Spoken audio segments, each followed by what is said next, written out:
You see me? Yep. Oh, Ooh. Johnny cannot not join the link. He needs to refresh his screen.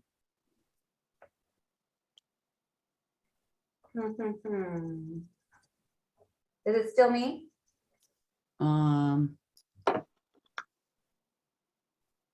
Yeah. Nobody pinned me, right? I didn't pin you.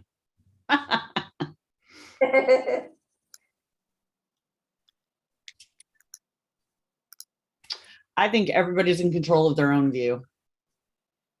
Okay. So I guess we'll just leave it as is. Okay. So I think what I'm going to ask Scott is for our paid, our guest speakers, if you can go, if whenever you're going by your computer, if you can make sure that. I'm not going to be far. Mostly, I just wanted to be able to, do some other work at some point. Speaker on yours, so that the speaker is showing on yours at all times. Yeah, that's what I have set right now. Okay, so that's what's recording. Mm-hmm. Who's letting people in? So I think Johnny's trying to. Oh, I'll let him in. Okay. Okay, so hey, here's a funny story. I have to go teach. So that is a funny story. You know that thing? So I'm gonna go do that.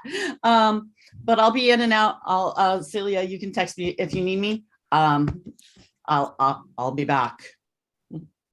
Okay. Morning, everybody. Morning. Good morning.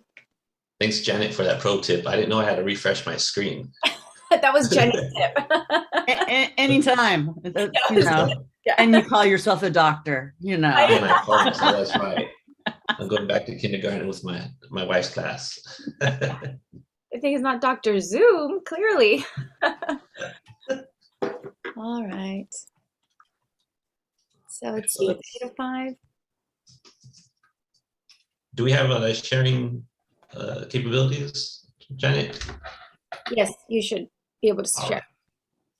All right. So as people, let's do this. Let me share a screen. All right. So let's talk about what we did during the break. So you can do it out loud. My students prefer the chat, but I think we're a little more advanced. So what did you guys do during the break? Something interesting? No? Work?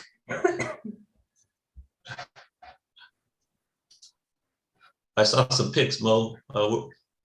Where'd you go, Mo? He's getting his coffee already.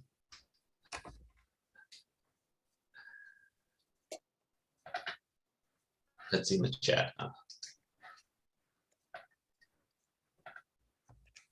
calling campaign to encourage students to enroll. How many students did you call? Everybody's enrollments are crazy down. So I imagine we're doing that in the Math Academy. So our Math Academy, we're still doing all the numbers and getting all the data, but man, I felt like I had to pay people to join us. It was crazy. About 6,000 enrolled over winter break. It worked. Oh, wow. Yeah, outreach is huge. Wow. Outreach is huge. Laura, was that your first time riding a horse, Laura? I know. I haven't ridden a horse. Okay. No, I grew up riding horses. And the horse I ride is called Electricity. Is he fast? And yeah, she can be. She's a little Arab and she runs. And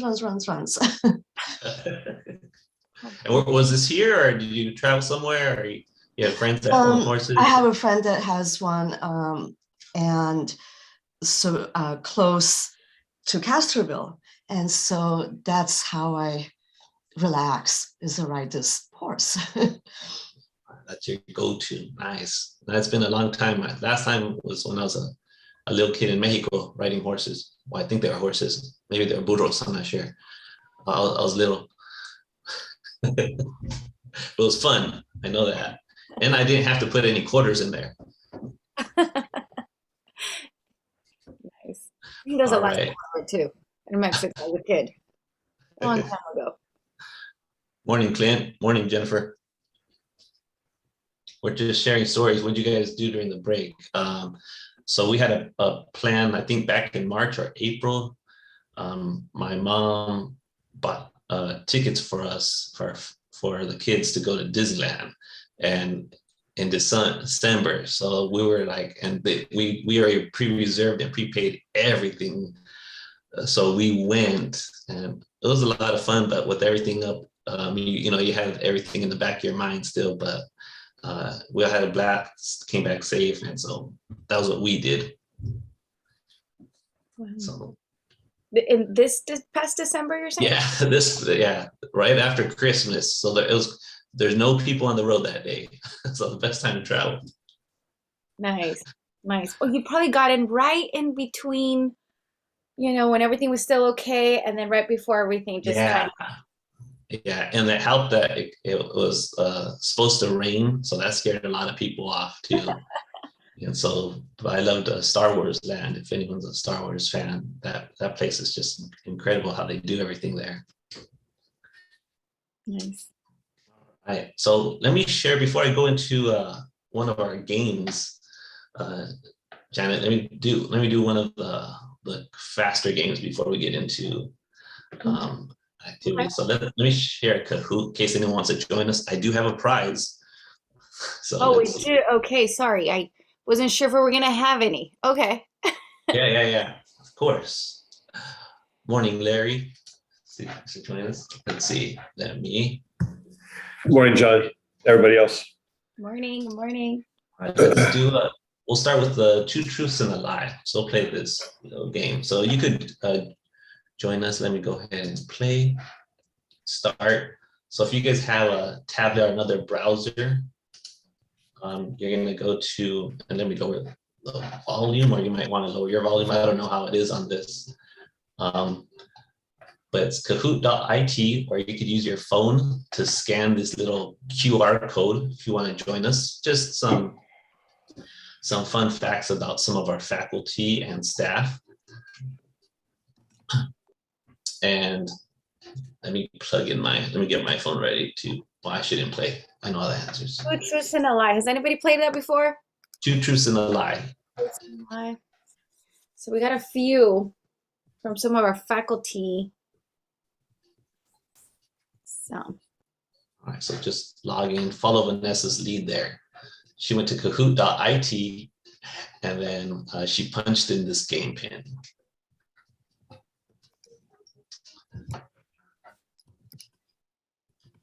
People are joining us. Welcome. Gonna do a Kahoot if you're just logging in. BMW. All right. You can use your real name. If you want to use your street name, that's fine. All allowed.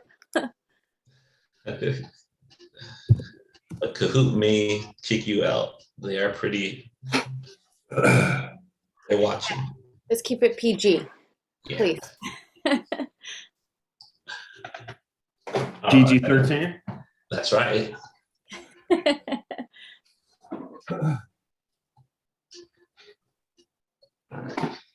Right. Well, let's get it. Let's see. All right. 1, 2, 3, 4, 5, 6, 7. All right. So let's do this. And if you don't know, so this is a warm up for a bigger game later. You have to get your vocal cords ready for that one. All right. Travis Williams teaches business here, I believe. So which one's a lie? Did he enroll at Cabrillo College at age 12? Did he live in Europe and a Volkswagen camper van for 3 months when he was 9? Or watching sports is his favorite activity? Which one is the lie? Pick the color. Pick the color that's a lie, or the shape. Yeah. Which one's the lie?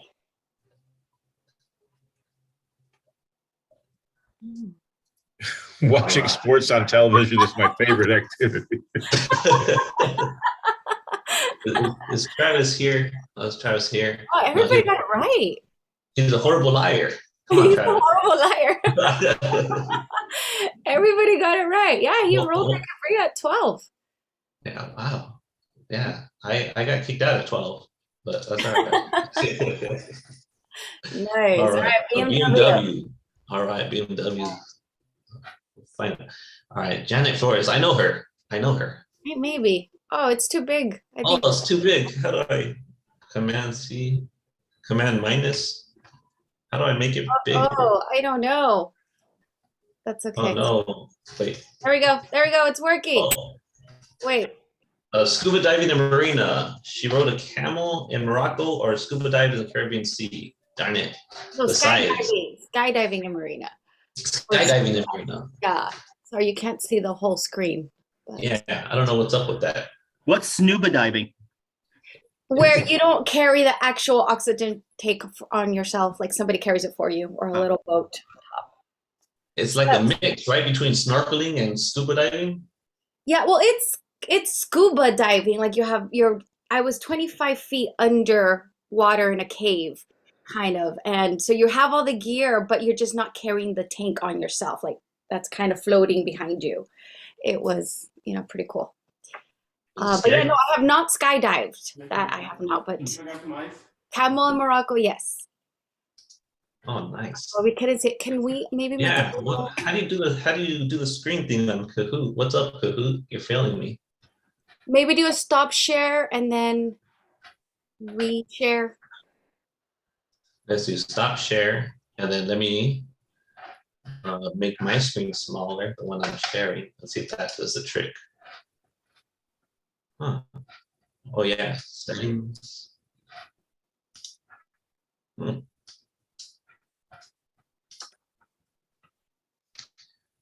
No. Did you? Reset. All right. That's weird. This never happened. All right. I'll just read them. Technical difficulties. Okay. All right. So let me find the next button. You sharing? Now took away my next button. Oh no. It's all right. All right. Should we go to another one? Oh, here we go. Found it. All right. Next question. Good morning, everyone. We're just playing Kahoot. This is our warm up. So if you're just joining us, don't worry. I have another round. You're not sharing though, so we can't see it. Oh, not sharing. Well, that would help. That might help. There it is. All right, Marnie. She loves writing. Which one's a lie? She loves revising. She turned down admission to UCSC as an aspiring film student because she did not want to live in Los Angeles.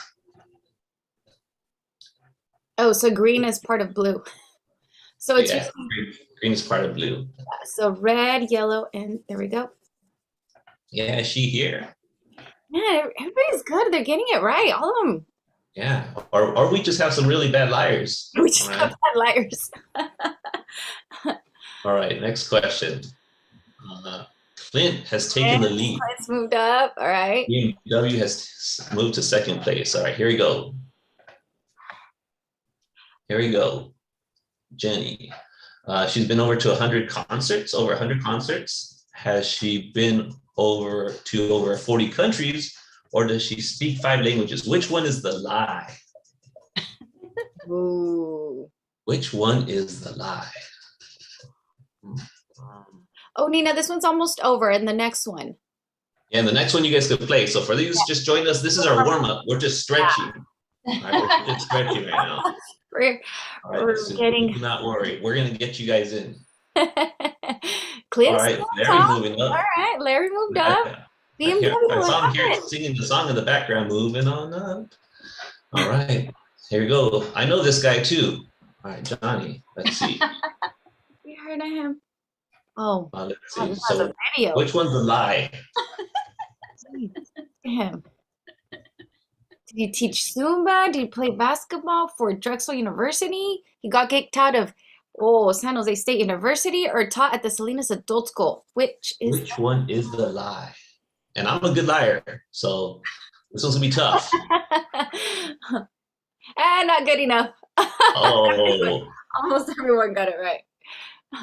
so that is, well, you guys don't think I have skills? I'm insulted. I have to do a highlight video. All right, let's see who the winner is. I think that was our last one. So our winner is, the prize goes to, Vanessa. third place goes to Vanessa, congratulations. Second place goes to Larry, congratulations, Larry. And our grand winner goes to Clint. All right, Clint, you'll be receiving our Starbucks card. It'll be sent to your Gmail. All right, so make sure take me off the spam list, unblock me, and I'll send you your gift card. All right, congratulations. So that was our warm-up, folks. Welcome. Good morning, everybody. We're just playing some activities, getting ready, and check this out. I'm gonna stop my share so Janet could share and get ready. As I was excited for today, taking my kids to school, we heard a cha-chunk, cha-chunk, cha-chunk, cha-chunk. And I was like, oh, great, what's up? So halfway down, a couple miles from my house, I have a flat tire. You gotta be kidding me. And good thing we went early because the kids knew I have a presentation to give. And so we're walking home like at 7:20 in the morning. I'm thinking, all right, kids, how are we gonna solve this? So they helped me problem solve. I made it here on time. I'm huffing and puffing this morning, but sometimes that's what happens in life. So the moral of the story to my kids was, you can't control everything, but you could always control how you respond to things. And so, no, I know I'm a good liar, but no, this really happened. This part was not. This part was not. Yeah, this is not improvised. All right, Janet, I'll let you take this next one. All right. So now we have a few Hartnell celebrities, and of course, we all want to know what they look like when they were kids. So we have a few baby pictures or pictures when they were kids, and let's see if you can guess which one of your colleagues is the famous baby here. So let's see if you want me. There we go. So here's the first one. Notice the crib. Look at the little suspenders. I mean, very, very cute picture here. But who is this? Who is this Hartnell celebrity? Can anybody have a guess? Clint. Steve Crowe. Steve Crowe? I don't know. What do you think? Clint, Steve Crowe, any other guesses? You can use the chat. Use your voice. Oh, there's a chat coming in. Oh, Dave Beamer. And for this one, we just Scott Faust. You just yelling them out loud or in the chat. We don't. Yeah. But yelling them is funner. So go ahead. Michael Davis, another Dave Beamer. Scott Faust is. Oh, Scott, don't give it away yet. Sorry. Okay. All right. So this one, this one's actually me when I was a baby. No, I'm just kidding. This is my good. Fun, huh? This is my good friend Jim Riley, and he just retired from our math department. I had to make sure, because it was during COVID, I had to make sure to give him a shout out. So this is my good friend Jim Riley, and we thank him that all-star. Sorry, the applause was a little loud. I was Okay, he deserves it.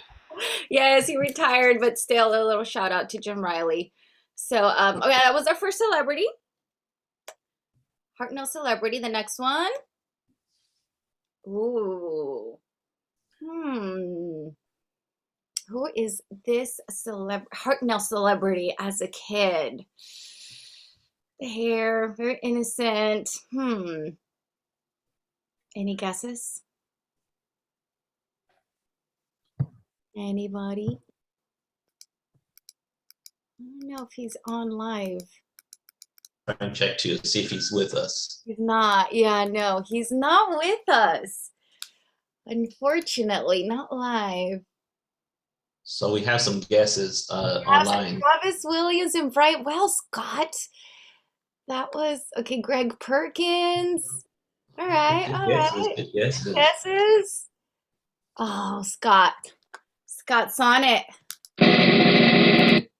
It is Travis Williams. Business All right. Good eye. Scott's on fire. It's because he takes pictures of everybody. That's not fair. That's true. That's true. That's not He fair. has Good eye. eyes. He said it's the eyes. That's the eyes. Okay. All right. All right. Well, hold on. Let the applause come. All right. Thank you for that one. Now we're going to do, I think we have like 2 more or 3 more. All right. Here's another one. Who is she? Another Hartnell celebrity. A lot of hair as a baby. Look at that. What is that baby? Oh, wow. Look at Jen, got it right away. Oh, Jen, she's on fire. That was like super fast. Yeah. Did you know her as a I baby? knew she was submitting a picture. I shouldn't have told you. I submitted a picture. You shouldn't have told me. Well, that was an unfair advantage. I was born with 2 teeth and a full head of hair. Wow. 2 teeth. Wow. Wow. Teeth, She wow. came out ready to go. Looks like very Aaron Vasquez. Yeah. Nina had more hair than I do now.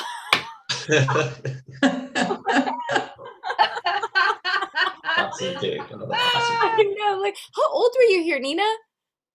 Weeks, actually. Oh my God. Wow. I don't know how my mom got me to, well, she was holding me, but I know I was very, very small. Okay, and your ears are pierced already, right? Oh, heck yeah. Shoot, Oh, Mexican moms right away. Boom, boom. It's like 2-3 weeks old. That's sure she's ready. Yeah, oh, she's old enough. Let's do it. Nice, nice. All right, yes. It's Nina Vasquez. Okay, we gotta wait for the applause. Awesome. Okay, I think we got 2 more. 2 more. Okay, who is this Hartnell celebrity? The hint is he's not a faculty member. Yeah. Is here at Hartnell. Maybe I shouldn't have given the hint. Now the guesses might not be coming in. But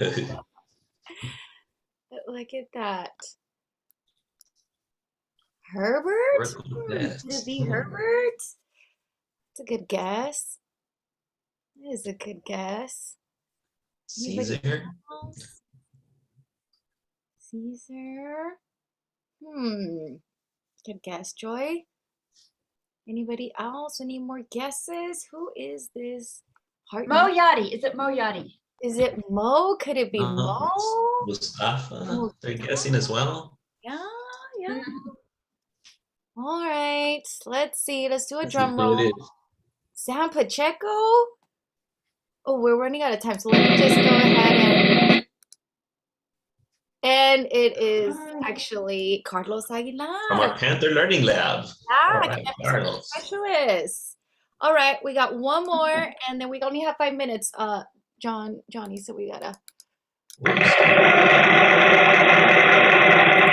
All right, 1 more. Who is this Hartnell celebrity? Look at him all in a suit, but you know what? The bow tie and a bunny. Let's not forget He's the ready bunny. to go. First day of class. This guy's ready to go. But not letting go of the bunny though. Larry, Johnny, could it be Johnny? Nina thinks it's Johnny. Could it be? What's the telltale sign, guys? It is Johnny. We'll give it away. There you go. I'm dressed. Oh yeah, business casual. look at him with his legs crossed and all. I was ready to go. Teach you what happened exactly. My mom says the same thing, Larry. Did she call you? Did she tell you to say that? Nina says the smile in the eyes. All right, all right. The bunny gave it away. It's still in my office, that same bunny. Still hold it near and dear, huh? Okay, I don't think we have time. I was gonna show you guys, but you guys can look it up on your own. A little it was gonna be a little plug to get you guys to watch. I mean, to take a Spanish class, a little shameless plug. But you guys can YouTube it. It's called Que Hora Es, and it's just a comedy sketch, and it's called the soap opera for people who only had 3 weeks of Spanish. in the 4th grade. So it's yeah, not a lot of Spanish there, but it's really funny. So I recommend it. But we don't have that much time left. So Johnny, do you want to do? I'll close it. I'll close it. Since we Okay. had another game, the other game was to be a fun sing along, but it's okay. So what I did is I recorded my last session of class, and I have it here. Let me just share it real fast, because maybe some of you guys could relate. I was teaching logarithms, and this happened. So let's see. To make sure I'm showing the right one. And wrong screen. This might happen to some of us. Let's see. Can you see the baby on your guys' screen? Yep. All right. Yeah. Here it goes. Let's see how the volume is. So this was during my last class. All right, so for this problem, you're gonna notice we have one log on both sides. Ms. Walker, Ms. Walker, you good? Yeah, we saw that. Don't think we didn't see that. All right, so like I was saying, we have a log on both sides, right? One logarithm and nothing else. And notice that these logs have the same base, which tells us that we could, Ms. Walker, are you with us? Look at here. We see you, long night, huh? Wild nights. Did you get any sleep? We see you laughing, but man, we got to get these logs down. You got a test next week. All right, this is serious. All right, here we go. Get your stuff together. So we're gonna set those two arguments equal to one another, right? And we do this because they have the same base. And like I told you before, it's all about that base. All right, so sometimes teaching and everything we do kind of feels like that, right? And I'm so glad to be back with you guys, inspired. I'm ready for these next 2 days so we can motivate each other and do what we do best. So we want to kick it off, pass it on to our colleagues, and have a great rest of the conference, everybody. We'll see you. All right. Thank you, Johnny and Janet. I think you have a Oh no, did we lose her? I think we lost her. Oh, we lost her. Oh, right before she introduced. Well, can you hear me? She's back. I think I'm back. Yay, she's So, back. You know, it was kind of the equivalent of the flat tire that we heard about earlier. All of a sudden, my screen started flashing saying Zoom is not working. And before I could decide what to hit next, you were back here. So welcome to everyone. This is the official start of our Student Success Conference. For those of you who don't know me, I'm Dr. Catherine Wilkinson. I'm the Vice President of Academic Affairs. I'm going to be doing my best to keep us on time today. And I want to alert everybody if something happens like just happened to me. We have a virtual help desk running all day, and it's on the front page of our Canvas shell. I do want to thank a few people before we turn this over to our new interim president superintendent. I would like to thank my colleague, Vice President Linda Beam, and our faculty professional development coordinator, Jenny Bombeck, who led the effort to get this conference off the ground and brought all kinds of ingenuity, creativity, persistence, etc. I would also like to thank our colleagues in IT for, just rescuing me from Zoom and all the other things they do behind the scenes to connect us virtually. So now it is my great pleasure to welcome our interim superintendent president, Dr. Stephen Crowe. He's in a little box on my screen, and hopefully you'll be in yellow as our speaker. So welcome, and we're looking forward to hearing from you. Well, thank you, Catherine. My box lit up, so I'm assuming that you all can hear me. Okay, I'm seeing nodding heads. Well, welcome everyone. Welcome back to the spring semester. I also am getting used to the new technology that I have in this office, so I apologize for the lighting, and I just got logged into Canvas. And so I'm very appreciative that it all worked, and I'm here to welcome you. I'm not going to give a long speech about our mission and vision and what my goals are. I'm here for 6 months. I'm hoping to be able to support you and help continue in my role as the CBO or Vice President of Administrative Services, working with David Tachara to make sure that we're getting the resources and support that you need. Cabinet is a great team, and we will work together to support you all. We've been on the phone banks calling students, trying to ensure that they're able to get their vaccination records uploaded to the system. We're also making sure that they get the support that they need financially. So, 85% or so of our students are eligible for BOG waiver, and we're going beyond that with our COVID HERF funds and giving every student up to $550 this semester. They have an open PO to get their books. Any student with 3 credits or more can get their books free at the bookstore. And that's up to $300. And then once they've been in your class for a little while, they're able to get $250 on the CAT card to go to Starbucks and to the grill, and then back to the bookstore to get some more supplies. So we're really trying to support you and the students. Again, I welcome you all, and I would entertain any quick questions you might have of me. I can give a little background. I've been the vice president here for 1 year. Prior to that, I retired from NPC in 2017, and I've worked with some of you there, and I'm glad to see you here. And before that, I've worked up at College of the Siskiyous for 10 years and down in Southwestern College for about 4 years. And then here to Monterey, which I say is like the Goldilocks landing. It's just right here. It's the right size, it's the right weather, and it's the best college I've ever worked at. So with that, I'll welcome you again and ask if you wanted to ask me any questions. My door is always open, so come by, talk to Lucy, entertain any of your thoughts, your suggestions, concerns. Thank you. Would you like these questions to be spoken out towards you in the group here? Yeah, I just figured we'd take like 5 minutes or so. I only have a little bit of time here, but if there's a burning question or discussion that anybody wants to engage now, that we can then take it offline later.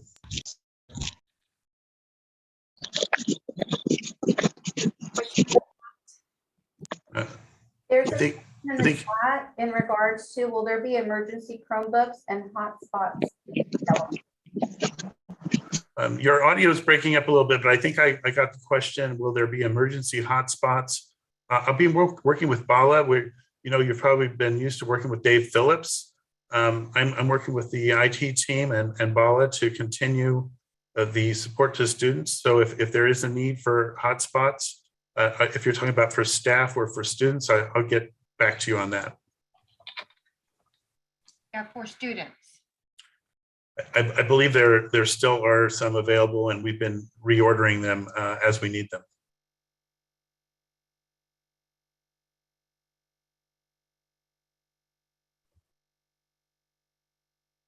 There is another question in regards to if the bookstore was informed about the $500 voucher.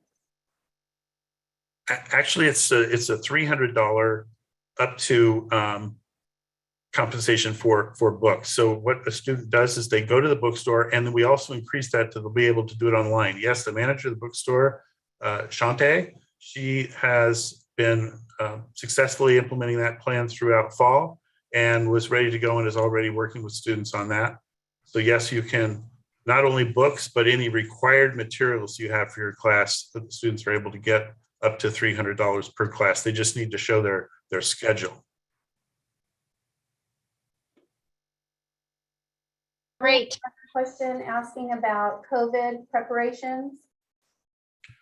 Well, those are many and changing daily. So we have a list of things that we can publish, but we've outfitted the entire campus with signs encouraging the use of the app and all of the other measures that you're probably aware of, as well as plexiglass. And we had some flexibility added to, we're having a meeting with the managers to talk about, or we did have a meeting with the managers to talk about flexible staffing and rotating through areas if it's necessary. But there's also a website for public safety and security. Daniel Scott maintains that, and you can go to the website and see all the different things that are available there. I did just order, I became aware of the ability to order some home test kits. I know that you all probably saw that the COVID testing I shouldn't say I forget the exact link, but we can provide that too. You can get some home test kits, but we ordered a pallet for the college. We ordered 7,500. I hope those are here within 2 weeks, and they'll be able to obtain those with certain criteria from the HR office. And there's a whole host of other preparations and things that have occurred. But again, we'll use the website to get that information out. So thank you very much for the questions. I think we'll funnel any additional questions over to Dr. Crowe's office directly. And in the interest of time, I'd like to welcome our next presenter. Thank you, Dr. Crowe. We wish you the very best at the helm for Hartnell College.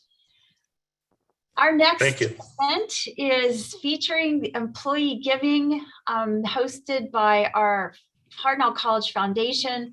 The lead person on this presentation needs no introduction, but it's my delight to bring forward Vice President Jackie Cruz and her team. Jackie, are you there? And can you put on your microphone? We look forward to hearing from you. I'm here. Can you hear me? Yes. All right. Wonderful. Thank you so much, everybody. So I know everyone on this committee and anyone that is presenting today was trying to avoid the double presentation. I think you're going to see that theme throughout, but some of us, you may see our faces a couple of times. So you will hear from me today about employee giving, but I'm also joined by Hetty Yellen and Anna Gonzalez. And then you'll hear from me a little later about the President's Task Force on Racial Equity and Social Justice. So I'm going to go ahead and get started with this. As you know, this has become, I hope you can see this. I'm going to give this my best shot here. Can you see the screen? Yes, okay, perfect. It has become a tradition now. This is a cornerstone tradition of Hartnell College. One that is near and dear to my heart. As you know, we kicked off this campaign that we, kindly and all-heartedly embraced as the Heart for Hartnell. The Employees for Student Success campaign started in 2009 in midst of the recession. A bunch of us pulled together to support our students and provide them with support for emergency scholarships, for merit scholarships, and then to support the foundation in areas of greatest need.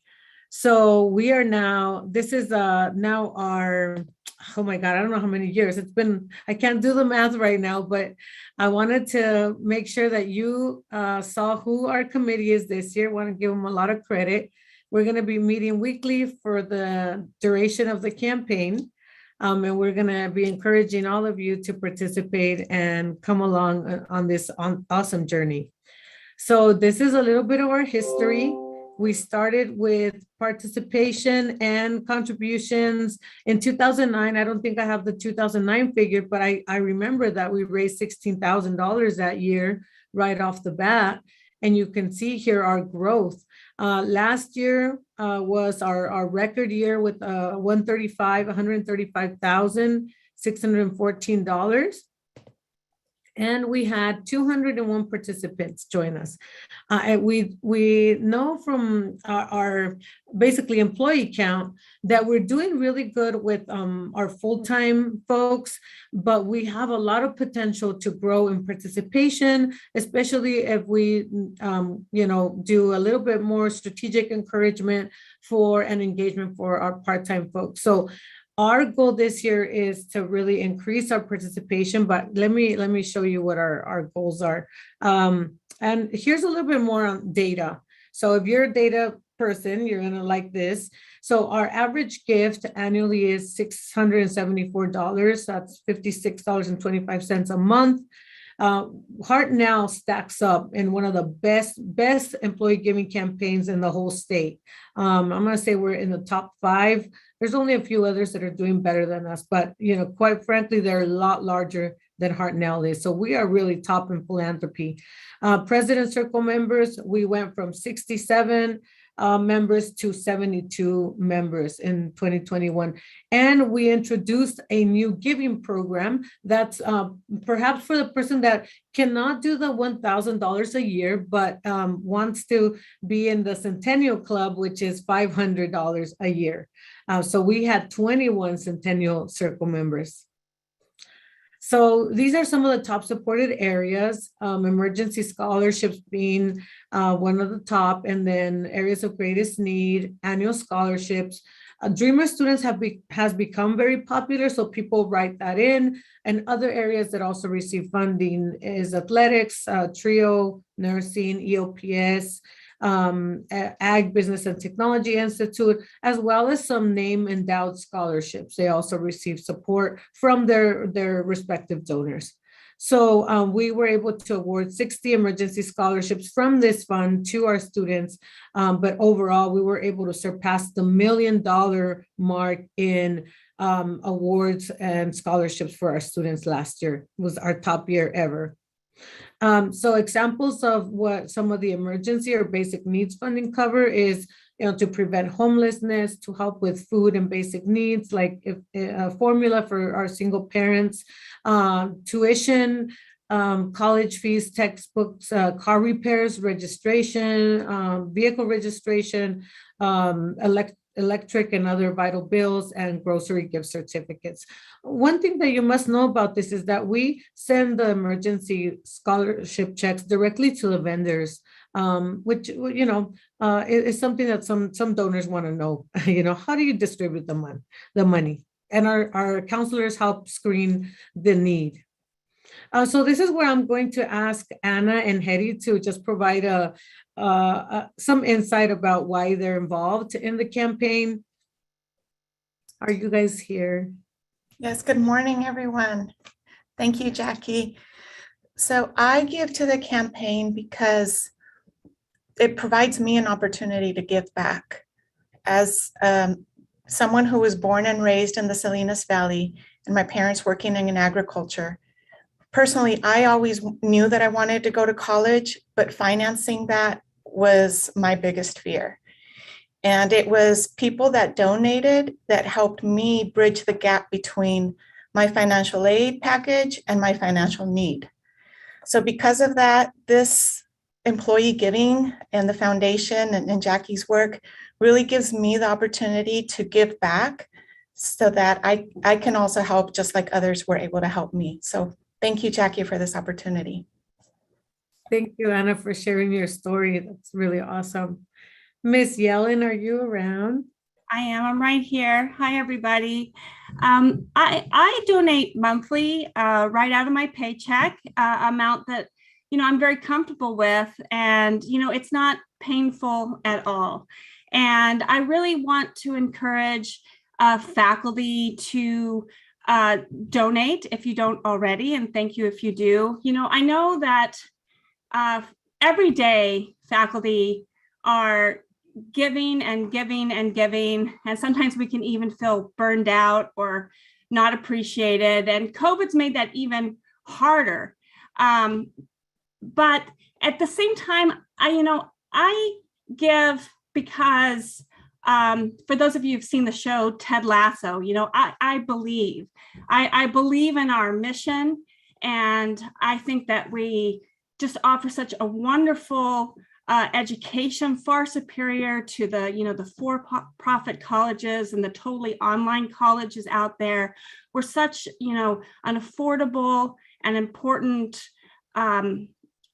choice for our students. And I'm so proud of our student population. I would rather be at this community college than any other community college in the area. And, even I know that faculty, our circumstances are very diverse, but I think that, especially full-time can afford to give something, and that all adds up. And even the part-timers who feel the connection to the school and the mission and believe should be giving, or I encourage you to give, because our mission is very important, and that money adds up. And also the people in the foundation can go out and say, 25% of faculty are giving, or 50%, or 75%, or 100%. And, that's like seeds to the community that when the community hears that we believe in what we're doing, that encourages other people to give. So I encourage everyone to join us this year, and thank you for those who already are giving. So thank you. Thank you, Hetty. Thank you so much. So here are our goals for 2022. We'd like to see our participation go up to at least 220 donors, 70 President Circle members, and 150,000 would be our financial goal. Again, we are going to be very focused, laser focused on increasing engagement with all of our employee groups. And this is a real fun opportunity to do friendly competition with, percentage participation with our employee groups. And so you'll hear from us. We are going to try to incentivize you, more than just the material stuff, right? Which is always cool, with what it means to really give and how the collective power of philanthropy, with all of us putting in a little bit, really, really makes a difference.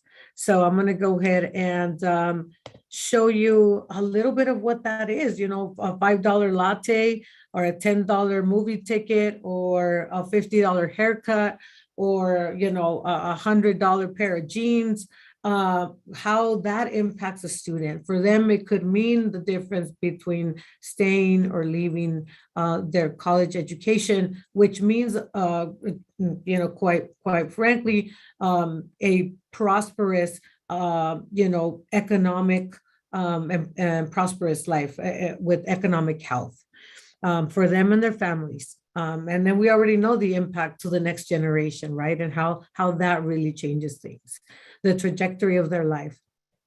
So here are some benefits for our President Circle members.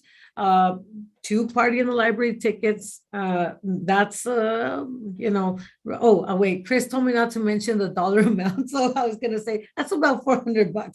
But anyway, I'm not going to mention the value of the benefits. But name recognition as a President Circle member in our publications, engraved brick, the special end of year gift, and a President Circle reception, and more. Let's see. And then for Centennial members, the engraved brick at the campus plaza, and then special end of year gift and President Circle reception that we will be having. We'll be having a breakfast for all of the members coming up soon. We will let you know about that.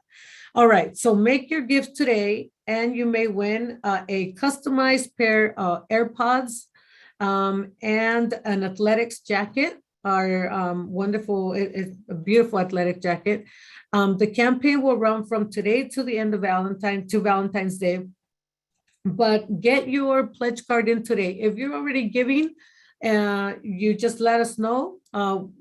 Continue my donation. Consider giving a little bit more so that we can make our goals. I would really ask that from you. Everybody dig a little deeper. And then we will have weekly drawings after that. So if you don't win the first time, it basically just gives you one added opportunity with probably a smaller group of people to win those AirPods if you get in today. Of course, I'm pitching to get in your pledge form early. And then you can win multiple times. So if you win the first time, we're going to bring you in the second time. So we're going to continue to put your name in the pool. So the earlier you get in, the more chances you have to win. I will send out an email later on today with the pledge form and with the instructions. And we're going to make it very simple like we did last year, where you could respond and tell us, this is how much I want to give, or this is how much more I want to give, and this is my area that I want to give to, and the pledge form will be attached. So we'll make it very simple for you. I do want to let you know we have had a surprise anonymous donor that is going to match dollar per dollar up to $3,000 in honor of Lucy Serrano. And so we want to encourage you to double your donation until we meet that threshold of $3,000. So the first donation that come in will be matched and will follow the designation of the donor. So your money will be doubled there. And so your generosity has had monumental impact on our students and their overall success. And we cannot thank you enough for loving our students. And thank you for this time to the committee and all the good work that you've done to put this conference together. Way to go. Thank you, Jackie and team. And it's not just the people who work at our foundation, it's all of you who connect to the foundation with your gifts. So thanks for listening, and thanks for clicking the button when you get the request, and maybe you be the lucky winner of the AirPods. I'm gonna try to win them too. Next up, we have a video highlighting some work that's been done in our STEM area. We are all celebrities. If you were here at the 8 a.m., we had a feature on celebrities, but Hartnell is a celebrity with PBS. So let's enjoy.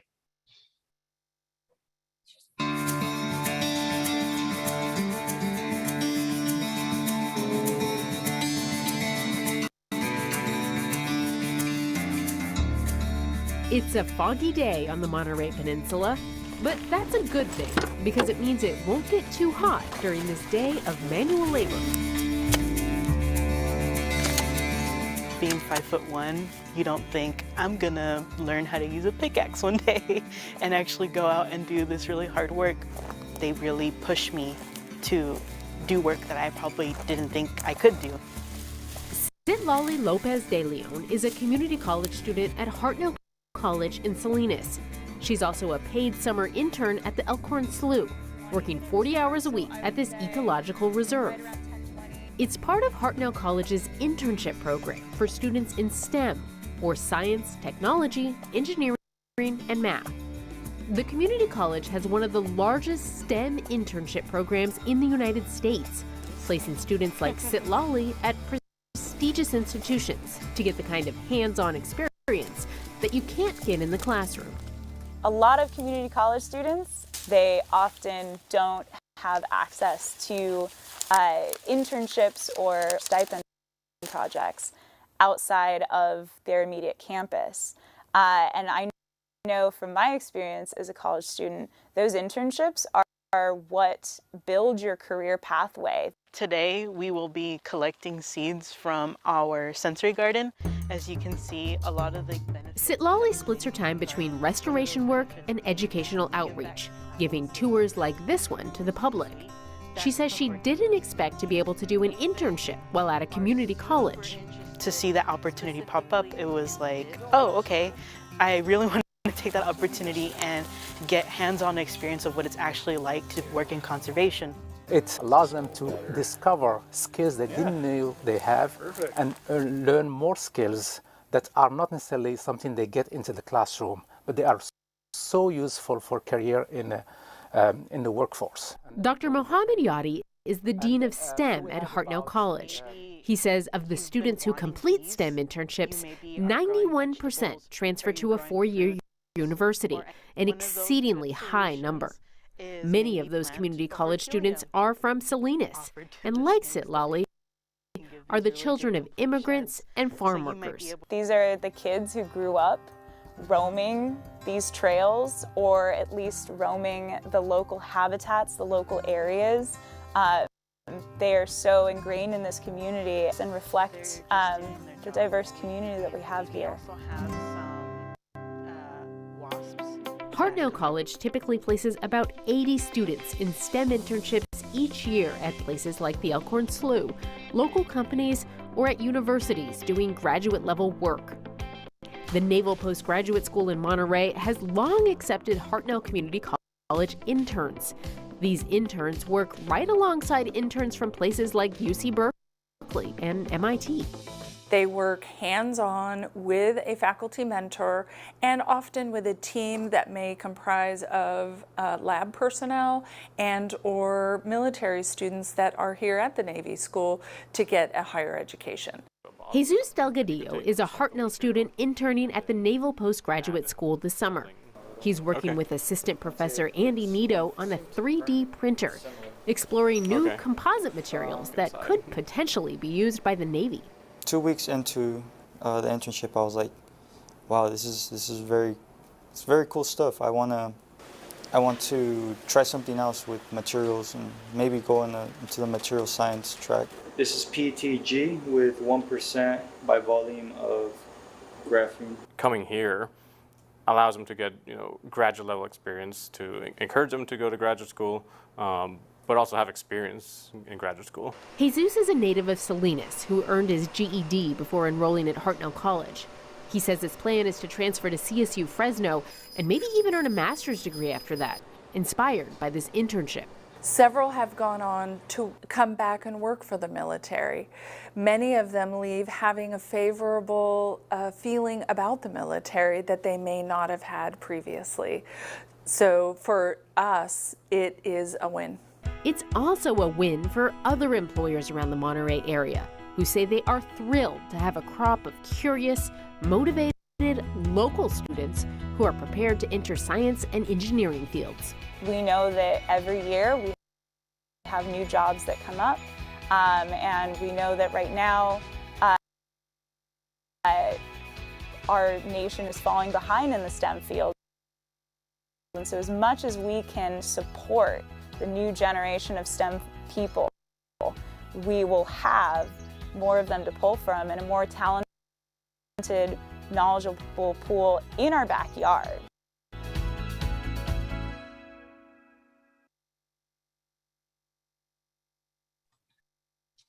Thanks, everybody. We were featured, just a few colleges featured by PBS in this series about community colleges. Quite an honor for Hartnell, and I'm so excited to have this recognition. Our next event is back to you, my dear colleague Jackie Cruz and her additional team, to talk about, everything we're talking about this week is important, but this is really important, our President's Task Force on Race, Equity, and Social Justice. Thank you so much, Dr. Wilkinson. Really an honor to have worked with this tremendous task force for now over a year. I couldn't be happier to be joined with by Senorina Vasquez, faculty and co-chair of the Student Success and Equity Committee, and Dr. Guy Hanna, outcome and assessment specialist and member of the task force, to give you a report of where we're at with the recommendations from this task force and the work that we did. We have 25 minutes to give you the scope of the work that we did and to give you an appetizer, really, of the recommendations. Okay, so just imagine you're at Costco taking that little appetizer, but we want you to go in and buy the full product. So we want you to go and see the PDF that we provided with to you in our handouts that has all of the recommendations. It has resources in the appendices area. And it's got everything that you really need to know about the work that we have done. One thing I will say right off the bat, this is not a one and done task force. This is a task force that will continue to stay together and will support and be an advocacy arm for this work. We are not a enforcer. We are a supporter and advocate of this work, and will convene as such twice a year to look at where the college is and to be able to provide our community and our key stakeholders, you included as a key stakeholder, of where we are with the recommendations. So let me go ahead and just get started. Can you see my screen? Yes. Yeah. Okay. I'm having clicking issues here, so I may have to get out of this mode. I don't know why it's not allowing me to move forward. Okay, am I frozen? Oh, all right. Well, I may have to go. I may have to not give you the nice sort of view screen, but rather this sort of impromptu way of looking at things. And that's okay, because it froze on me when I did it the other way. I'm not going to do all of the explanation, but here's one thing that we want to talk about. The equity statement that was adopted by the Student Success and Equity Committee is a powerful statement that includes the language for Hartnell College to use institution-wide to represent us in the work that we're doing here. When we had the tragic and brutal deaths of George Floyd and Breonna, we, along with a lot of organizations, came out and said, we're going to do something about this. There was verbal commitment. There was, television ads. There were a lot of things that happened. But for us, we wanted to take that further and really work on recommendations. So this is a statement that we are hoping will be adopted institution-wide in everything, including job announcements, job descriptions. So to really, represent what we mean when we say we are committed to equity. The work that we did included looking at some of these areas like hiring, professional development, program and curriculum design, board policies, marketing, communication, student experiences throughout the college and facilities.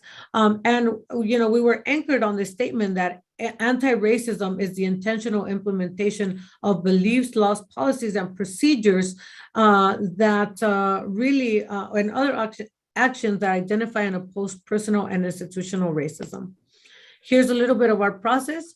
We included Hartnell College's Student Inequity Committee work that they did early on when these horrible things happened, and the chancellor asked colleges to start working on a plan of action. Then the chancellor actually came out with his own call to action, and then Hartnell's Task Force on Racial Equity and Social Justice came up with this framework. So we have a try-crosswalk approach. Here is a timeline of all the work that we did. We developed our teams. The teams did their research. They looked at what was happening throughout the campus. And then what we're doing now is having these courageous conversations campus-wide to share the recommendations, gather the input. What we're going to do is bringing all that input together. January 27th, we meet with the task force to present all the input and integrate it into the recommendations. So the recommendations that you have now may change a little bit based on that input that we have received. So I'll ask you I will tell you rather how you can provide and help us with some input as well later on toward the end of the presentation. Okay, so we are now basically in the a little bit of implementation because it already kind of the excitement and the momentum is there. So we are not, stopping anybody from doing the great work that they're doing. We're just supporting them, and a lot of it has already started. But we will continue to assess, ask for disaggregated data, look at metrics, work with the dashboard that we have, but augment it to include more equity metrics. And so here's the action teams and the way we broke out our group. And this is a great slide because it allows me to recognize every single member of this task force that worked really, really hard. I also want to mention our key advisors. And this slide here recognizes them, particularly from Hartnell, Melinda, Callie Locke, Cheryl Donald, David Beamer, and then from the community, Judy Sosona, and a couple of other people that were external, presidents from other colleges and people that we trust. All right, I'm just gonna give real briefly in 2 minutes, overarching recommendations. These were really key because it kind of sets the tone for the rest. The first thing that we noticed, we needed a equity commitment and something that was codified in our mission, vision, and value statements for the college. And so we feel that needs to be done. And so we're hoping to work with all the parties identified here to make sure that does happen. So the best thing we could find was really the equity statement that had just recently been done. But we hope that it will help inspire that into some of our other guiding documents as an institution. Our second overarching recommendation was to complete an annual review of student outcome data and integrate equity into all aspects of planning, including budgeting and resource allocation, and to create a data response team that really is going to help do something about the data that we're receiving. Okay, we received the data. What are we going to do about it? What is going to be the action taken about it? So it's reflective and action oriented. So that is our recommendation number 2. Our recommendation number 3 is to create an inclusive, anti-racist, and culturally affirming and sustaining hiring process from job descriptions, equivalencies to training and hiring of committees and recruitment for all staff. So that is working with HR, Cabinet Academic Senate, the EEO committee, and anyone that will listen to us. Okay, and then number 4, create an equity office, an administrative position that will serve as a resource. And I want to make sure that this is underlined, that serves as a resource, not as a mandator or an enforcer. A resource, a hybrid, a liaison, a convener, somebody that could bring us all throughout the college together and continue the work of the task force and continue to support all of the college to implement the overarching recommendations and also to see through the dashboard and other things that we want to do institution-wide. Okay, those are the overarching recommendations. I'm going to pass it on to my dear friend, Senorina Vasquez, for the curriculum recommendation highlights. Remember, we're only giving appetizers, but the full recommendations are in your documents, in your handouts. Right, and I can't remember off the top of my head, how many recommendations were there in all, Jackie? I want to say 31, Nina, 31. Yeah, there were a lot of recommendations, but as you see, they were grouped by action teams. And so here, just a little synopsis of what the curriculum action team came up with. Like Jackie said, these recommendations highlight work that was already beginning in pockets around campus.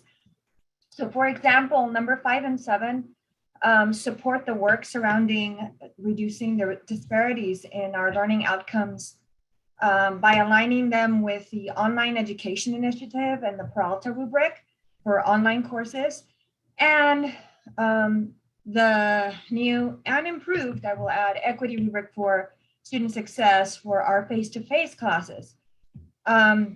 So that's what those 2 recommendations focused on. In addition, number 10 and 11 of the curriculum action team were in support of the curriculum review and training for our local cultural curriculum audit led by Kelly Locke, which is already in its beginning stages. So you can look forward to hearing more about those.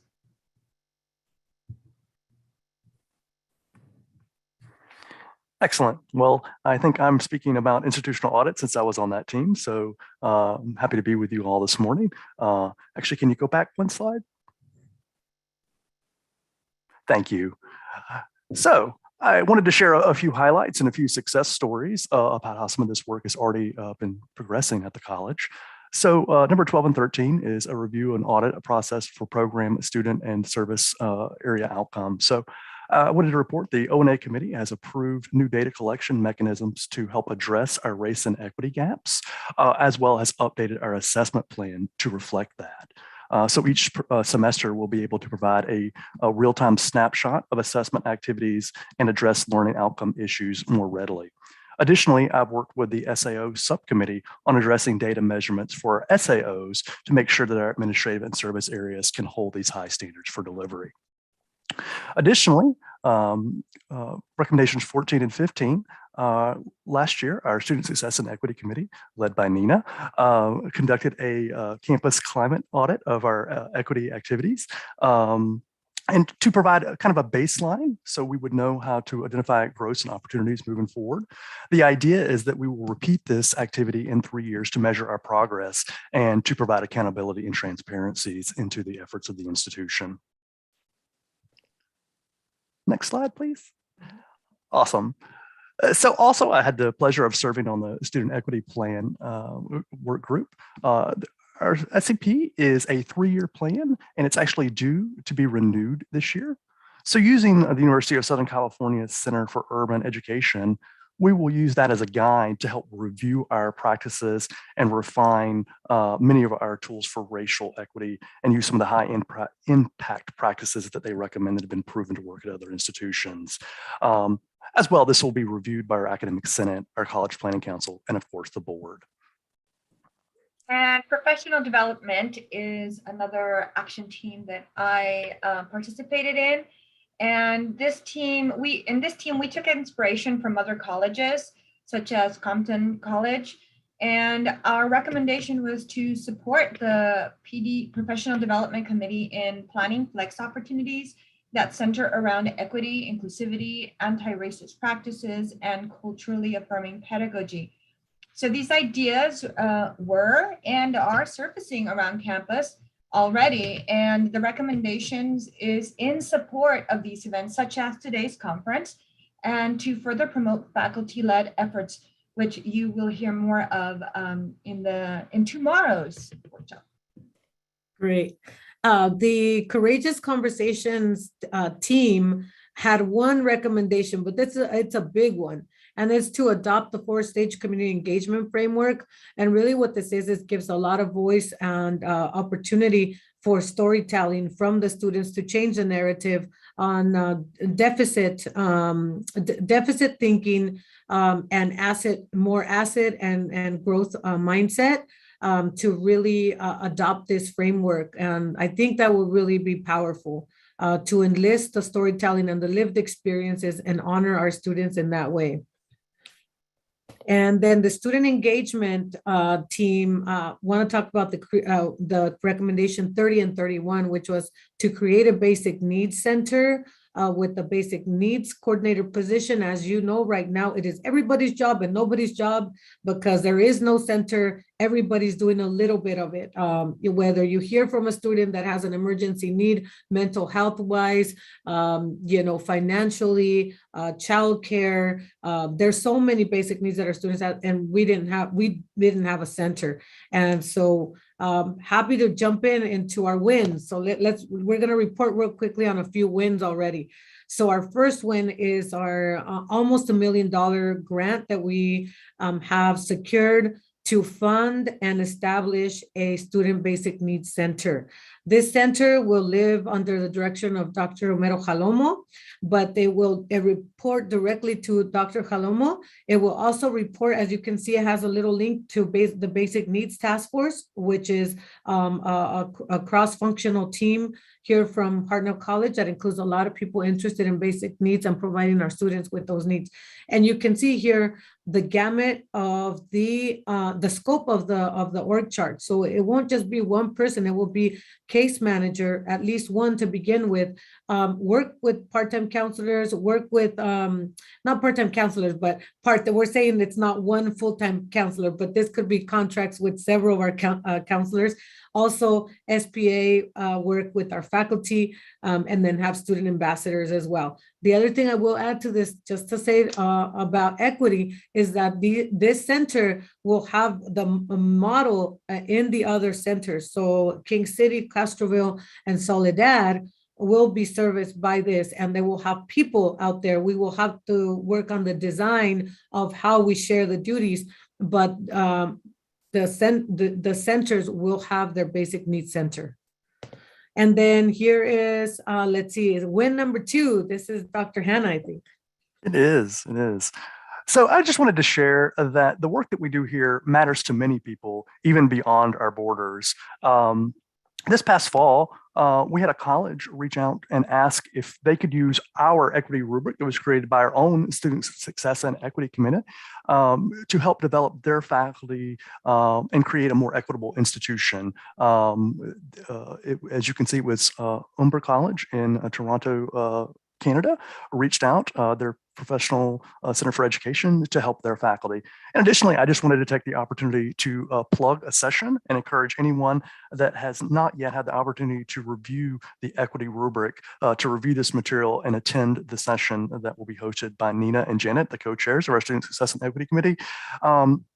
I want to point out that there are examples, hyperlinks, a large appendix of resources. So all you need to do to start is just have the will to want and show up, and everything you kind of need will be there. So I really want to encourage you to take the time to review that presentation. Also, I wanted to share that, This work is everywhere throughout the college. And for those of you that may not know that Dr. Locke and the curriculum committee this past year took the time to have presentations on equity and what can be done to employ a more equitable minded approach to our course delivery. These topics included everything from how to write a more equitable course description and content to provide more equitable methods of instruction and evaluation. I would encourage you, if you've not had the time to review this, to review the committee's website, as there's PowerPoint presentations that will kind of step you through this work. And then finally, you may have heard that this past summer, 10 faculty and staff were able to attend the Long Beach City College Cultural Curriculum Audit with the hope of bringing this training locally here to Hartnell for all of our faculty to be able to participate in, because it is so life-changing. And then finally, the last win that I'd like to share with the college, and very few people may know about this, but Hartnell has been invited and reached out to present at the National Achieve the Dream Conference this upcoming February. It's, of course, with COVID, it's going to be virtually, but it's going to be held in Portland.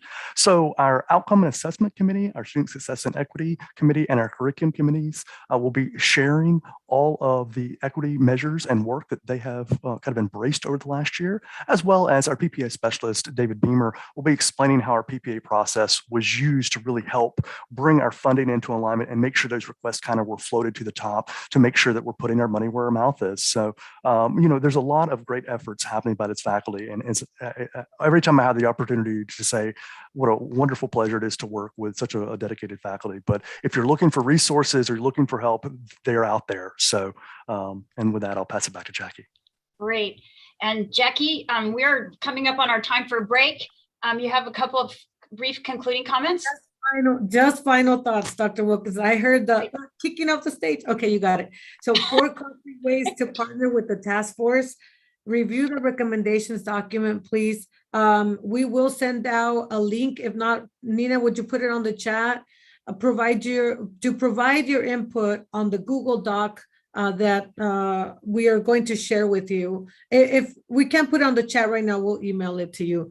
But please do that. We need the feedback by January 25th. Become part of one of the committees, support guided pathways, and get involved with college reform initiatives, AB 705, AB 19, AB 288. Get involved. Thank you so much for your time. We appreciate, and thank you to the task force. You're all on this. Thank you so much. Great. All right. We're about almost officially on our break. Before we leave, I just want to alert everyone, the Canvas shell is the great place to look after the conference. We'll be posting more materials there and things that people refer to. You can go to Canvas next week, week after, and refer to them. So take a break. That's all exciting. Fill up your cup, whatever works for you. And we will be reconvening at 9:25 for our first guest speaker. An amazing event waiting for you. See you in about 9 minutes. Well, okay, I see we're 5 minutes behind. We'll come back at 9:25 or as soon thereafter as you can. We'll try to catch up a couple minutes on the schedule. Thanks, everybody.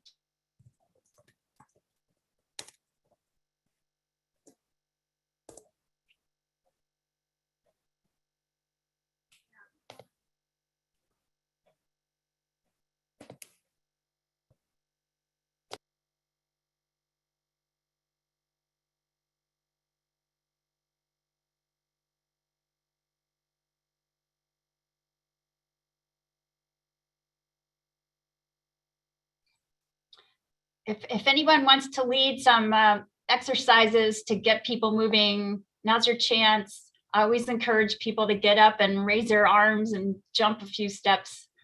Keep you going from sitting on.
Where's the sound?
Welcome back, whoops.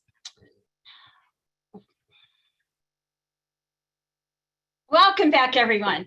I hope you had a good break, got a chance to get out of your seats, jump up and down a few minutes, and now settle back in. We are ready for a very exciting presentation by Dr. Eddie Crowe from UC Riverside, coming to us through Zoom, so the wonders of technology. He is going to kick us off with this morning's keynote speech.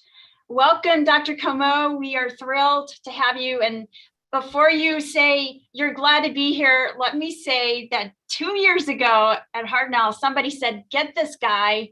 And it took 2 years, but we finally did it. So happy to see you. Welcome to Hartnell College.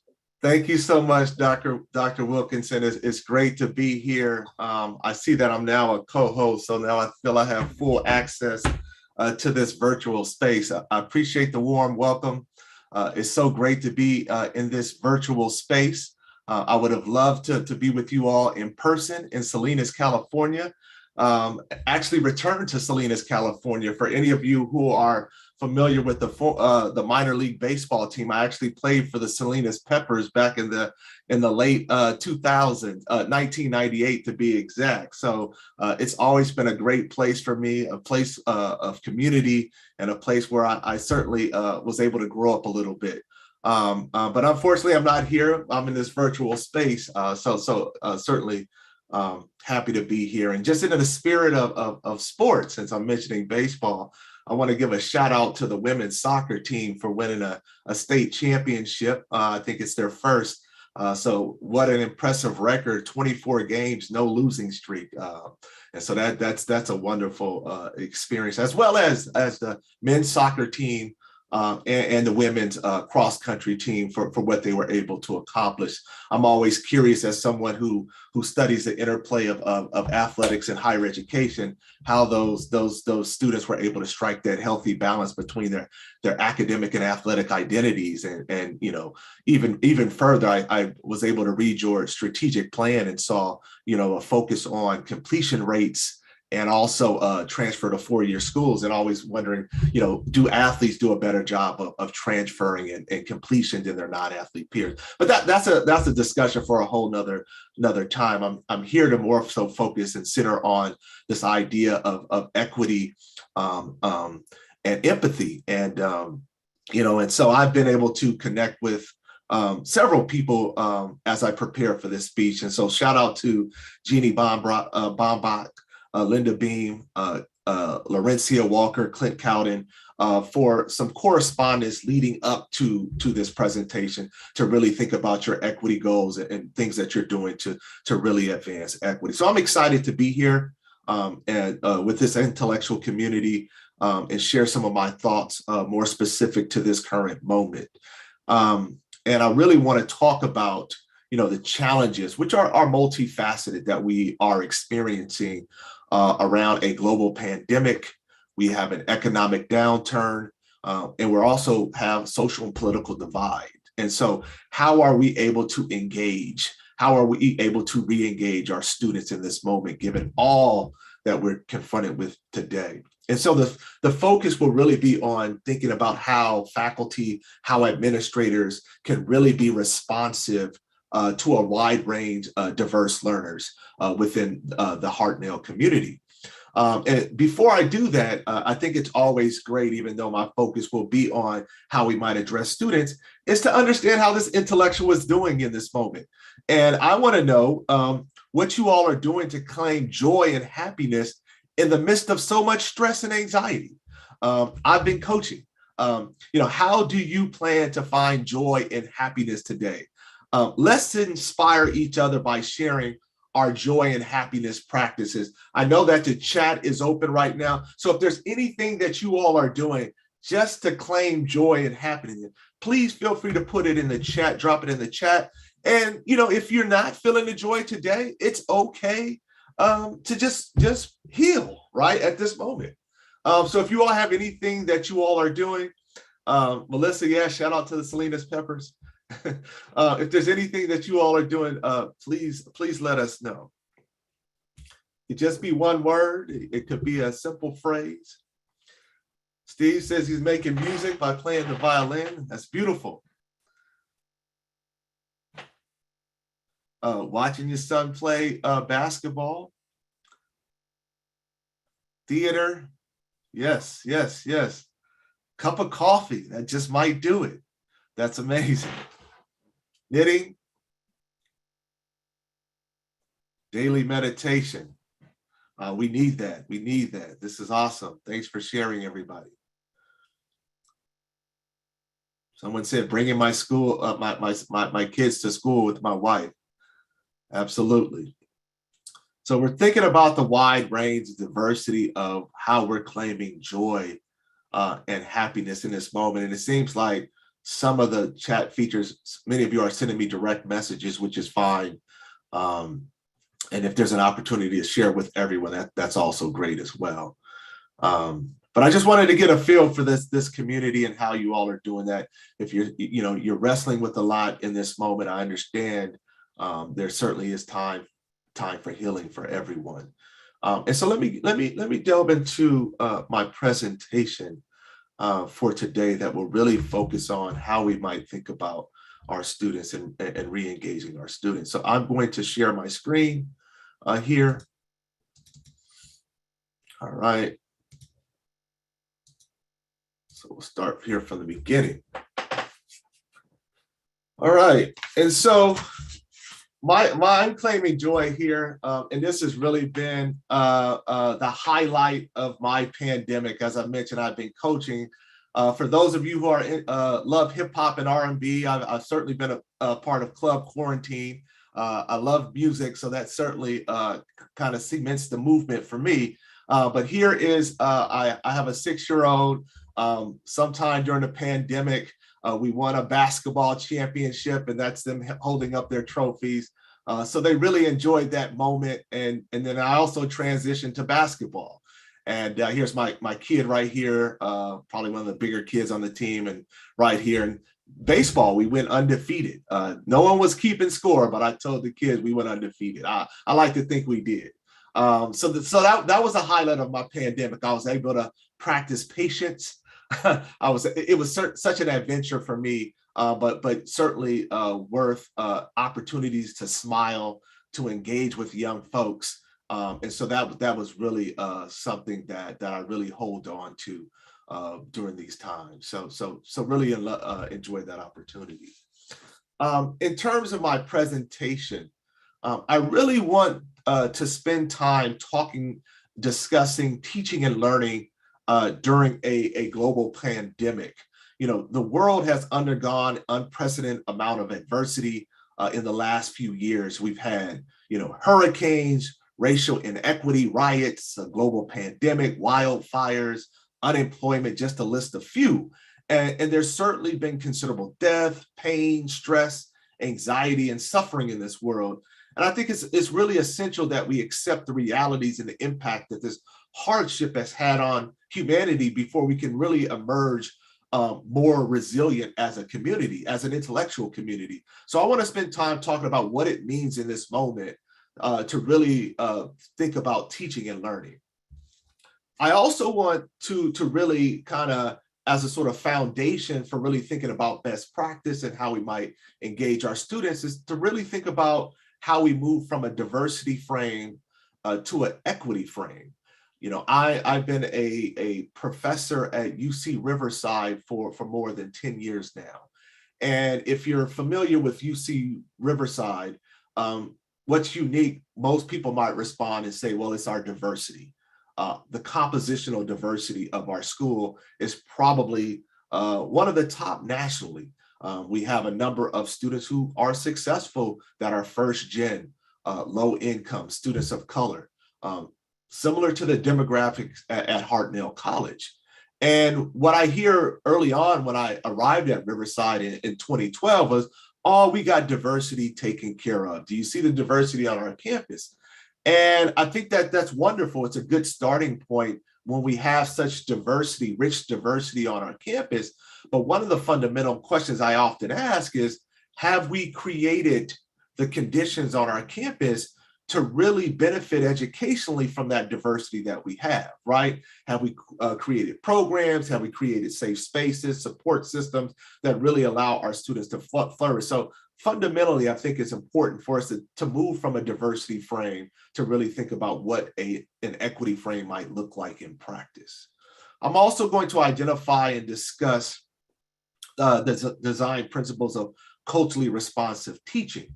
In the academic lexicon, you might hear terms like culturally relevant teaching, which is, something that evolved from the work of Gloria Ladson-Billings. And then more recently, you've heard the term culturally sustaining pedagogies, which is actually drawing from culturally relevant teaching. And that was really spearheaded by the work of Aline and Django Paris. Work. And then, more recently, I've been looking at a concept called transformative cultural responsiveness that is really in line with this sort of cultural responsiveness. And then lastly, I want to discuss how empathetic response can help students manage challenges and situations. And so I think that in this moment, this session, will help us to learn how to demonstrate empathy, kindness, compassion. And the question educators may ask themselves during this self-examination and during this presentation, am I operating from a place of care in the classroom?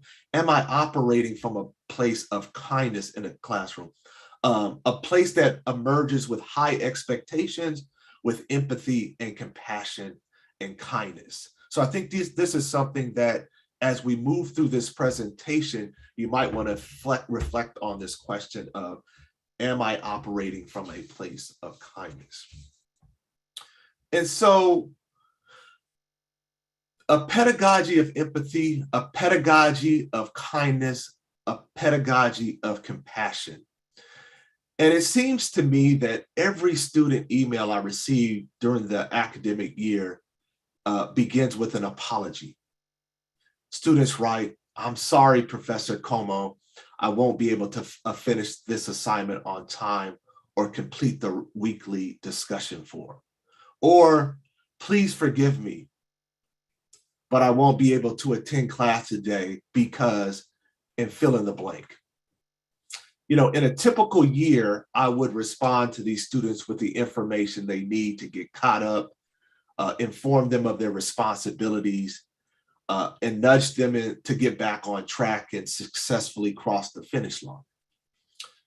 But these haven't been typical years, at least the last few years, right? And I find myself in my students' shoes more often, and rightfully so. Maybe because the pair of shoes that we've been given fit all of us.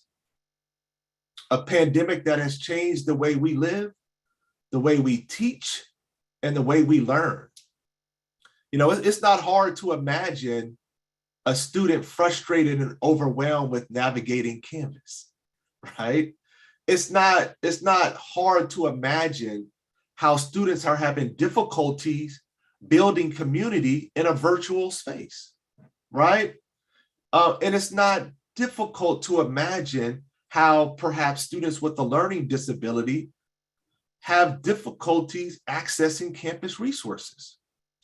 So as we think about the sum of all these challenges that students are facing, I would say that the pandemic, the economic downturn has really sharpened my ability to empathize with my students, to be kind and compassionate, right? Ultimately, the message for me was clear, particularly given the diverse learners that we have that enter our colleges and universities.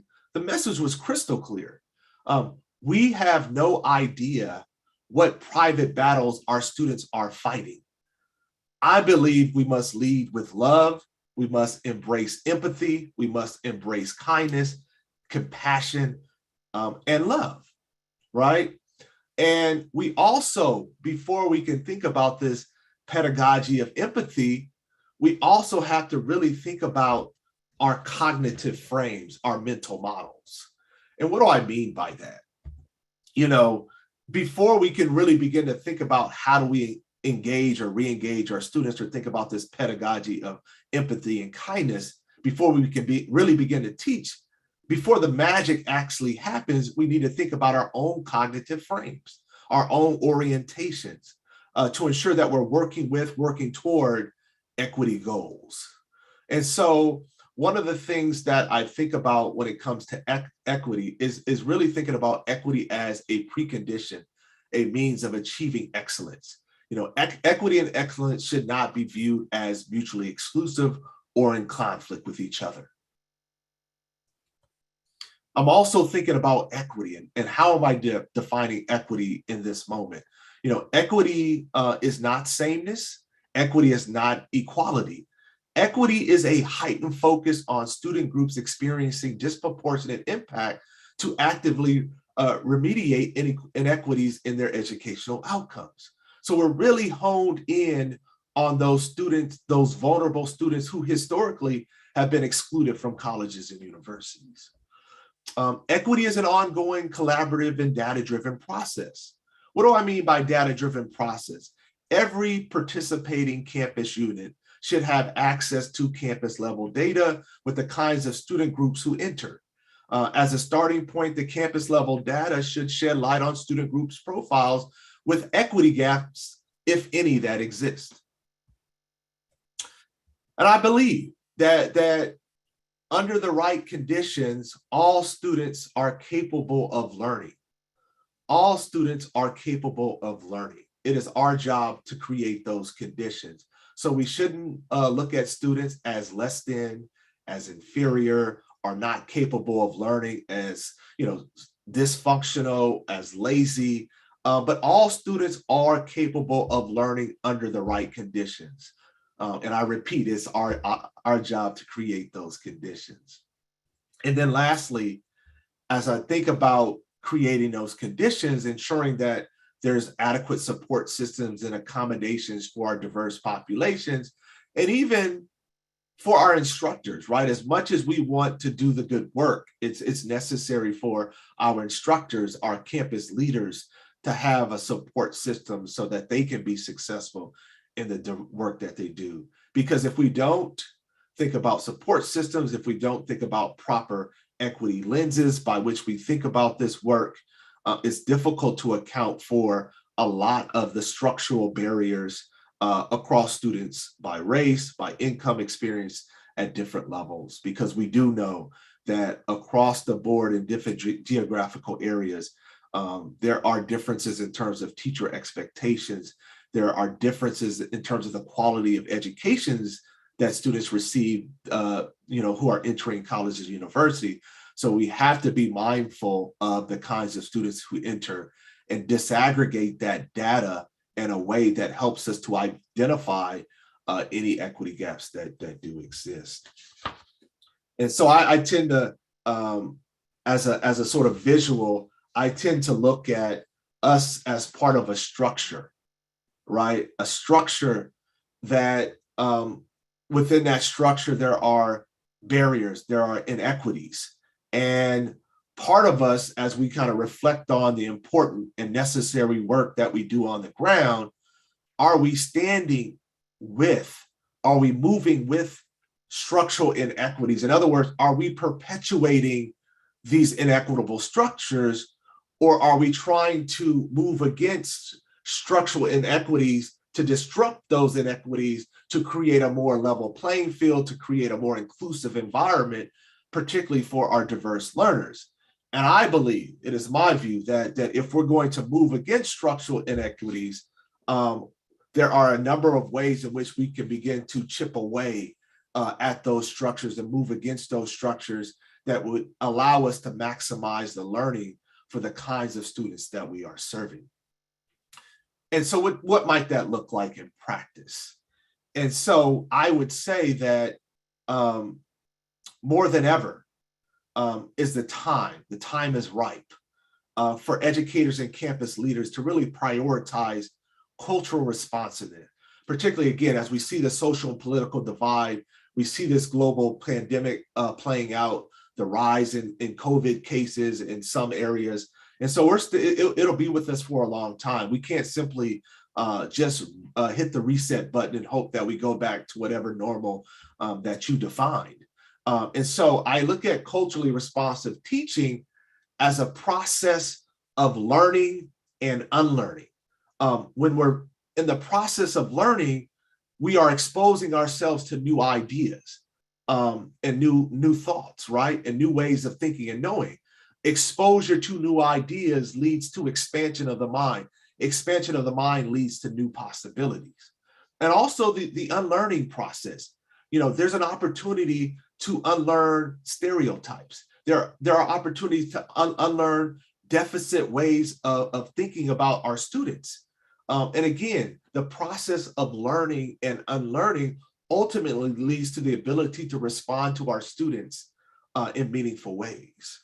So when we think about culturally responsive teaching, it's an approach that empowers our students intellectually, socially, emotionally, and politically by using cultural reference to impact knowledge, skills, and attitudes. So given the diverse learners that we have, how do we tap in to their world? How do we begin to understand them in ways that allows us to respond to them? Other terms you might think about when it comes to culturally responsive teaching is simply culture, right? Culture is central to learning. It plays a role not only in communicating and receiving information, but also shapes the thinking process of groups and individuals. When there is a cultural disconnect, it often leads to discipline problems, poor academic outcomes for historically marginalized groups.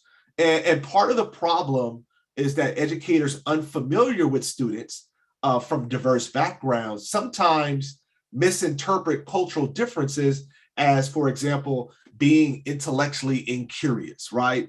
And so it's really important, as I mentioned earlier, is to walk in our students' shoes, to really think about what we can do to really tap in and be relevant to who they are as learners, as diverse learners. If educators are not aware of their culture, practical things that you can do as educators is introduce yourself to your students. Ask them their name. Ask them how they're feeling. Right? In this spirit of football that's going on, what is your favorite football team, if you have one? These are things that are actually showing that you want to connect with your students in relevant ways.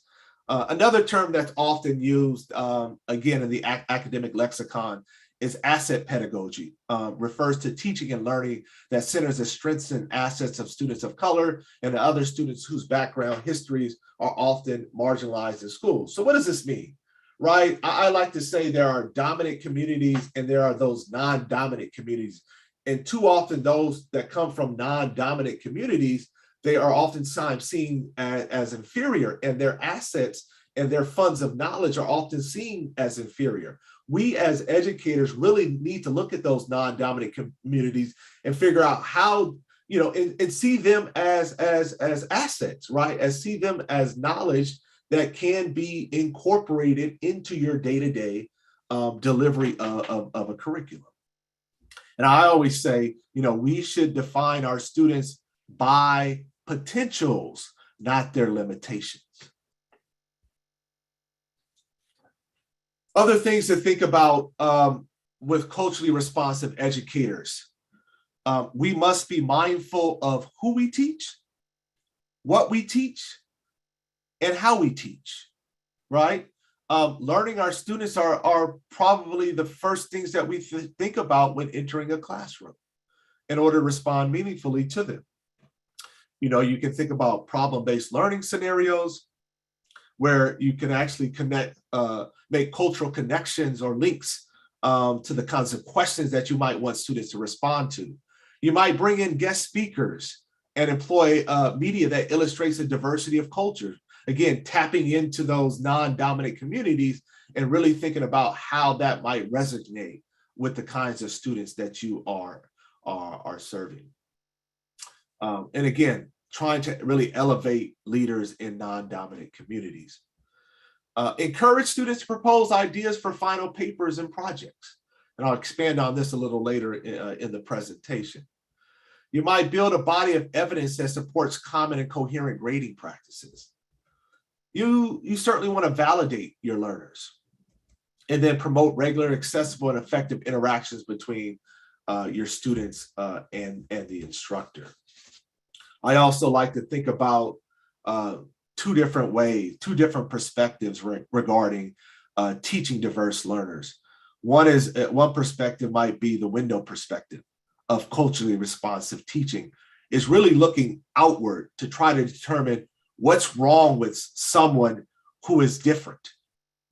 The mirror perspective, which is to my right, of culturally responsive teaching, is looking inward and to self-reflect, an inside-out approach to improve one's responses and interact with one another. And as equity-driven, equity-focused teachers in this intellectual community, the most effective educators look inwardly to determine impressions they have about others, which influence how instruction is taught in the classroom. So there is a constant ongoing reflection, right, that educators must have to look inward, right, in order to respond meaningfully to their students. And to put a finer point on culturally responsive teaching, it's important as we go through this process of learning and unlearning, is to draw on languages, literacies, experiences, cultures, and histories of your students, right? Really to allow students to relate to the material that's being delivered. We also want to build on what students already know, which is important to really get a foundation and an understanding of our students and how we might really want to meet certain goals in the classroom or objectives.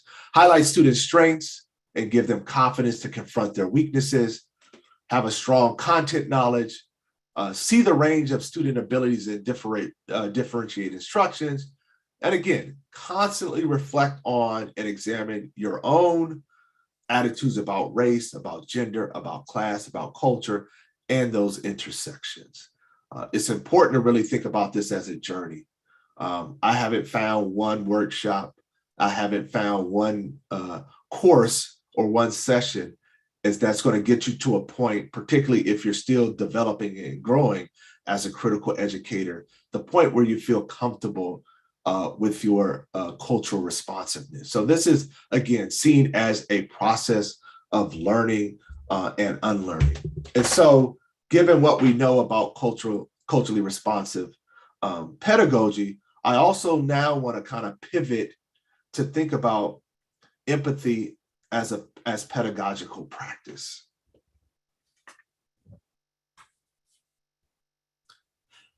What is empathy? Empathy is a scarce resource. It's oftentimes not viewed as important in some spaces. It oftentimes tends to be glossed over or even overlooked. Empathy is critically reflective process. It's a process, it's an ongoing process of reflection. As you think about, teaching in your own classes, or even as administrators, as you're surveying the campus landscape, there are times where you might encounter certain scenarios where you have to step back and spend time. It could be weeks, it could be months, reflecting on how could I have been better in that moment? How could I have been better in terms of how I connect with and engage my colleague, my administrator, my students in the classroom, right? So that's a constant reflective process that you might go through, right? Empathy is a way of connecting with other people that shows you understand that they're experiencing something meaningful, even though you may not understand exactly how it feels for them, right? So again, it's a way in which you can connect and work through difficult moments together. The way in which you connect with people certainly will determine how you might respond to them in meaningful ways.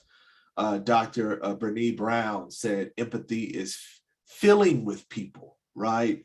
And in order to feel with and connect with other staff, students, and colleagues, we have to be willing to be vulnerable, right? We have to reach within ourselves to be willing to step into someone else's shoes. The more we put ourselves in someone else's shoes, the more we can imagine better opportunities for students learning. So empathy requires one to kind of live vicariously through another's experiencing the feelings, thoughts, and attitudes that they are also feeling as best we can. So that's important for us to really think about feeling with people, feeling with our students. What isn't empathy? Empathy isn't sympathy. When you are sympathetic, you are feeling sorry for students. Rather try to understand or connect with them. Empathy does not mean that you lower your expectations. Being empathetic, you can validate and have empathy for students while at the same time holding them to high standards. In moments when you connect with students empathetically, you can reinforce your beliefs in their ability to really succeed. Empathy isn't a weakness. It is a strength. It is an asset. It's okay to be vulnerable. It's okay to really consider empathy as an asset. Empathy cannot be the only approach to understand and connect with people. Your approach must be multifaceted. One of the main arguments against empathy is that you can understand someone's pain without actually experiencing that pain yourself. So rather than solely trying to feel what other people are feeling, we should focus on how to mitigate and really repair the harm inflicted on the most marginalized in our space. So we should really focus on things that we control. We're not going to understand everything about our students, but we can certainly try to figure out how to mitigate that harm, how to make that less harmful for the kinds of students that you're in that space with. And then just in terms of research, as it relates to empathy, research reveals that increased feelings of connection and inclusion improve both student learning and student wellness. Studies show that empathy is a skill that can be learned and mastered. Again, this is a process. This is a process of learning and unlearning. And to the late, great Bell Hooks wrote in Teaching to Transgress, there can be and usually is some degree of pain involved in giving up old ways of thinking and knowing and learning new approaches. So it's okay to not know everything. It's okay to be in the process of learning and unlearning. Just be clear about your goals, your end game, and what you like to accomplish during that process of learning and unlearning. And so I've kind of got you to a point to where we have the why of empathy in education. And that why of empathy in education is pretty clear given the research and given what we know in the ways in which we define empathy. And what about the how of empathy? How do we incorporate empathy? What does empathy in the classroom look like in practice? And what do I mean by this empathy gap, right? When we need to adjust our expectations for what can reasonably get accomplished while in a global pandemic, adjust our expectations in such a way that closes what we might call the empathy gap that creeps into our courses. And I try to say as much as I can, there needs to be an ethos of care that reverberates through our classroom. There needs to be, and I'll say that there needs to be an ethos of care that reverberates through our classrooms. So how can we have high standards while also ensuring inclusive teaching practices? And I want to share some of those ideas with you.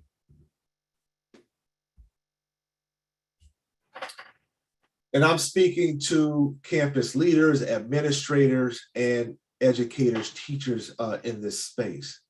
The first thing we must do is practice self-care. wellness first. Take care of yourself. It is difficult to practice a pedagogy of empathy, kindness, and compassion if we are nearing burnout and exhaustion. A plan for our own rest, a plan for our own relaxation and support should be prioritized. This should be a foundational to our daily, weekly routine. So again, self-care is important. If we're going to do that important and necessary work, it's important that we think about self-care. I also would encourage you all to really focus on our students' emotional world. Really genuinely caring for our students, understanding their home life, their home culture, their backgrounds, their community cultures, particularly if they're in non-dominant communities, really believing in their potentials, really seeing our students as assets, as strengths. Remember, right, that we should define our students by their potentials and not their limitations. So if we reach down and tap into their worlds, there's a world of potential there. There's a lot of strengths that we should really be trying to tap into. So really focusing on our students' worlds and really trying to immerse ourselves in that world to really get a sense of how might we respond to our students in meaningful ways. Something else that you might want to think about is make intentional connections with your students. From simply learning your students' names, right? And not mispronouncing their names, which can be viewed as cultural disrespect, right?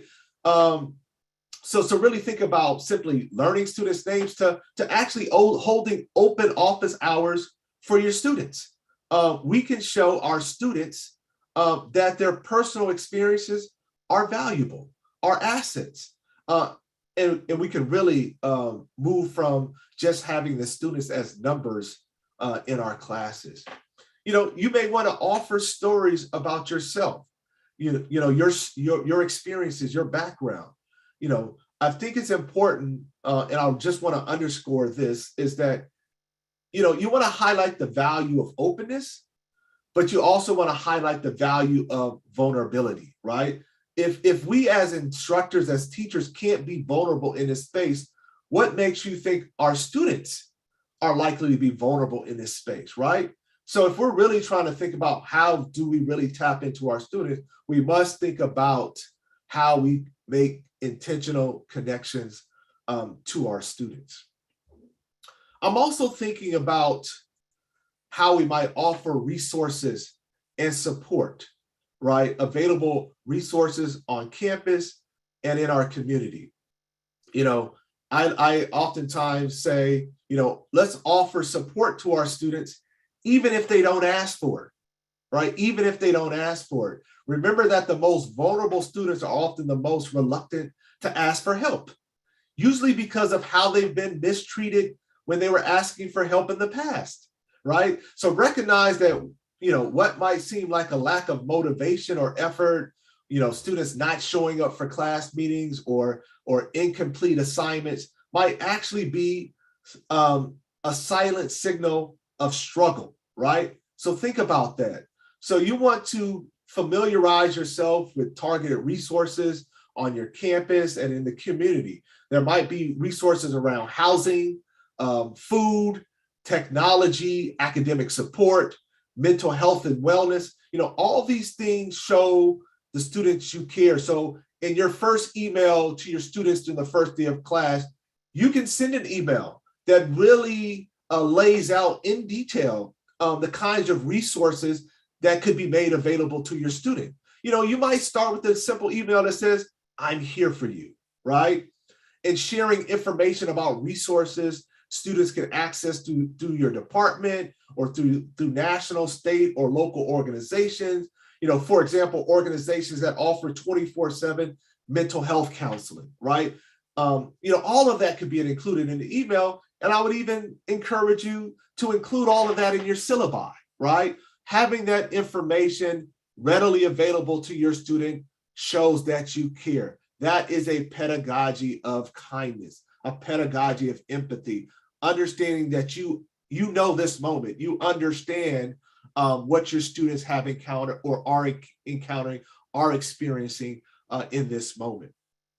I would also say, adjust your expectations and set, reasonable goals. What do I mean by that?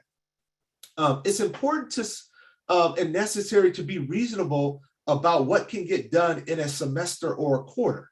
Otherwise, you risk grading students on their privilege. You risk grading students on their privilege.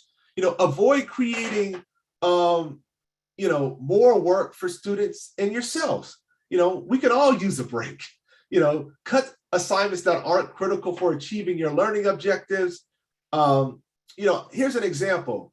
In the aftermath of George Floyd, we had this sort of so-called racial reckoning. We had mass protests. We saw a lot of folks coming together globally toward, a common cause. And our students felt that. They heard that. They were part of that ongoing struggle. And I was confronted with a lot of decisions that I had to make. And here I am preparing for a 10-week quarter at Riverside. I've got my schedule laid out. It was asynchronous. And I had to figure out, what am I going to deliver to my students? Because at this point, my students are tired. They're exhausted. And they really weren't thinking about learning. They really weren't thinking about, earning an A in a class. They really were more so, and I'm generally speaking, thinking about this moment and how can they improve the lives of those in their community? How can they care for those folks in their community? How can they address these injustices, right? And I had, as an educator who was there with them, fighting with them, had to make a decision. So I end up cutting my activities in half for the class. I did away with my exams. And we had a final paper that I cut in half. And I allowed my students to focus on this moment, and whatever the prompt was for the final paper, they could incorporate their experiences and what they were experiencing in that moment to let them know that this was just not an anomaly. This was something that was systemic, and it required all of us to confront, to wrestle with. And so I'd like to think that my students appreciated that moment, but I certainly had to step into my students' shoes to really feel that moment. I even had to send out an email, very detailed, letting them know what this moment might mean to me, what this moment might mean to them, and let them know that I was their support system, right? So there are times where we have to think about how we might address that schedule. And so making reasonable accommodations for all of our students, again, even if they're not asking for it. And it's interesting, as I speak to you all here today, is that sometimes there's a need to rethink our course policies, particularly in this global pandemic. And I used to be one of those educators that, at times wanted to maintain a certain expectation, what some may call rigor, right? And I think that term has been taken out of context, because you can still have rigor and have empathy, kindness, and compassion for your student and still have high expectations, right? So we should not, we don't want to think about students as antagonists, trying to get over on their instructor, right? We don't want to default to suspicion and anger, right? They are, or something, for example, they are likely cheating. They're not going to read or do the readings for this week. They're lazy, and so on. So I gradually learned over time through a great deal of trial and error that a combative way of approaching teaching is counterproductive at best and really destructive at worst. I also learned that there is no space for trust to grow in this learning space if we don't allow our students ownership in this space and flexibility in this space. Do you ever think about, as educators, why you require students to jump through hoops to prove they deserve an extension on a paper, right? Do you ever think about that? Do you ever think about why you dock points if students miss multiple classes in a term? Do you ever think about that, right? So I've decided, to choose empathy, choose kindness as a pedagogical approach. Empathy and kindness are something we should aspire toward as educators, as people, right? So here are some things that you might want to think about and rethink in your course policy, particularly during a global pandemic. Post-pandemic, you might want to continue with some of these approaches because I think that it really shows your balance between high standards, but also being mindful of the students that you're working with. One of the things I think about is my attendance policy. Examine your attendance policy is a great place to begin during these extraordinary times. You might want to expand the number of classes a student can miss, right? I mentioned early on, students often start an email with an apology, right? Or wanting forgiveness, right? I'm sorry, professor, but I'll miss class because of, and again, fill in the blank. So maybe expand the number of classes a student can miss. Or to be quite frank, you may want to drop your attendance policy altogether, right? Again, not thinking about students as antagonistic and really understanding in this moment what students are wrestling with. Something else you might want to think about is late assignments, right? You may set target dates instead of firm due dates. You might have a consequence-free late policy on one or more of your assignments. If an assignment is fewer than 5 days late, it will be considered as submitted on time, right? You might offer incentives for early submissions, might give them extra points if they submit their assignments earlier than the expected date. When it comes to grading policies, at some point during the semesters, your students might not turn in their best work. You might build in options, including giving students an opportunity to revise and resubmit their work. You might consider dropping their lowest grade for an assignment or a test. A little flexibility will go a long way in relieving both student stress and your own, and it may provide significant boost to their confidence and to their learning. Something else that perhaps we might take for granted is office hours. From what I know, most students fear office hours. It could be intimidating for many students. They may want to ask questions about extensions on papers. They may ask for ways to improve their grades.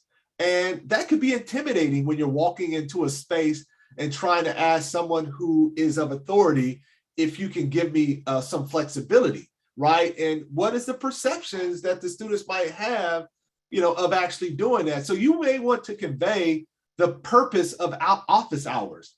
You may even want to change the actual labeling in your syllabi of office hours. You might call it student success hours or right. You might call it hangout hours, right?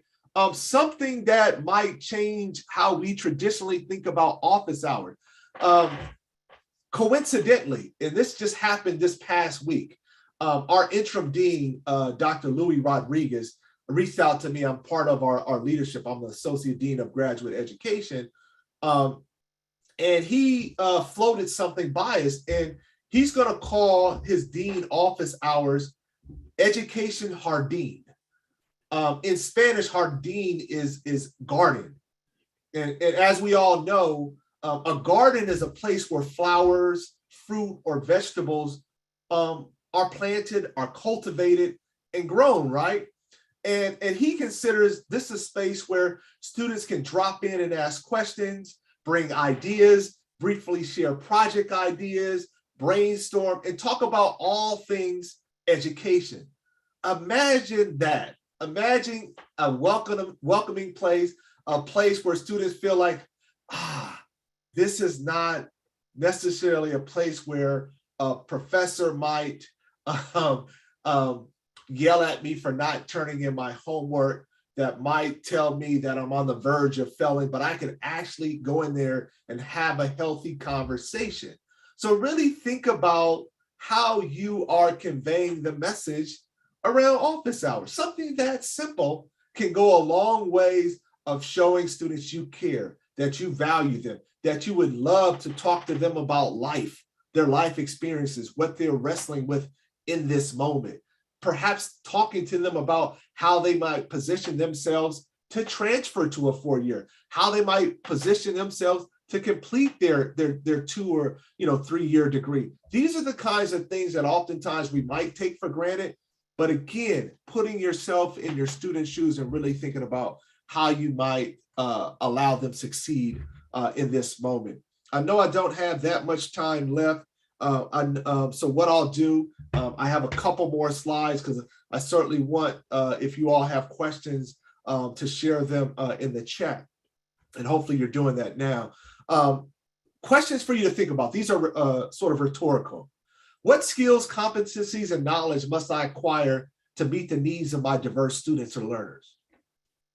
How often do you encourage self-reflection, sharing, and new and innovative perspectives with campus leaders? How have appropriate support systems and accommodations been made for populations that may have previously historically been overlooked?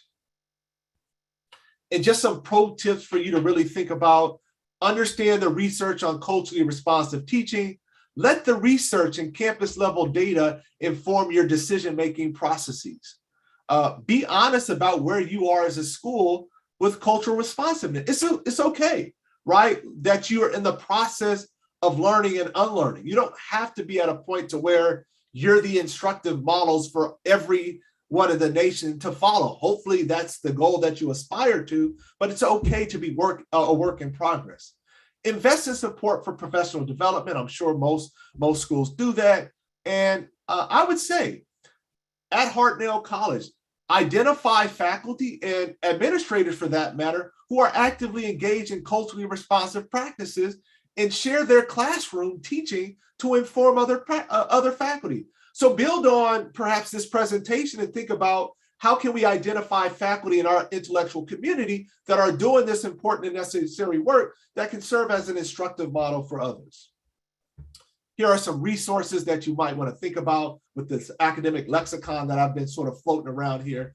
Geneva Gay's done some excellent work. Might want to check out her textbook, Culturally Responsive Teaching. Of course, the late great Bell Hooks, Teaching to Transgress, important for everyone. I mentioned Alim and Paris. They have a book out called What is Culturally Sustaining Pedagogy? And there's a book by Tobin and colleagues, Reach Everyone, Teach Everyone, a great learning source for you all to really think about. Share any reflections from today that you have. If you have lingering questions, I think we might only have about five minutes at this point at best, but it's so great to be in this virtual space with you. I'm hoping that I'm pushing your thinking, getting you to really kind of sort of build on this work. I'm hoping that this is not the last time you talk about this, that this translates into other academic spaces, and that you all are really thinking about how can I be best at what I do? How can I be a champion for change? How can I be in the best position to educate diverse learners? I'm so excited about the possibilities here. If I can be a resource, if I can continue to extend this conversation, please do not hesitate to reach out. With that, I will pause for a second and entertain any questions that you all might have.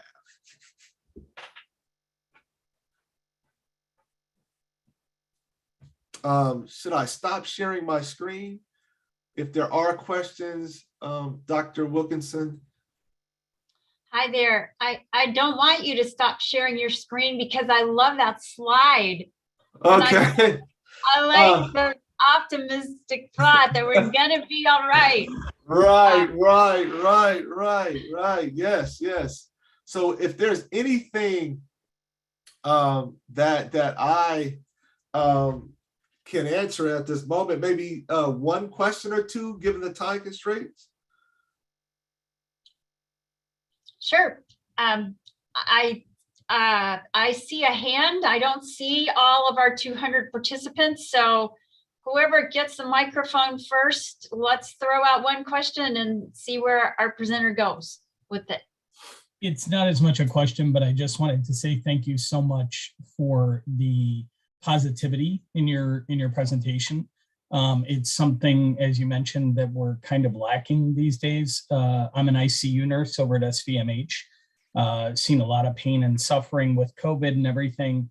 And so, it really makes such a difference to hear such a message that is so inspiring and also so positive. So really, thank you for that. Thank you so much, Steve. I appreciate you joining us here today.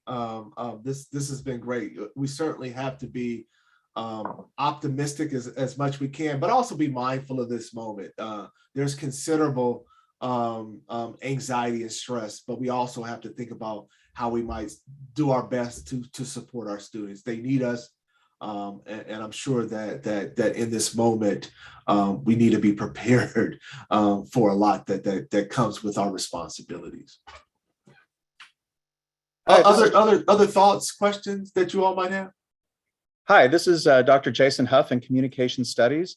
And I was just wondering if you could just speak briefly to the possibility of focusing classes on student learning outcomes, letting that be a guide, and then that there's a lot of creativity and a lot of room for empathy as long as student learning outcomes are being met. Absolutely, Dr. Huff. That's a beautiful question. I would go back to the slide that I had around an equity frame, right? And you talk about student outcomes, right? And no better way to really think about student outcomes to act, than to actually measure it. I would say what gets measured gets noticed, right? And so if we think about specific outcomes, specific end games that we would like for our students in terms of learning, I think that we can then think about what is the treatment, what are the ways in which we're going to engage our students in a culturally responsive way to meet our end goals, to meet our equity goals. And so absolutely, if there is a framework, if there is a data monitoring strategy that you have within specific units on campus where you can actually identify what those outcomes might be, disaggregate that by student background information, and then figure out what is that treatment that I want to incorporate that's going to allow us to slowly, methodically, intentionally get us to those end goals. And so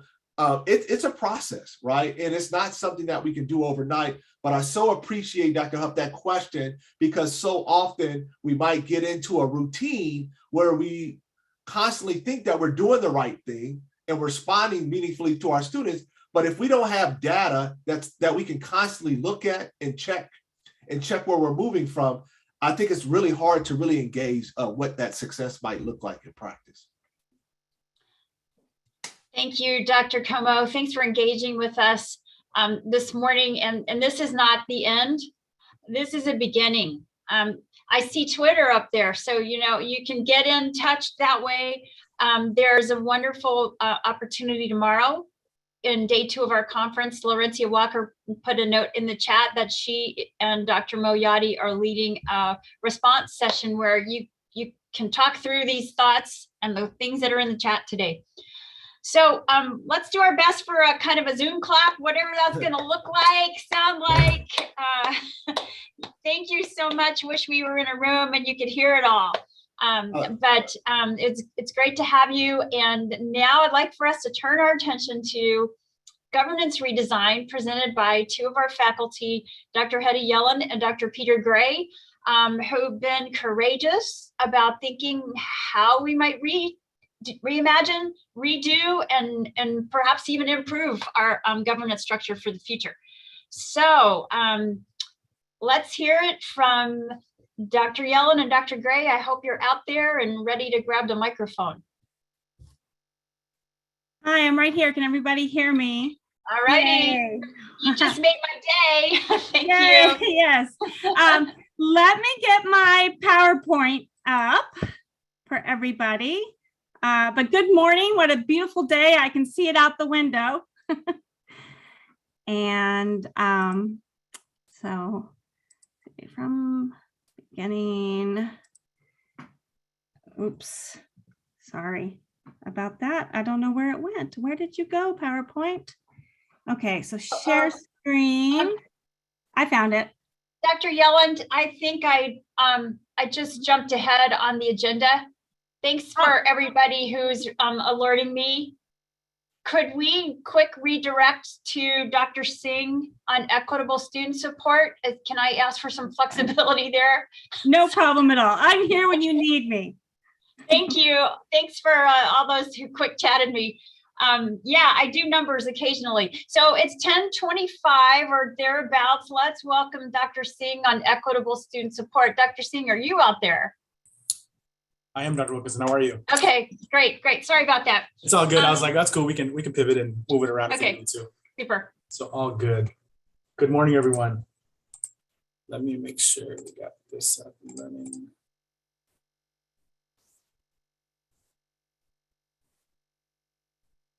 All right. Let's share my screen.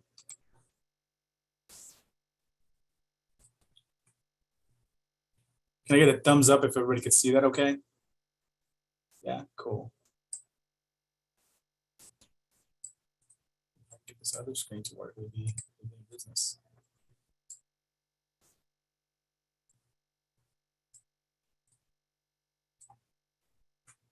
Great, well, thank you. Good morning, everyone. Thank you to Dr. Como for sharing your presentation and your research. It definitely kind of sets the tone for what we're going to be talking about this morning. Not going to lie, a little hard to follow that, but we're going to do our best to kind of keep this thing going. I think leading with empathy continues to be that theme for us for the last 2 years. So I definitely look forward to your Q&A session tomorrow.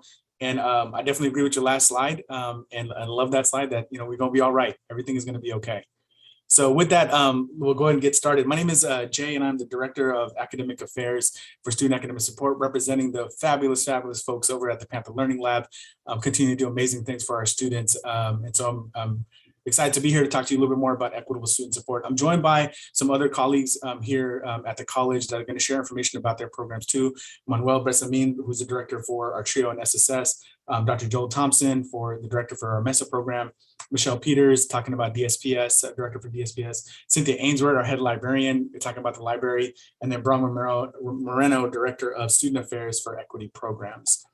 So we will go ahead and keep moving along.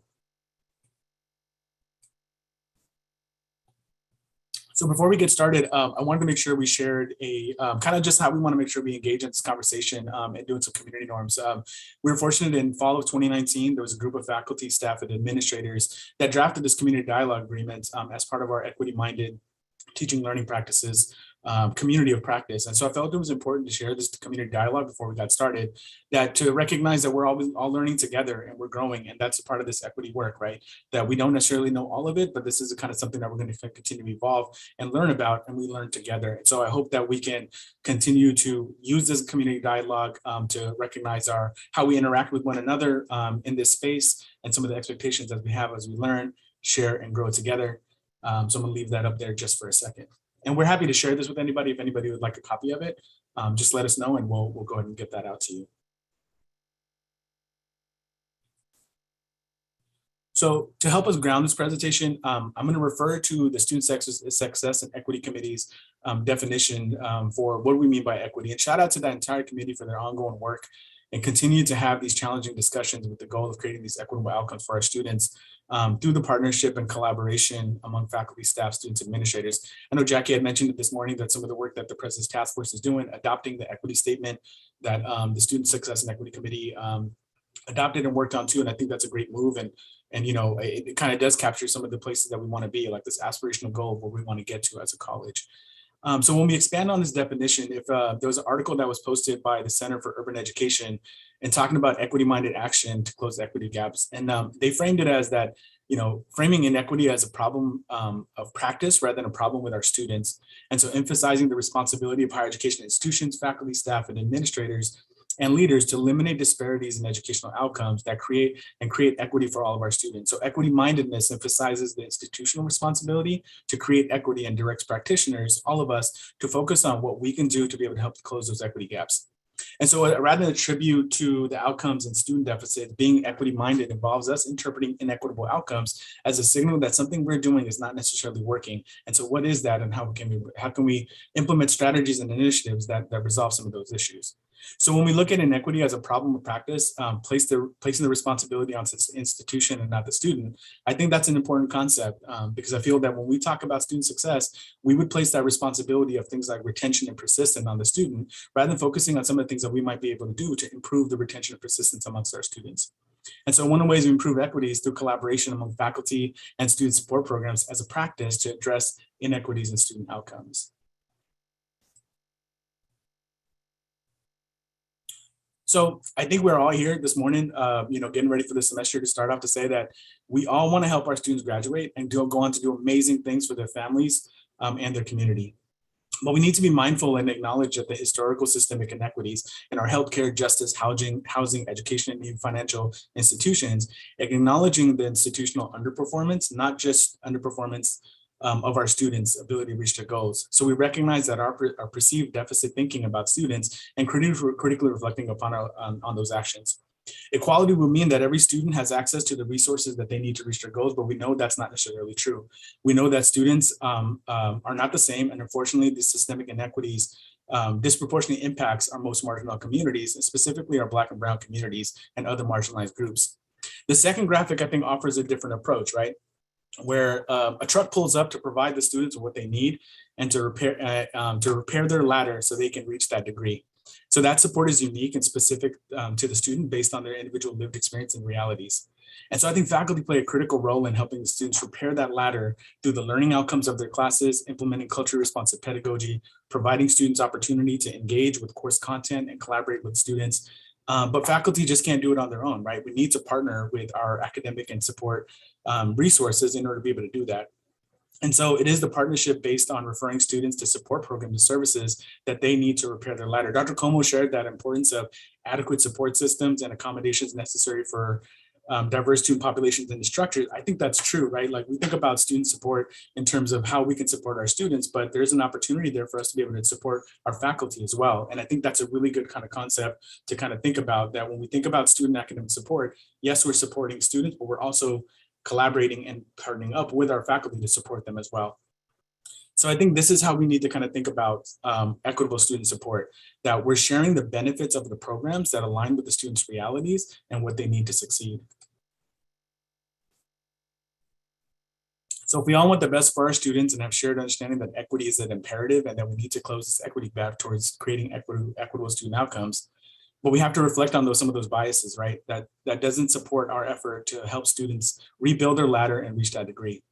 And so perhaps it is sometimes our implicit bias that affects the ways in which we even talk to students about the student support services, interventions, who should participate in specific programs. That might be internships, career opportunities, research, anything like that. Like, maybe it might be some things that's our implicit bias that might be impacting that. And so what usually creates the most angst among some educators is that we turn our discussion to the reason of equity gaps, and we point out that there are biases and privilege in the language we use to describe students and the way we present data and interventions that propose to eliminate inequities. If you do get a chance, I highly recommend From Equity Walk to Equity Talk. There are some free e-copies available in the library. It's a really good resource that gives some tangible kind of approaches that we can do to continue talking about equity, but also walking about equity as well. So I think framing kind of implicit bias in terms of our conversation about equity and student support, Dr. Posa provides a good overview of implicit bias and how it affects our perceptions and thinkings. So if we want to move forward towards equity, inclusion, and diversity, we got to unpack that, right? Examining our implicit bias so that we can create the supportive ecosystem where our students thrive and reach their goals. And so implicit and unconscious bias refers to attitudes or stereotypes or understanding actions and attitudes and decisions on unconscious behavior. These biases, which encompass favorable and unfavorable assessments, are activated involuntarily without the individual's awareness and control. And we make these automatic associations all the time. We all do it. And so it's like, how do we make sure that we kind of check ourselves, right? To make sure that we're not, we're not doing that in a way that's going to be harmful towards our students.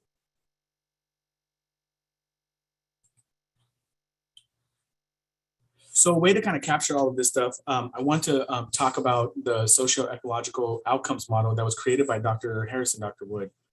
And they provided a framework for understanding the success factors among Black men in the community college.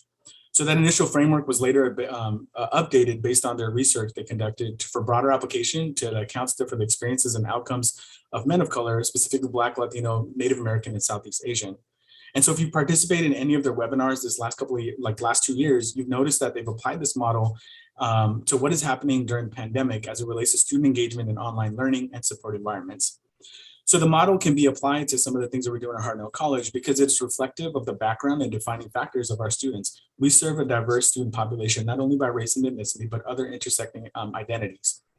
And so the model provides us framework, right, to consider how the socio-ecological domains and inputs relates to student success.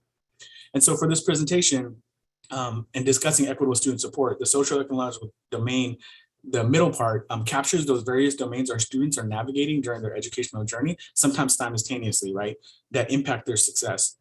And so it is a collective effort through faculty and student partnerships that we support students navigating these various domains. So in the later slide, I'm going to apply these elements of the model to our meta major structure and college redesign efforts.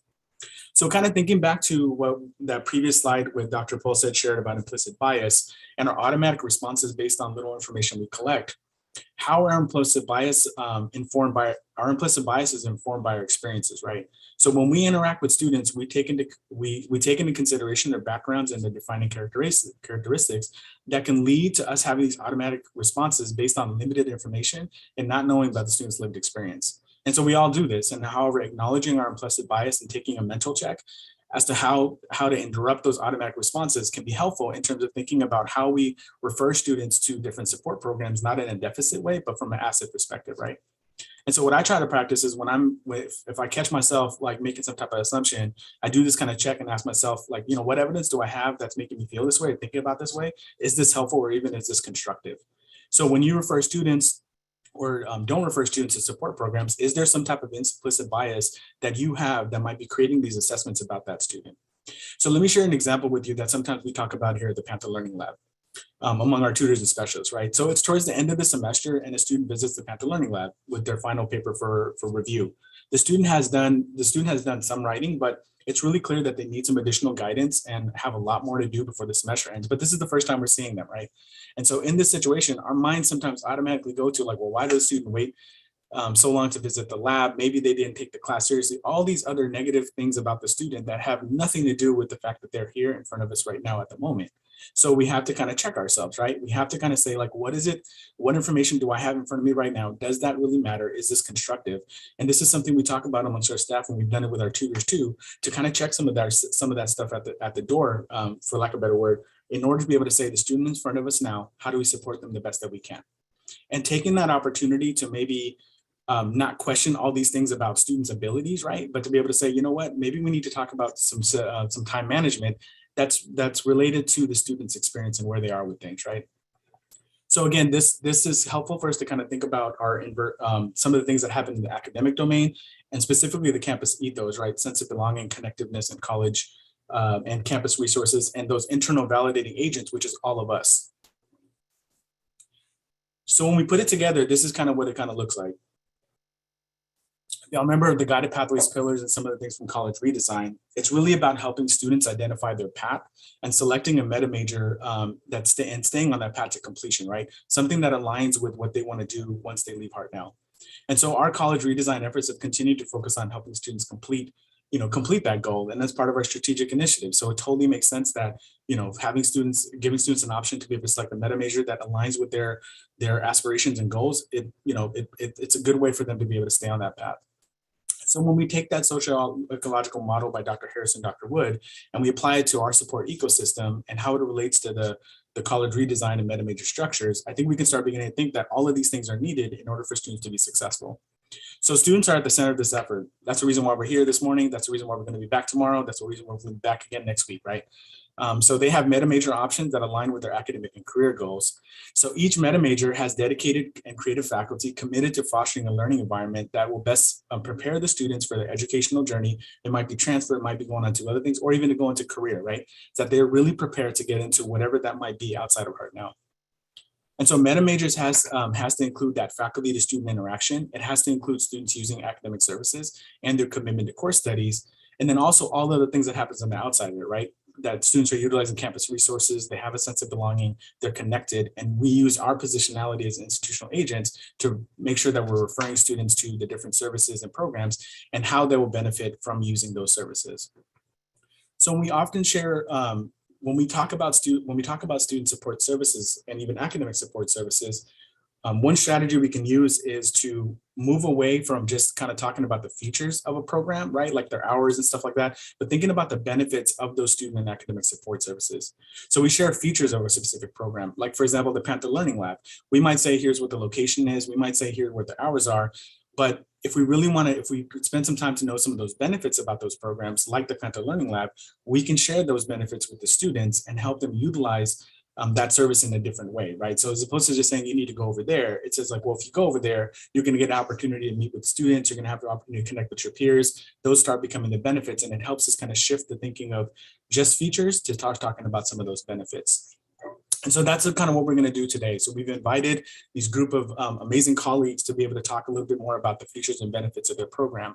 And so before we get started, I'm hoping I can get your help on this to think about your time as a student. And so were there any support programs that helped you reach your academic goals? And if you can use the chat, if you kind of think back to maybe what a feature of that program was, maybe what the benefit was, and how did you learn about it? Just to kind of get an idea of like where we're going to go with this conversation about features and benefits. So feel free to use the chat if you want to name the program. That's great. Maybe there's a feature that really spoke to you. Maybe there's a benefit that you have. But how did it help you succeed to get to where you are today, sitting here with us this morning? Oh, thank you, Deborah, for putting the link in there for the book.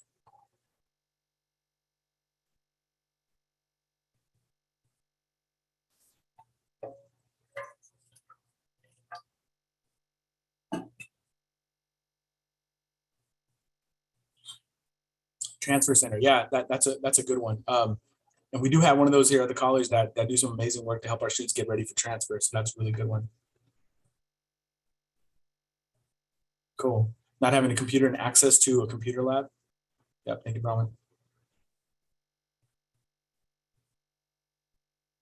So I'll leave that up there if anybody else wants to continue sharing so we can keep moving with the presentation. And so why do we want to focus on features and benefits? So thinking about features and benefits of a support program helps us speak to students about the services and connects us to the campus and creates opportunities to ensure that we're referring students to the programs that are beneficial to their educational goals. So Hartnell students spend most of their time with faculty in the classroom, right? So having knowledge of the program features and benefits helps us refer students to specific programs based on their needs. And this aligns with the equity rubric, which is going to be plug-in for tomorrow, right? Our folks are going to be sharing the equity rubric. So definitely they're going to be mentioning some of this, but this aligns with being intrusive and culturally responsive, that we know our students, we're familiar with the student support programs, and we're referring them based on their unique situation.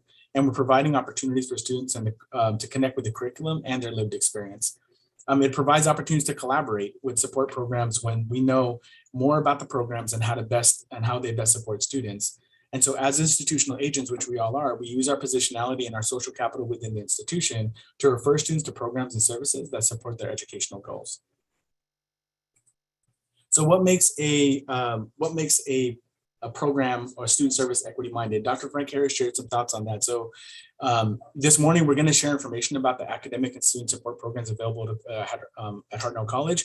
Each program will share their benefits and features to better support you as you refer to students talking about these services.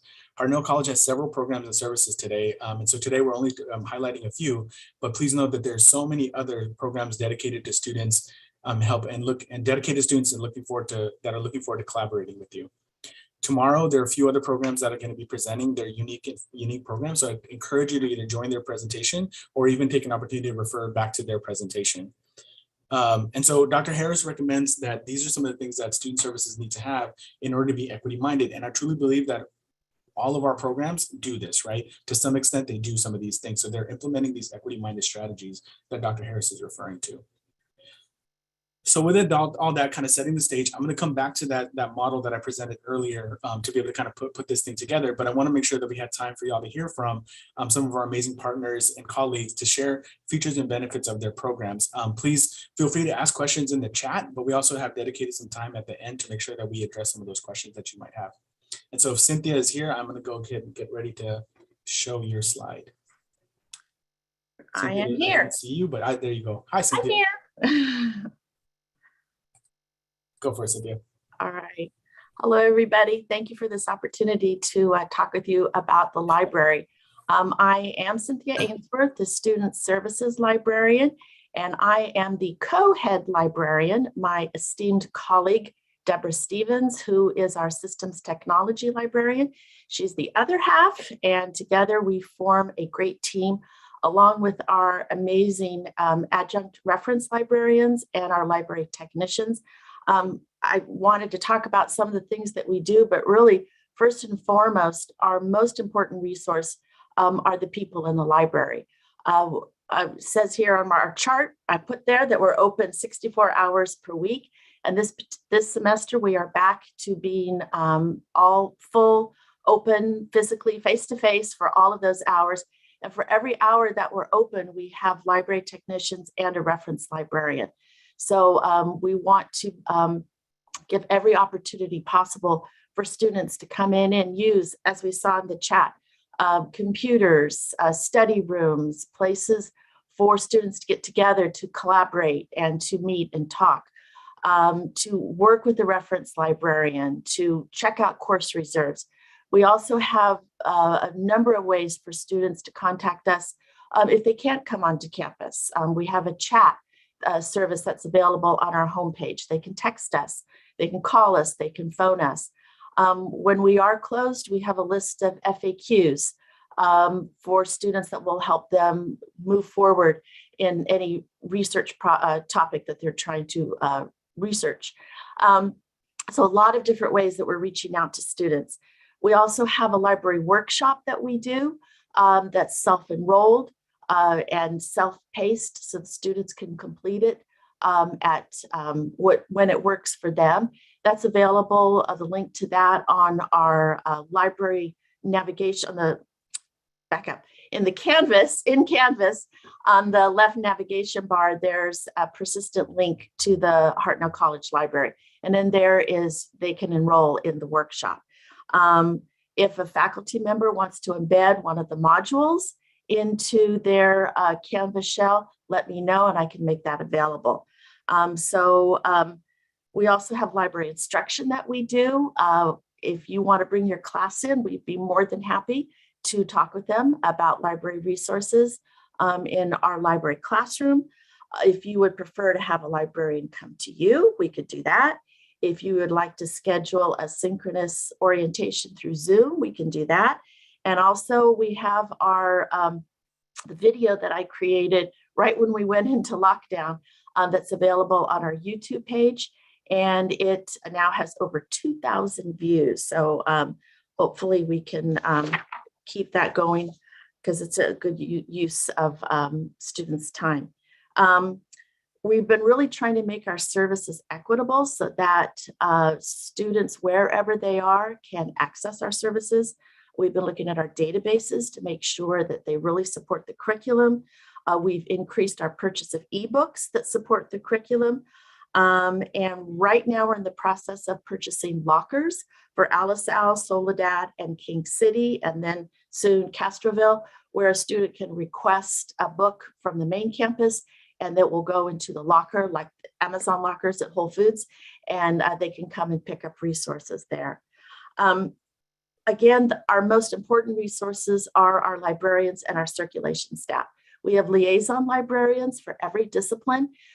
So if you have a need in some way and you feel like that need is not being met, contact your liaison librarian. That their names are listed on our website. We want to help you. I loved what Jay said about creating a sense of belonging for students. We want to help you make the most of the resources that we have available to help students. And anything that we can do, that's what we want to do. Let me see if I got all my notes. That's what I have to say. Thanks so much. Thank you, Cynthia.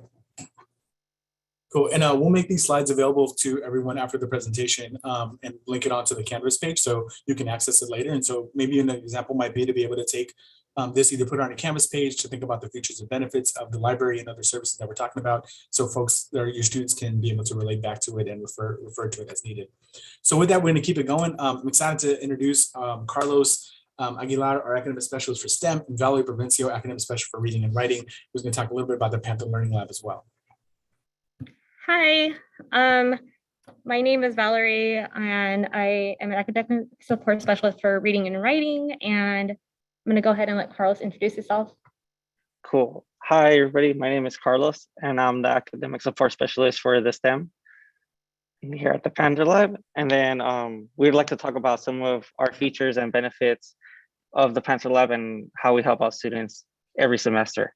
So being online, we support students through synchronous and asynchronous tutoring sessions. And we also support, or we promote, independent learning. And in our tutoring rooms, we supply students with a tutor. And the tutors are students who have either taken classes that the students are taking or have taken a class that's similar to the one that the students are taking. So they get to build the relationship with these tutors, and they also get to have a perspective from the tutors as a student and as a student who succeeded in their class. That way they could also succeed in their class. So we like to promote the connections between the students and the tutors and help them succeed in their classes throughout the semesters. And then if I want to say something too. Okay, yeah, so we're going to jump into just basically one thing that I like to really pride ourselves in here in the Panther Learning Lab is the environment that we create for students. We are often finding, especially during COVID, we found that we were often the only link and connection that students had to campus. And often what students were doing were coming in and asking us just various questions, whether it was about Canvas support or even just academic support with their classes, and figuring out how to navigate, the databases, all these new things that they're being introduced to. And something that we got a lot of feedback in was this last semester, and just all our semesters being online, was just that our environment that we offered students. So we provided them a platform where they could connect with their peers, whether it being tutors or fellow classmates in group sessions. That's something that we really like to offer and are committed to here at the Panther Learning Lab. However, none of that is really possible without you guys and collaborating with us here in the Panther Learning Lab. We really appreciate you guys. There's our psychology department who requires a lot of our students to come in and make sure that they are able to meet with a tutor to establish that connection. The connection is really important that a lot of the faculty and other programs provide us. And another thing that the English faculty do, and I love seeing it too, is they add us, the academic specialists for reading and writing, to their Canvas courses. This allows us to get insight and direct access to your guys' instruction, mainly because students come in and it's the same thing, like, oh, I don't know what I'm working on, or the teacher, this is what they told me. So having that collaboration and having that access to your guys' classwork is really vital to us here in the Panther Learning Lab. And what Carlos didn't mention is that we actually are returning to in-person tutoring this upcoming semester. We kind of piloted this semester. It went really well. And this upcoming spring semester, we're going to be offering both remote tutoring and also in-person tutoring services. And I'm going to go ahead and actually drop our flyer into the chat box for you guys to have access to. And basically, we're really excited to collaborate, but again, that collaboration is really vital. If you guys have students needing any Canvas support or any type of just support in general, emails, you're gonna get a lot of lost passwords, please direct them to us, because sometimes we pilot that, and we also have Frank here who could also reset those passwords. And I think that's pretty much it for us, actually. Jay, did you want to add anything? I think y'all did a great job. Thank you so much. Look at the flyer that Valerie's going to share. There's more information and links on how students can make appointments with us and also access our virtual help desk, which will be available to students starting on Monday. So thank you, Valerie, and thank you, Carlos. So we're going to keep this thing moving. I'm looking at the time here to make sure that we have enough time to do a little bit of transition and make sure that the folks that are going to present right after us are ready to go. So next, I'd like to introduce Manuel Bresamin for the director for our TRIO programs. Manuel, right here. Yes, thanks, Jay. Go for it. Well, I'm going to let you all just read what's there on the slide, but I want to tell you about why TRIO exists. The wonderful thing is, and for those of you guys who have been students of history, TRIO is a part of the great society that Lyndon Baines Johnson developed when he became president after John F. Kennedy. And, I'm really proud of a lot of things that president did. We still have those things today: Medicare, public housing, Head Start. Well, TRIO is what President Johnson envisioned for low-income students, students of color. In effect, Johnson developed some of the first equity programs way back in the 60s. And it's a real shame that a lot of students don't know about that president. He did a lot, just like Roosevelt did with the New Deal. But what is TRIO? TRIO is 65 years old, once again developed by the Johnson administration as one of the first equity programs. And those of you guys that are students of history know that he did so much for the African Americans in the South to gain access to college education, the poor whites in the Appalachian Mountains. All that was Johnson's vision, and he used TRIO to make that happen. Here at Hartnell College, we actually have five TRIO programs.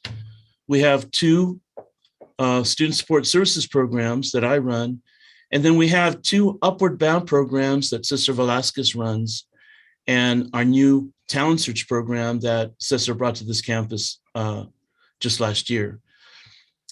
Upward Bound and Talent Search are two pre-collegiate programs, but I run the college version where we bring in 300 students.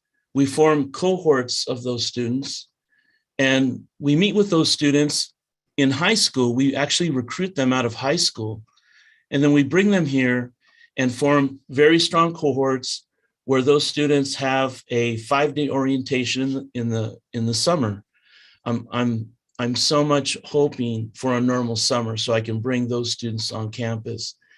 Once they come in as a cohort, then they stay as a cohort for the next several years until they graduate and transfer. Their first year, we give them a very strong freshman year curriculum where they meet with our great counselors, Norman Nichols and Atanasia Malagon, and they're given a lot of what they didn't get as a senior. Very focused career and major advisement, educational planning. They have a relationship with each other as peers. And we do what's called proactive counseling, where we actually contact those students through text messages, emails, phone calls. We do everything we can for multiple contacts with students. Strong support programs try to generate multiple contacts. So we do everything we can to bring them in multiple times over 2 to 3 years, because we act as socialization and maturation programs to get them ready for the next level, which is the university. And then we do, I think our claim to fame, what makes us very different here is we do parent outreach. And we actually have a parent curriculum that we give to the parents of our freshmen. And then we have another parent curriculum that we give to our parents of students that are transferring out. That's very important, especially for young women. You know, we have a lot of talented young women in the Salinas Valley, and their parents want them to go to Cal State Monterey Bay. Nothing against Cal State Monterey Bay, but if they are a valedictorian and they earn the right to go to UCLA and they're pre-med, then we want them to go to UCLA as a pre-med major and attend UCLA med school if they can get in.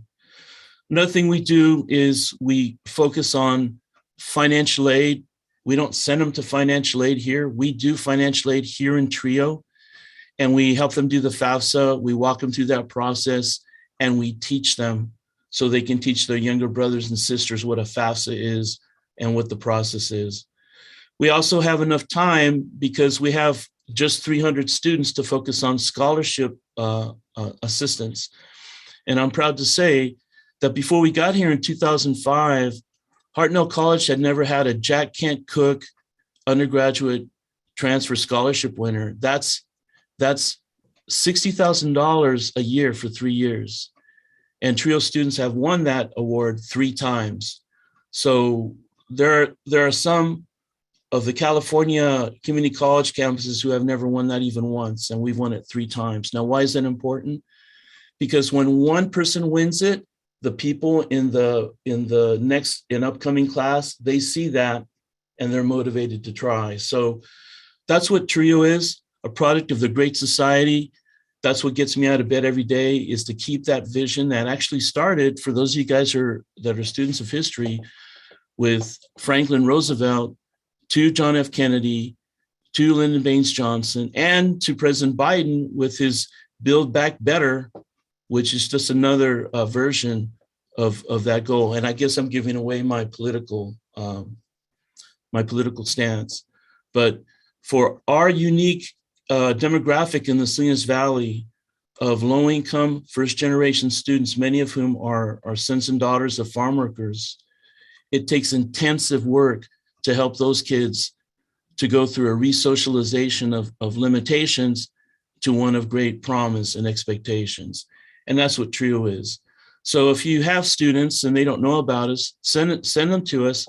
I'm sure we have the biggest sign on campus in the D building on the first floor. You can't miss us.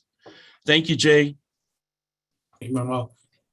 I think this is another good example of one of the ways that as students enter Hartnell College, that there is a wraparound services that really help students take them from, once they enter and get them to reaching their goal. That might be transfer, that might be career. And I think, being able to partner with TRIO and learning more about that, and maybe students just don't know about those services. And so even that might be that student couldn't necessarily participate themselves, but they might have siblings, they might have relatives that are thinking about it, and just having that knowledge and sharing that with students so they can share it with their family and friends it's another way to refer students to services. So we're gonna keep this thing going, y'all. So I'd like to introduce Dr. Joel Thompson, who is our director for our MESA program. Joel, are you here? Yes, thank you, Dr. Singh. Yes, MESA program is sponsored by the California Community College Chancellor's Office and support STEM majors. And so it's very similar to TRIO in many ways, and many of our members are also TRIO members. So again, we want to support our students being successful in their STEM majors. Many STEM majors are very complex and difficult. It's like climbing Half Dome in the background. And so we have study centers here so the students can develop cohorts and come together and study for their particular STEM classes. We have the computer lab available for students. We have funds to provide books and calculators for students that can't afford them. Students that have to qualify for MESA. So again, they have to be first generation low-income students and they have to apply. We intake students from the MESA program at the beginning of each semester. We do an orientation for the new members each semester. And some of the benefits of it, again, includes students. We offer field trips and presentations in different STEM areas for students. We offer internships, career advising, professional workshops, resume writing, and the like, so they can apply for our internship program. So here in the STEM Center, we also have the STEM internship program, as you saw the video earlier today with 2 STEM students. They were also MESA students. And so these internships are important for them being successful and wanting to continue into their STEM major. So to be a MESA member, you have to be a STEM major and you have to plan to transfer to a four-year university to complete your STEM degree. And again, we do this intake every semester. So those faculty out there, if you want us to come talk to your class as we want to enroll new members this spring, you can reach out to us, to either Anelli Manessis or to myself. We can do presentations virtually or in person in class, or you can send the students directly to us here in the Mesa Center in the first floor of the STEM building. So with that, thank you, Jay. Dr. Thompson. All right, we'll keep this moving. Michelle Peters, Director for DSPS. Good morning, everyone. Thanks for having us. The Department of Supportive Programs and Services is the office that is designated to facilitate or work with students with disabilities who are requesting accommodations and services. So specifically, accommodations and services that are related to the student's disability to allow them equal access to the classrooms or field trips or whatever program or activity there is really occurring hosted by the district. So students first need to register with the DSPS, and it is voluntary. But an important point is the students in that voluntary action are making the decision whether to pursue DSPS accommodations and services or not. This is a very different environment from high school, so I briefly mentioned that. So once students complete the registration process, they then will obtain an accommodation letter. The accommodation letter states what accommodations that service, accommodations or services that individual student is eligible for a particular semester. Those accommodation letters need to be issued every semester. And at the beginning of the pandemic, DSPS began emailing those letters directly to instructors. So we are continuing with that practice, even though we are continuing with both with in-person as well as online services for students based on what they're choosing to do. And the students can obtain that accommodation letter at any point in the semester or through their educational career at Hartnell.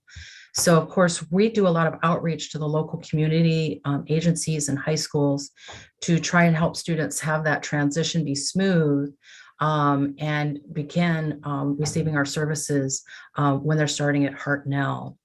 So an important note to make is that the majority of students with disabilities at Hartnell College, similarly to other colleges or universities, have hidden disabilities. So this can mean students with learning disabilities, that was mentioned earlier in the presentation by our keynote, but also includes students with attention deficit disorder, psychological and mental health disorders, physical or mobility disabilities, deafness, hard of hearing, vision loss, blindness, those on the autism spectrum, which we've seen a pretty significant increase of, speech and chronic health conditions. So it can mean any type of physical, mental, neurological, et cetera, type of condition that would reach the level of disability. So you may wonder, it's like, well, how do you know, right? Well, it has to do with what the functional limitations or the educational limitations are for that student. That's a very important role that our DSPS counselors play in having that interactive process one-on-one in a confidential environment with the students to determine what accommodations the students are going to be eligible for, which again are listed in that accommodation letter, which is how our instructors on campus or for program accommodations, a director or a dean of a student service or academic service area might receive. So in regards to the where, right, as I mentioned, some students are continuing to request online appointments as we are transitioning into in-person services, and we're continuing to meet the needs of students. And so opportunities to collaborate with instructors as well. We are located in Building B, the Student Services Building in room 107. We're also available online. Or in an email, electronic forms, our website provides a wealth of information. Students, in terms of that referral process, students can make appointments with our office in one of 4 ways, and those are listed on our website. But they can call our office, just as they always have. They can email our office, but they can also fill out an online Google form or use a self-scheduler to schedule their own appointments with our counselors as well as our lead specialist. So on that note, I'm going to go ahead and wrap up. Please feel free to read the information that's provided and know that DSPS is a resource because students with disabilities are everywhere on campus, and we understand and we welcome the opportunity to work with you. Thank you. Awesome. Thank you, Michelle. I noticed the time here, so we're going to do our best to kind of make sure we finish up and then leave a few minutes for faculty to ask any specific questions to any of the folks who are presenting or just generally to have any feedback. So we're going to keep this thing going. I'd like to introduce Bronwyn Romero, our director for our student for Mi Casa and equity programs. Bronwyn? Yes. Good morning, Dr. Singh. Thank you for including me in this opportunity today. Thank you to my co-presenters. I'm the director of equity programs at Hartnell College. I work alongside an amazing team of collaborators to provide targeted support services for student populations that face specific barriers that could potentially impact their ability to achieve their educational goals. So one of the largest student populations that we serve is our undocumented student population, and we have specialized services and activities delivered through our Mi Casa program and Undocu Resource Center. So some of the features of our program and center are listed on this slide. And I just in the spirit of Dr. Comeau's presentation this morning, I just wanted to emphasize that, you know, empathy is really the key. We do not know what a student's immigration status is by looking at them. And the population in the Salinas Valley is the largest concentration of undocumented individuals in the entire state of California. And so the chances that you have undocumented students in your classes is very high. It impacts them emotionally, psychologically, financially, legally, and you know, it presents specific barriers to healthcare, access to financial aid, access to meaningful employment, et cetera. So just very important to be aware of the specialized services we provide. We have unique sources of funding to provide financial assistance for undocumented students. We also have free immigration legal services. We have mental health activities delivered through our amazing culturally responsive counselors, and we do individualized academic planning and advising that is unique to their unique circumstances. And we are so fortunate to have an amazing lead coordinator who's our undocu liaison, who's Miriam Vasquez. And so we just recommend, please just you know, indicate your support to students regardless of their residency status, and please send any referrals or questions our way. We also offer semi-annual Dreamer Ally trainings that we encourage everyone to participate in. Thank you very much. So next slide. I can wrap this up. We also have male and female mentor and leadership programs that are designed for our low-income students with socioeconomic disadvantages. So those come with a financial award, and they hit on many of the, they're designed to address the socio-ecological domains that Dr. Singh referenced in his model. And so the only challenge with these two programs is right now they are gender specific. We welcome transgender students and non-binary students in these programs. However, they do have to self-identify which program they would like to join. So right now we don't have a gender non-binary mentoring program outside of our Salinas Valley Promise program. Next slide, please, Dr. Singh. And then finally, we're so fortunate to have our the Emoja program here at Hartnell, which is part of a statewide community of scholars and practitioners that is based on a pedagogical model that uplifts and enhances the experiences of students, faculty, and staff of the African American and African diaspora. And our leads for that program are Miss Victoria Coleman and our esteemed Emoja elder and faculty member, Mr. Tony Anderson. And there's a professional development opportunity for any faculty who are interested. There is a faculty institute that's going to take place this summer, and the Moja program can support your participation in that institute. If you're interested, please reach out to one of our program leads. Thank you so much. And you can find more about the services offered through the Office of Equity Programs on our website. We have a total of 6 different programs for different populations of students. So just a quick overview, and happy to answer any questions. Thank you. Cool. Thank you, Bronwyn. I know we're a little bit over. I'm not going to get a chance to talk in detail about crisis counseling and emotional wellness, but Carol Kimbrough and folks are going to be presenting tomorrow. If you want to just take a quick glance at this slide, please participate in that too, especially when we're talking about our mental health and wellness for our students. The other program that is also going to present tomorrow is going to be our Guardian Scholars Program with Maricela and Dr. Jason Garrett.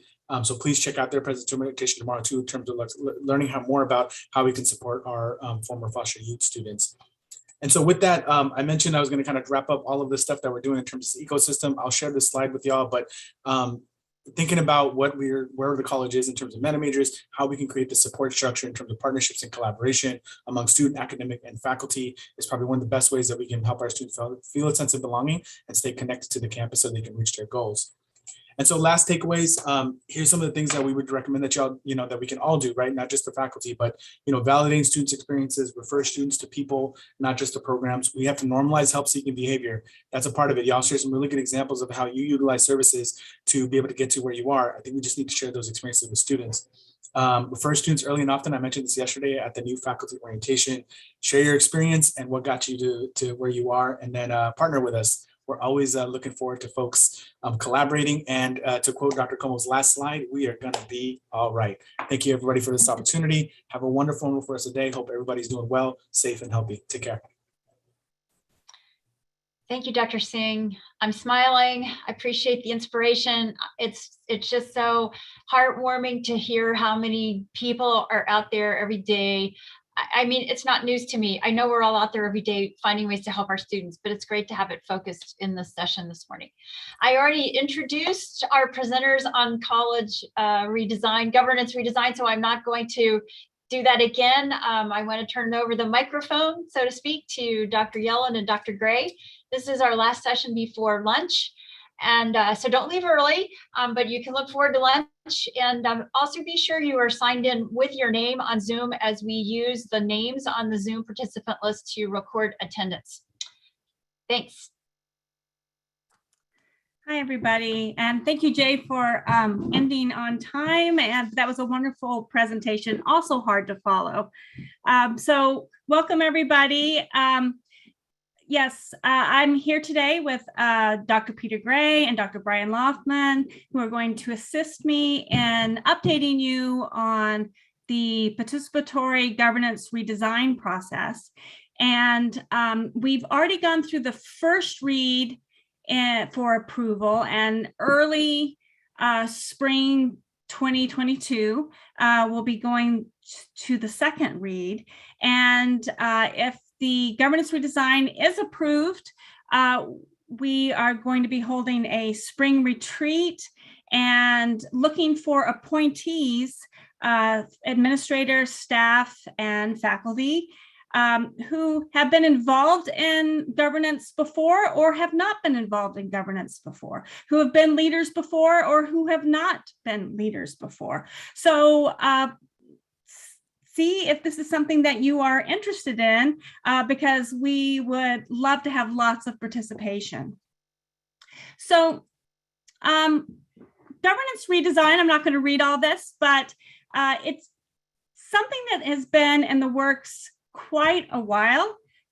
It's not something new. And so even if it's the first time you're hearing about it, it's something that we've been working on quite a while and building momentum on. 2017, 2018, we have the rollout of guided pathways, which is just looking at, college structures and seeing how we can make them more user-friendly for students and more student-centered. And then 2018, 2019, the College Planning Council actually had a work group that was looking at deepening institutional dialogue and engagement on campus. And we actually even brought in a consultant to do interviews and a survey on engagement. And so we've incorporated a lot of that information that turned into a work plan from the CPC. And then we actually ended up partnering with the Chancellor's Office with having a PRT group come and assist us with the governance redesign work and other work that pertain to engagement as well. And so that's something that's been ongoing. And then last spring, so spring 2021, we did, the president created a task force for college redesign with all the constituent groups. And so we've been working collaboratively to build a more student-centered governance system. And we did go through the approval process last spring for just a general model. And then we've been working on the details that we have brought back to the governance system this academic year. Now, you might ask, is this a good time? We have a lot of changes going on, a lot of turnaround in administrative positions. And I would say, yes, this is a very good time to be thinking about and going forward with governance redesign. We've been building that momentum, and so we want to keep the ball rolling. We also, this is an opportunity for us to lead from the middle, to create this student-centered and engaged culture at the college, so that when we do have a permanent president superintendent, that that they'll be excited to be part of what we've created. It's also a win-win. It's the best of both worlds, because we can get this new participatory governance system up and going. And then as the new president comes in, then he or she can observe how it's working. And things are always different on the planning board than they are in reality. And so at the end of that first year of implementation, next academic year, then it makes sense for the new president to keep what works and to change what doesn't work. So it's a good time, and it's a win-win for everybody. Now, the key improvements expected. So this is a side-by-side comparison between the current governance system and what we're proposing. And so I would like to ask Brian Loffman to come in and kind of help me present this slide, that he can read what we have in the current governance system, and then I can add a second voice of what the proposed redesigned participatory governance system will offer. So Brian, are you there? I am. Okay. Thank you, Hetty. So the first of the 5 key distinctions that we're going to point out is that the current governance system is based largely, not completely, but largely on the operational divisions of our college. And there are 8 councils total. And so in our governance redesign, we're going to reduce that to 4 councils that are designed to focus on student success agenda decided at the annual spring retreat. So a more student-centered focused model that's more efficient with 4 councils.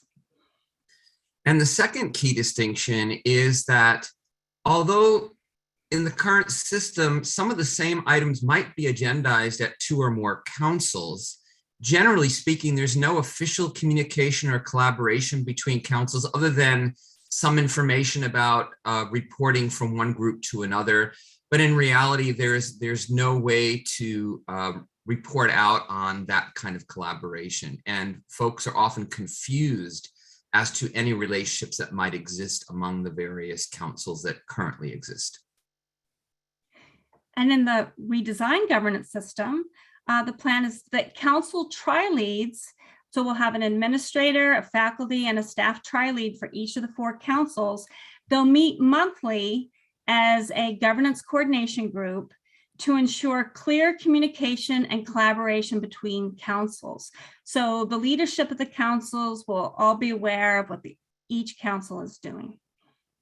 So the third distinction is that currently the only way that we really have to report out from the council meetings is through the meeting minutes. And in order to get to those meeting minutes, as most of you, if not all of you know, you have to go to particular dates and look actually within those meeting minutes to find the relevant agenda item if you can find it.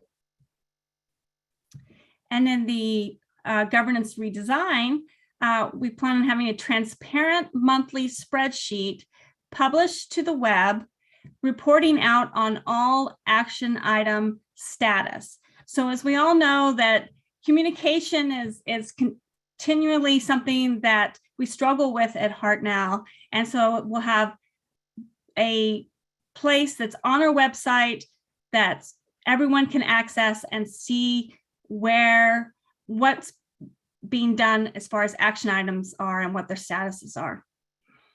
The fourth key distinction is that in many of the council meetings currently, there can be one or more presentations. Oftentimes, they're not linked to action items, but are just for information only. So those presentations are given to relatively small audiences of individuals, and they can take up a lot of time for the folks that are in those meetings. And in governance redesign, we'll focus more on action items brought earlier to discuss and build by consensus model. And the final distinction is that currently we know that any action items that come out of the participatory governance system are really just recommendations to the superintendent president or his/her designee, but there's no formal reporting of the superintendent president's decisions. So sometimes people ask, well, what does that mean that there was some kind of approval at a council meeting? And in the governance redesign, we'll have clarity pertaining to the superintendent president's decision-making. So we'll have follow-up so that people can know what exactly happened with the recommendations and what changes, if any, were made. So you can see that there's a lot of clarity. Thank you, Brian, I appreciate that. There's a lot of clarity and the new system as far as communication and transparency and engagement and student-centeredness. So let me take you through the decision-making model and timeline, a visual representation of that. And so the plan is that each spring we'd have a retreat and to get started planning for the next academic year, so that day one fall semester, all the councils are ready to go. So starting in spring, and that would start this spring if the governance redesign is approved, is that we would have certain college bodies and the superintendent president make 2-year appointments from all the different employee groups and students as well. And of course, year to year, it would be staggered so that it wouldn't be all new members each year. And then in spring, we have an annual retreat in preparation for the upcoming academic year. And so that's a chance to train new council members so they can be empowered and to do team building and also to set strategic goals for the next academic year. So instead of each council just kind of deciding what they're going to be working on as they go, that there'll be an actual plan and there'll be different strategic goals to choose from that best suit that council, and lots of opportunities for collaboration. Then starting in the fall and continuing through the year, the entire academic year, the governance system will have monthly meetings. So monthly meetings of the 4 councils. So one of the councils is the college council that would handle, what do we do as a college, like vision and values and APs and BPs. The Student Success Council, how can we best serve our students, right? That's the most important question.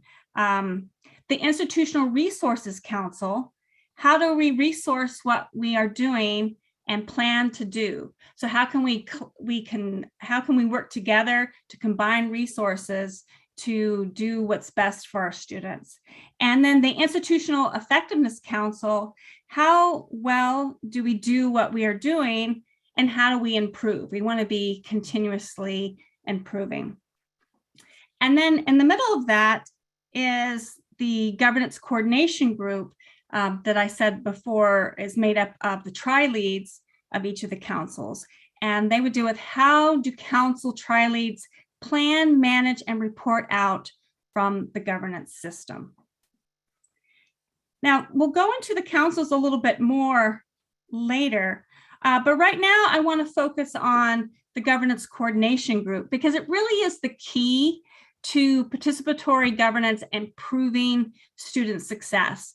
It's something brand new.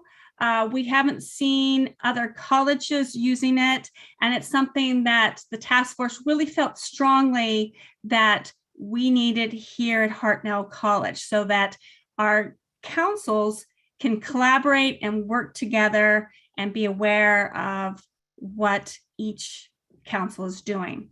So the advantages of having this governance coordination group is, first of all, communication. So administrator, faculty, and staff tri-leads from each of the 4 councils will meet monthly to stay informed about the governance system as a whole and keep each other on track and to collaborate. This group will also help the governance system avoid common pitfalls. Councils working at cross purposes or redundant work. Oh, hang on just a second, I'm sorry. I can't believe it, my vacuuming robot tried to take over. Okay, so it will help avoid common pitfalls. So councils working at cross purposes or redundant work, right? We can avoid wasted time and energy working at cross purposes because each council knows what the other is doing and working on, and they're regularly checking in. And then there's also improvement in transparency. Track and publish on web spreadsheet showing flow of action items, recommendations, and decisions. The governance coordination group also receives and provides information to the academic senate and president as a unified voice of the councils. So you don't have different councils communicating different things, but everything goes back to the governance coordination group, and then it's communicated out from there so that everything can be tracked and that it's a unified voice. And now I'm going to hand things over to Dr. Peter Gray, and we're going to take a closer look at some of the details within this new governance redesign. Thanks, Hetty. All right, so the first part that the task force that we worked with for the next slide, if you would, is about encouraging the governance meetings to be held remotely.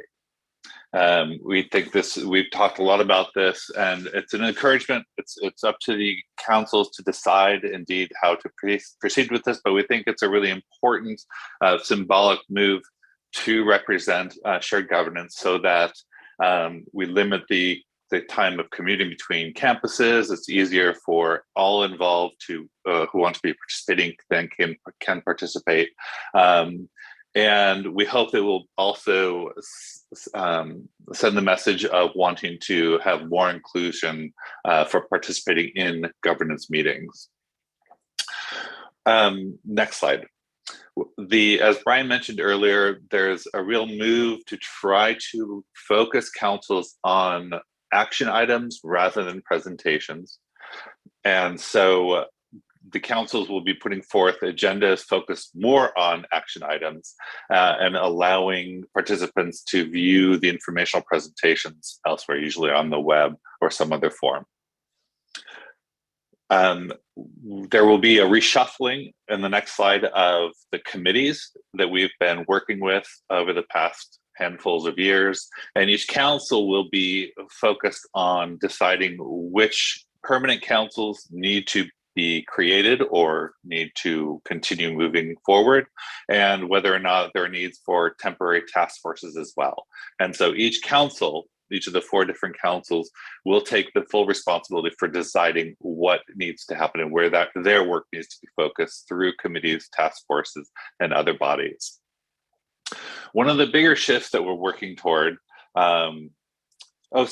before we get to there, the membership that the task force is encouraging is in the direction of an equal distribution as much as possible between faculty, administration, and staff and students. So we're encouraging 6 faculty members per council, 6 administrators per council, and then 2 each from the different staff groups that you see here, as well as strongly encouraging student participation. Our past has not been we have not had much success in the past with getting students involved, but again, we're trying to really reorient the governance, participatory governance towards student success. So we were encouraging a push to include more students on councils. One of the bigger shifts that we've been making is shifting away from Robert's rules toward consensus model of decision making. And this is something we'll be working on this semester, and it will be an ongoing process. And the idea is to move toward consensus so that all actions by governance bodies are recommendations to the senior leadership. And consensus-based processes is an effort in which all parties seek to reach agreement on a course of action to address an issue and a set of related issues. It's a shift, and it's going to take some work on everyone's part, but we hope that it will be a way to really engage in an inclusive way with those who want to participate in the governance process. Okay, so just a brief snapshot, and you all will have access to this slide, so I won't go into too much detail here, but basically a consensus is a way of shifting the conversation so that we recognize disagreement as much as possible, account for it, but don't necessarily allow disagreement to hinder the process going forward.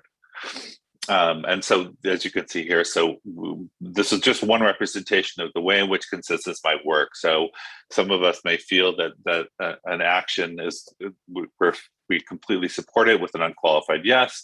Maybe we accept the action, and sometimes we can live with the action. We may not fully agree with it necessarily, but don't necessarily want to stop it from going forward. It's also an attempt, this consensus model, to recognize perspectives that may express concerns, and that those concerns have been addressed, and maybe addressing those concerns will be part of the action going forward as well. Okay, next slide. All right, so when consensus may not be possible, there are also exit pathways as well. Maybe a proposal is withdrawn. Maybe it's a matter of taking a break and tabling an item for more discussion. Or that the group decides to note some concerns in the final recommendation, but feel that the concerns have been addressed to the best of the group's ability.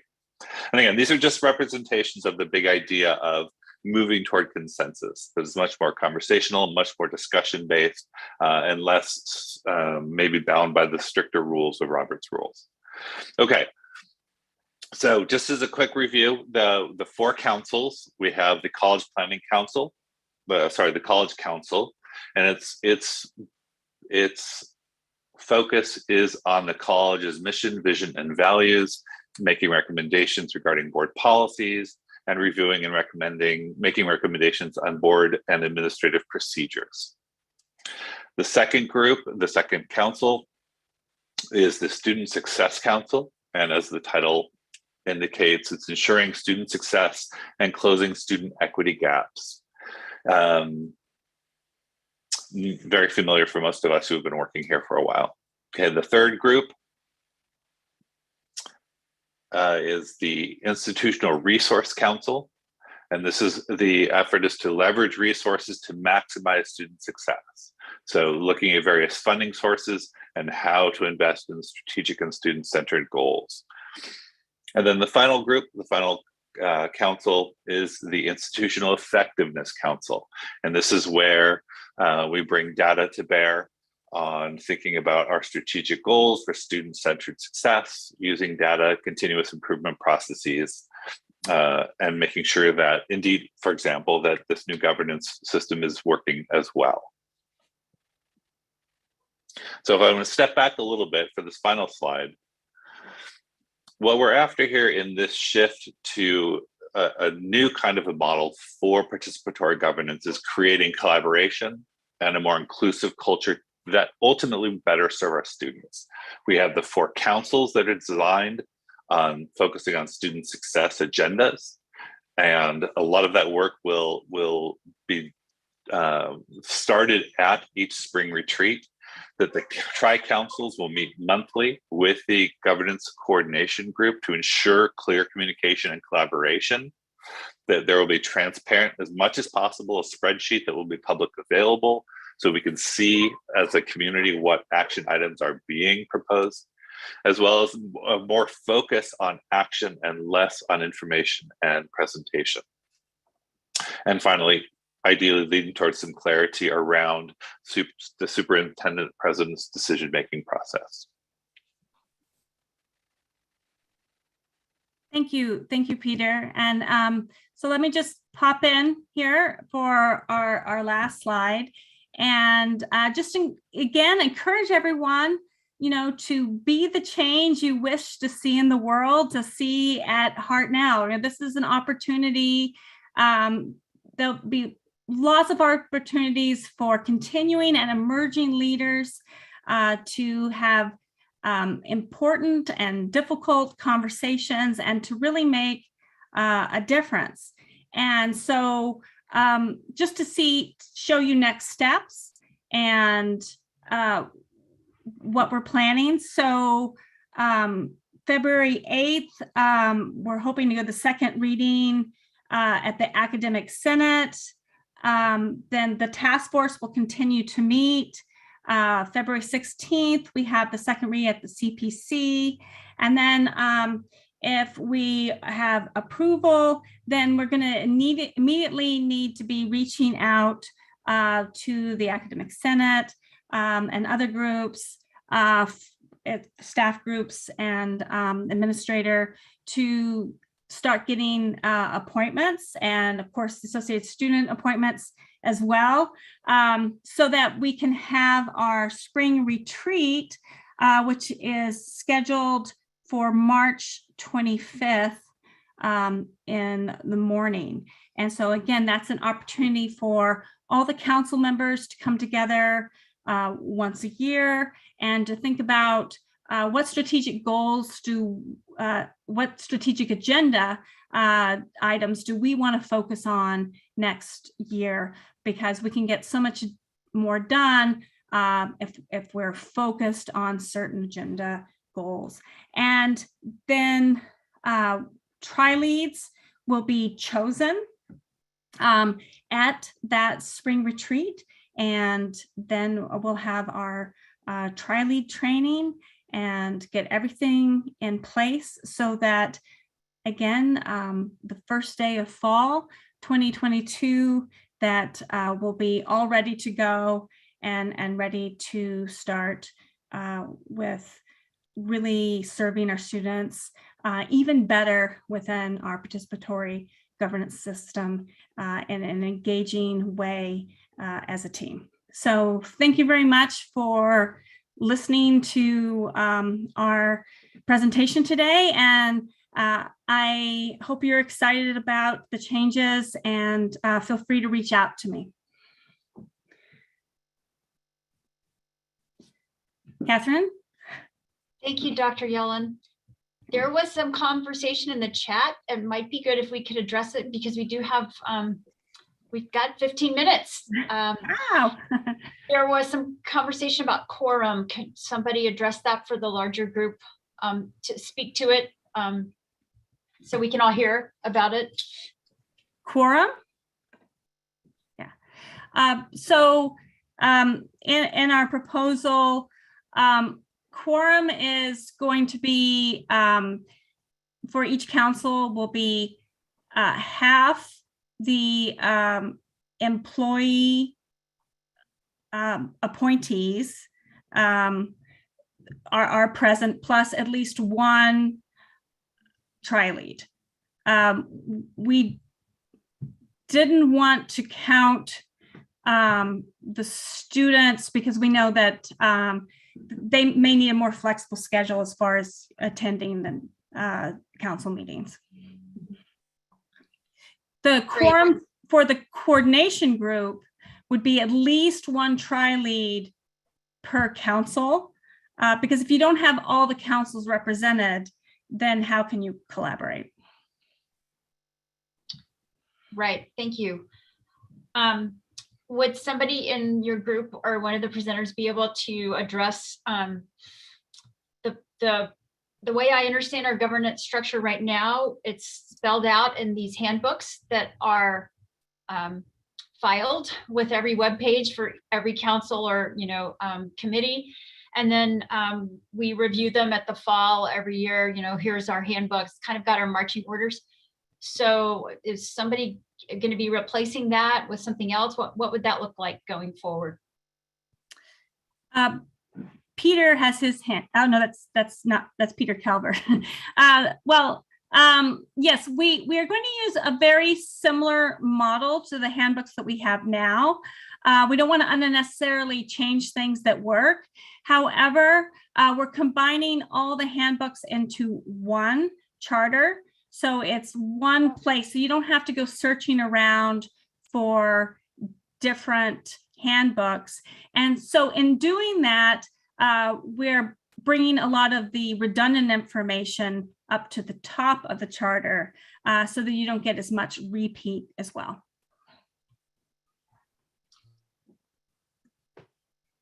We still have time for more questions or comments. If somebody could respond to the note from Daniel Lopez in the chat, and I see Peter Calvert's hand. I can't see everyone, so there may be other hands up as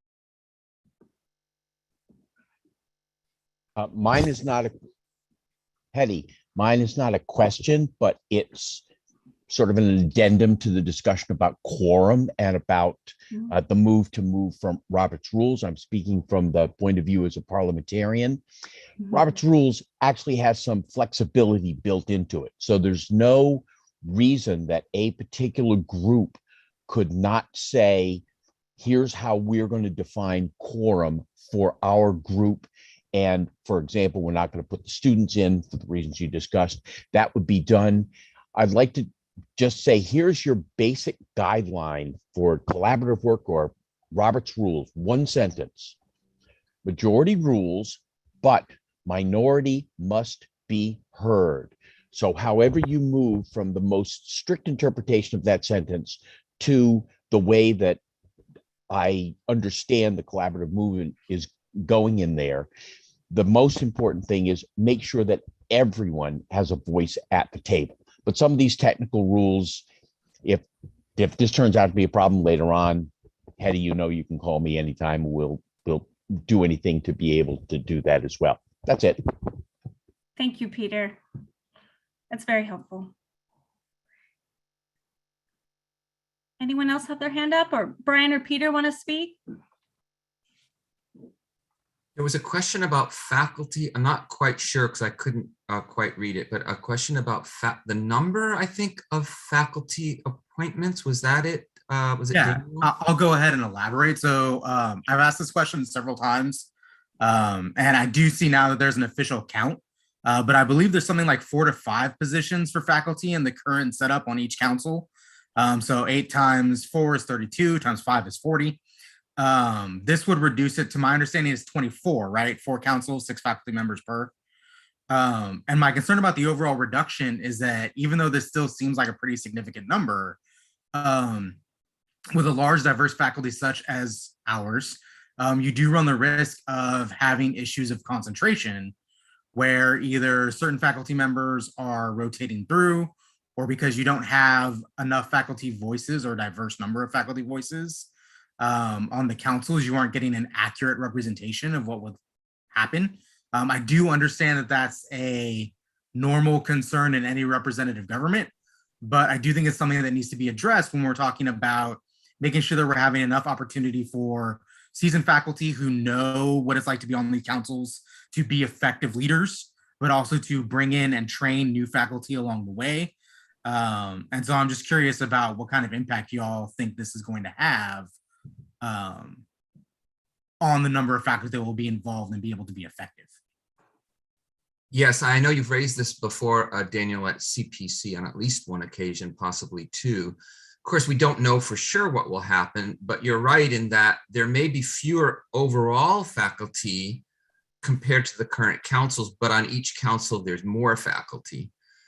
And then one of the questions that we can't answer yet is how currently existing committees and or new committees and task forces might get formed, and those would require some form of appointments. I mean, they're not just going to be necessarily the same people that are serving on those councils, because they're already going to be having a pretty heavy load on those councils. So that's one of the unknowns, but we expect there'll be a number of other positions.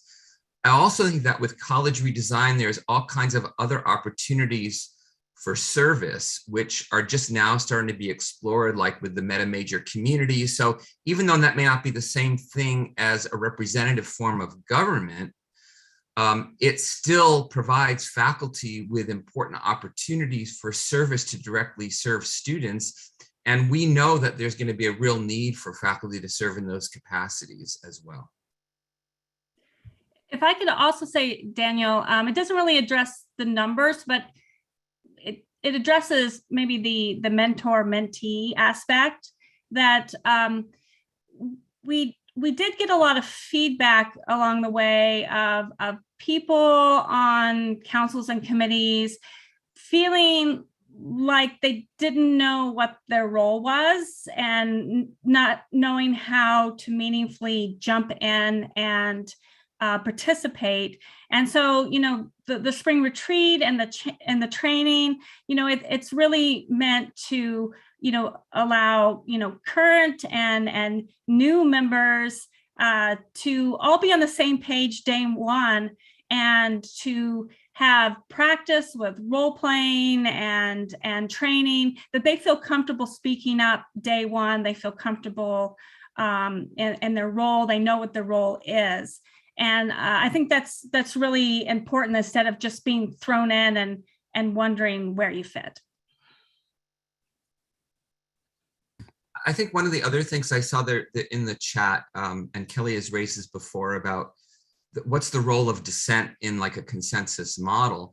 There still is an important role for dissent, but I think we see it somewhat also as being front loaded in the process, that ideas are less well formed in some cases when they'll come to councils. So that gives the opportunity for people to express different ideas, and then for those ideas to potentially get incorporated in a potential solution. That may not always be the case, but at least it allows for more upfront discussion and consideration of alternative ideas that can then create potentially a better synergistic solution in the long run.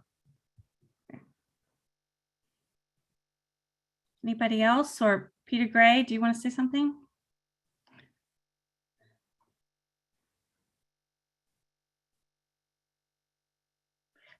But I just like to say I'm really excited about the opportunities to come together and collaborate and serve students.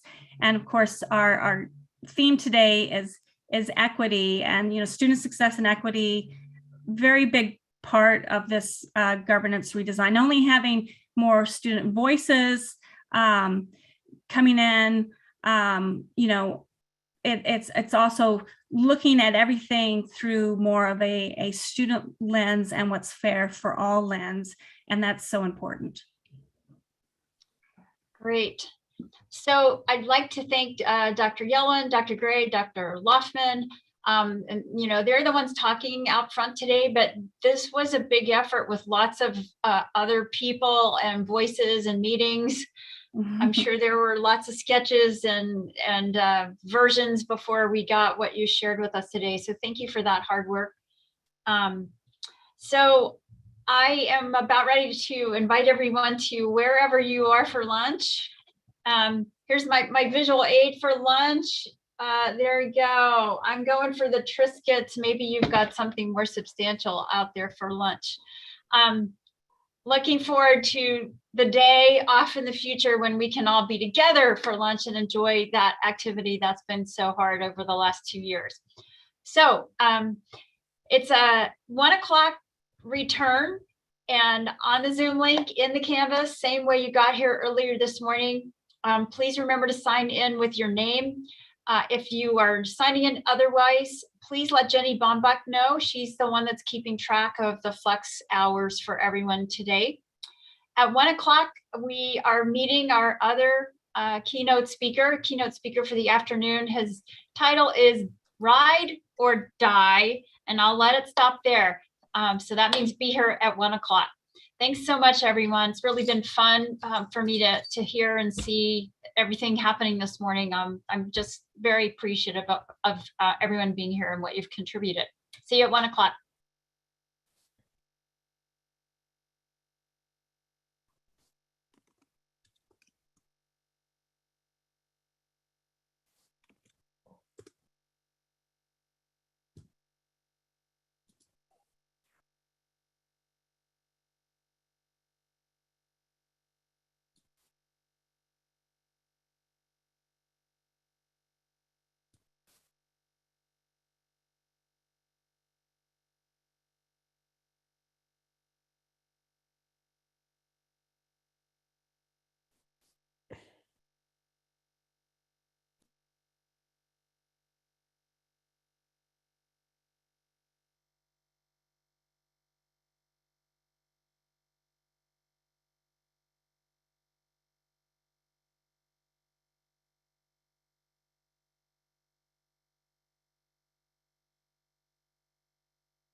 So welcome back, everybody. Glad you're here, and hope you had a nice lunch. And I'm going to turn the mic over to Jenny Bombach. Welcome, Jenny. Good afternoon, everyone. Welcome everybody back. Excited to see everyone. Hello, everybody in the chat. Yeah, there's an alert on campus right now, so I hope everybody's okay. So we're gonna be missing some people right now. Not that much, it looks like, though. So we're down a few in numbers, but not by many. So hopefully they'll be able to join us later. So next, yes, thankfully it is virtual. So maybe not that many were on campus and are at home today. So that would be helpful.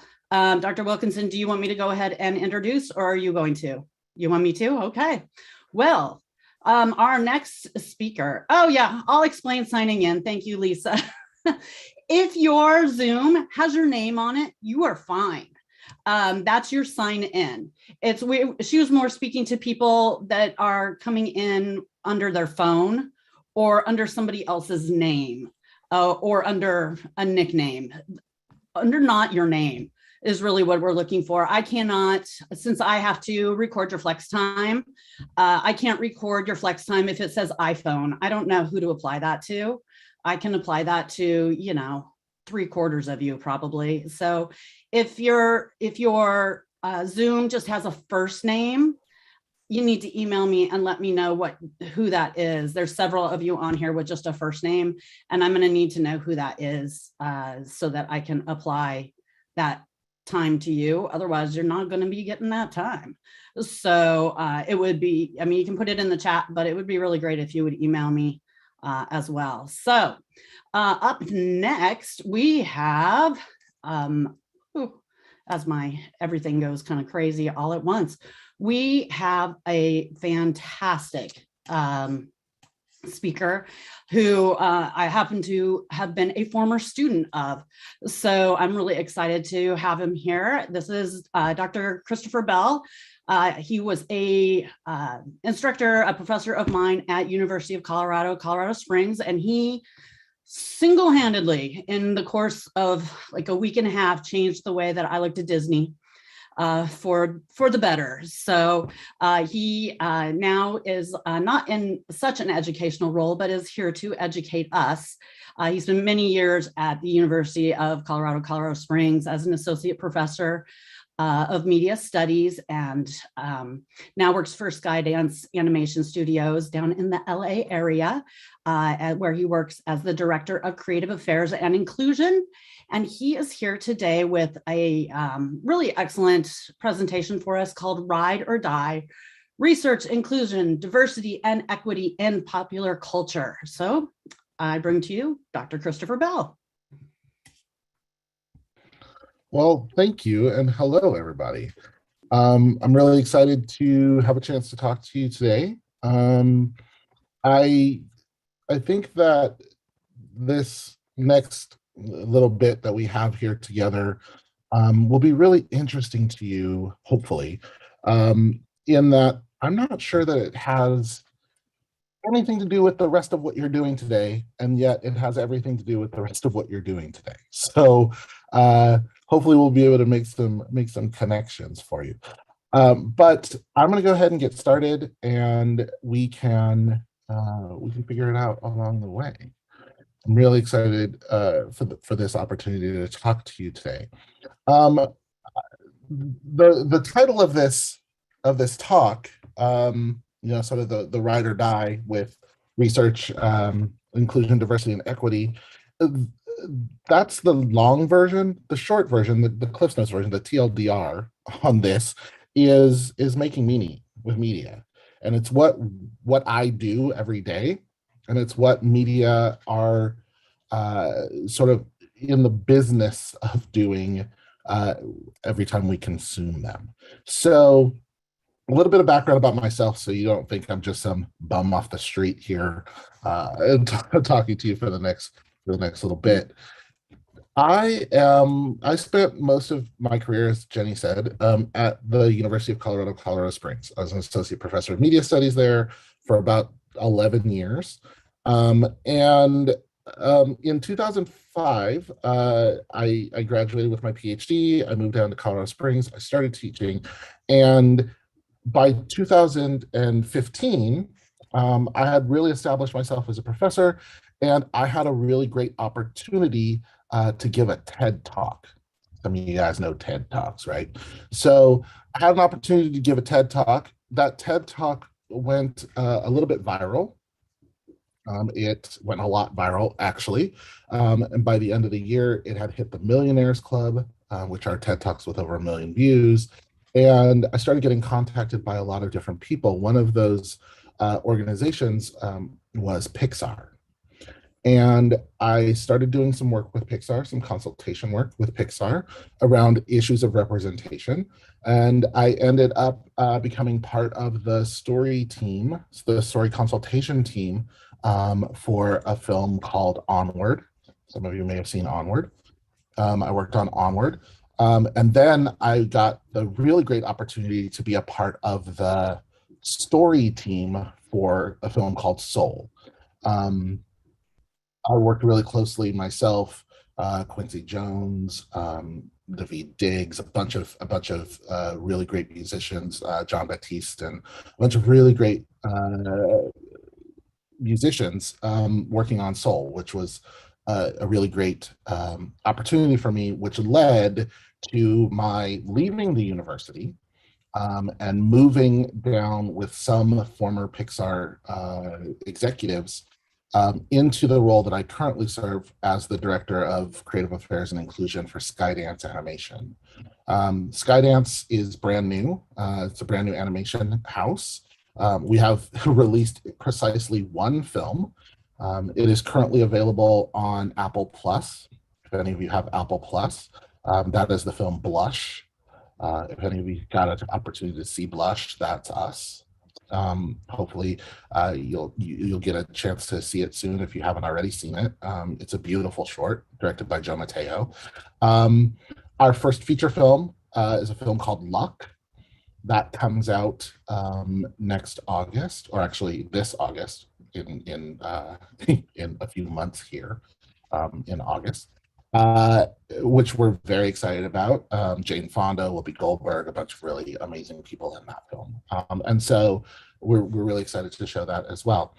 I tell you all of that to tell you that I spend most of my days inside the animation industry, and I've spent the last 15 years of my career really teaching people a set of skills that we might loosely bring together into something we might call media literacy. Here's the unfortunate truth, the sad, unfortunate truth.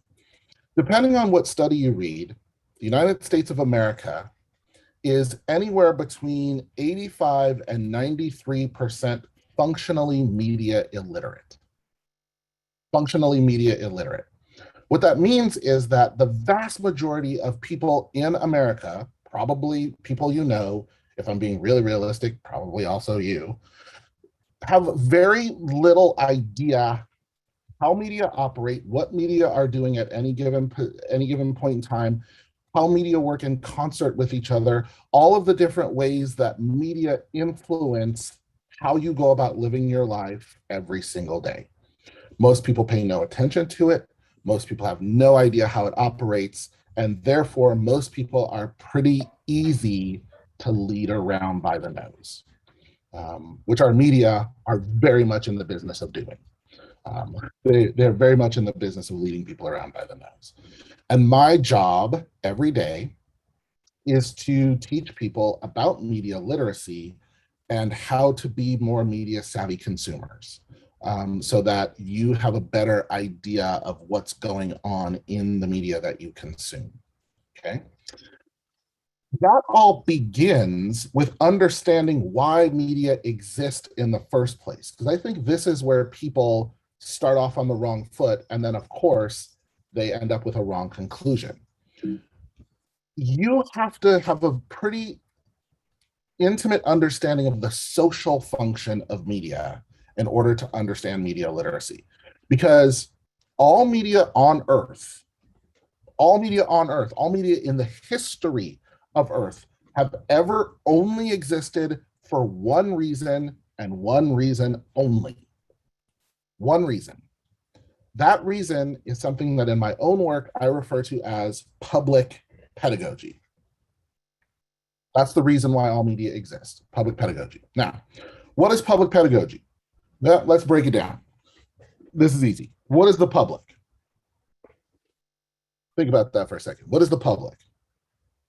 I promise you this is not a trick question. The public is what? Us, all of us, everybody. We are all the public.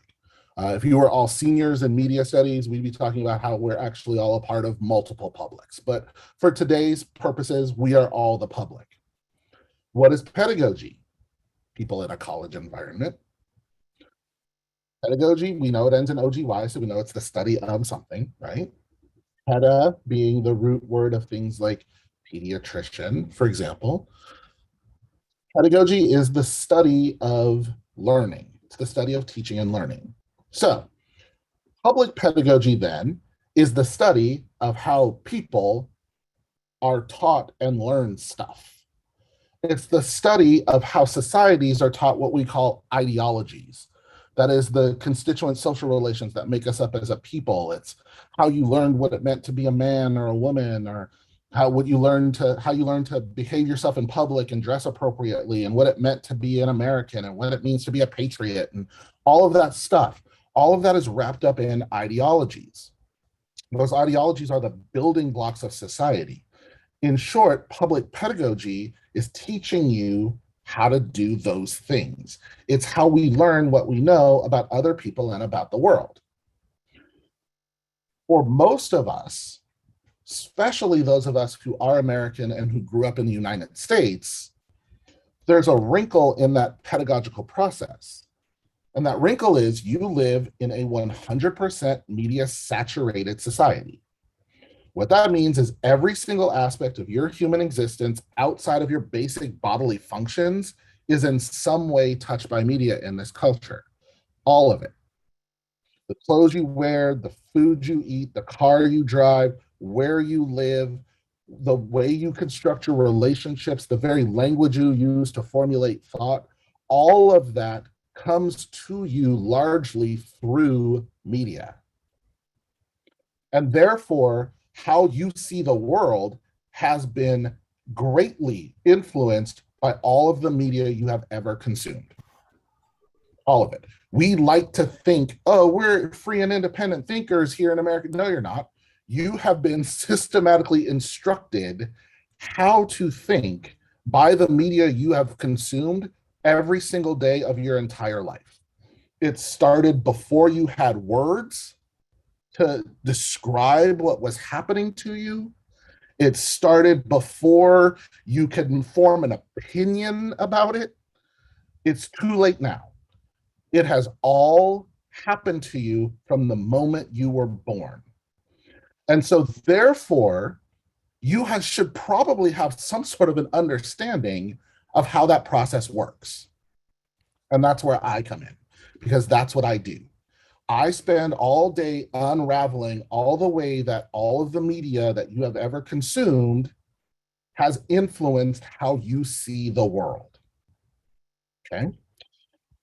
One of the ways that we have to start thinking about that is thinking about the fact that you are largely, and I'm going to make a blanket statement here, although I'm guessing in this room, there's probably some variation here, but most of you in this room were born in the United States and grew up in the United States. And if you were born in the United States and you grew up in the United States, you have to understand that you have been taught your entire life to view the world individually. You have been taught to boil things down to individual processes. For example, You largely are not taught about the government.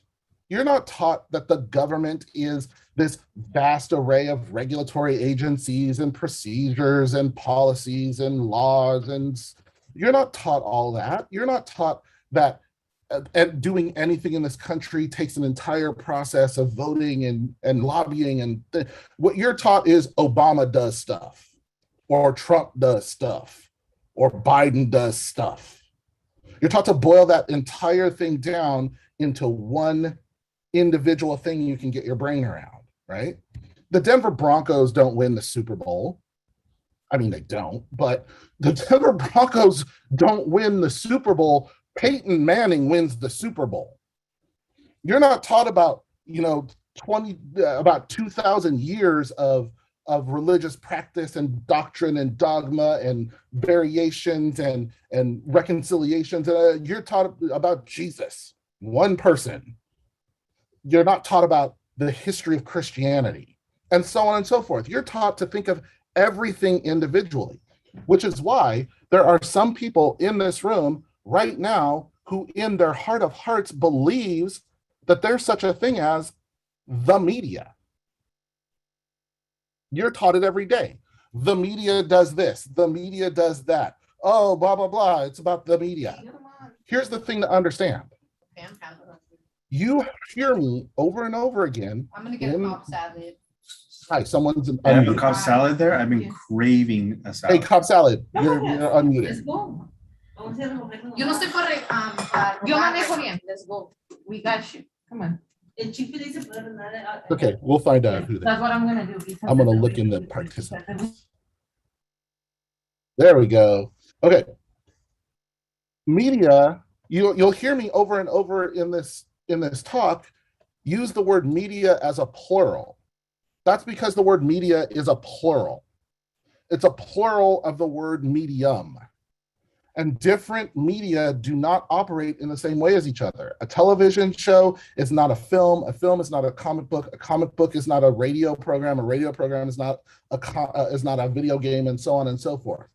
Media are a vast array of different information distribution technologies, devices, and systems, and they do not operate in the same way.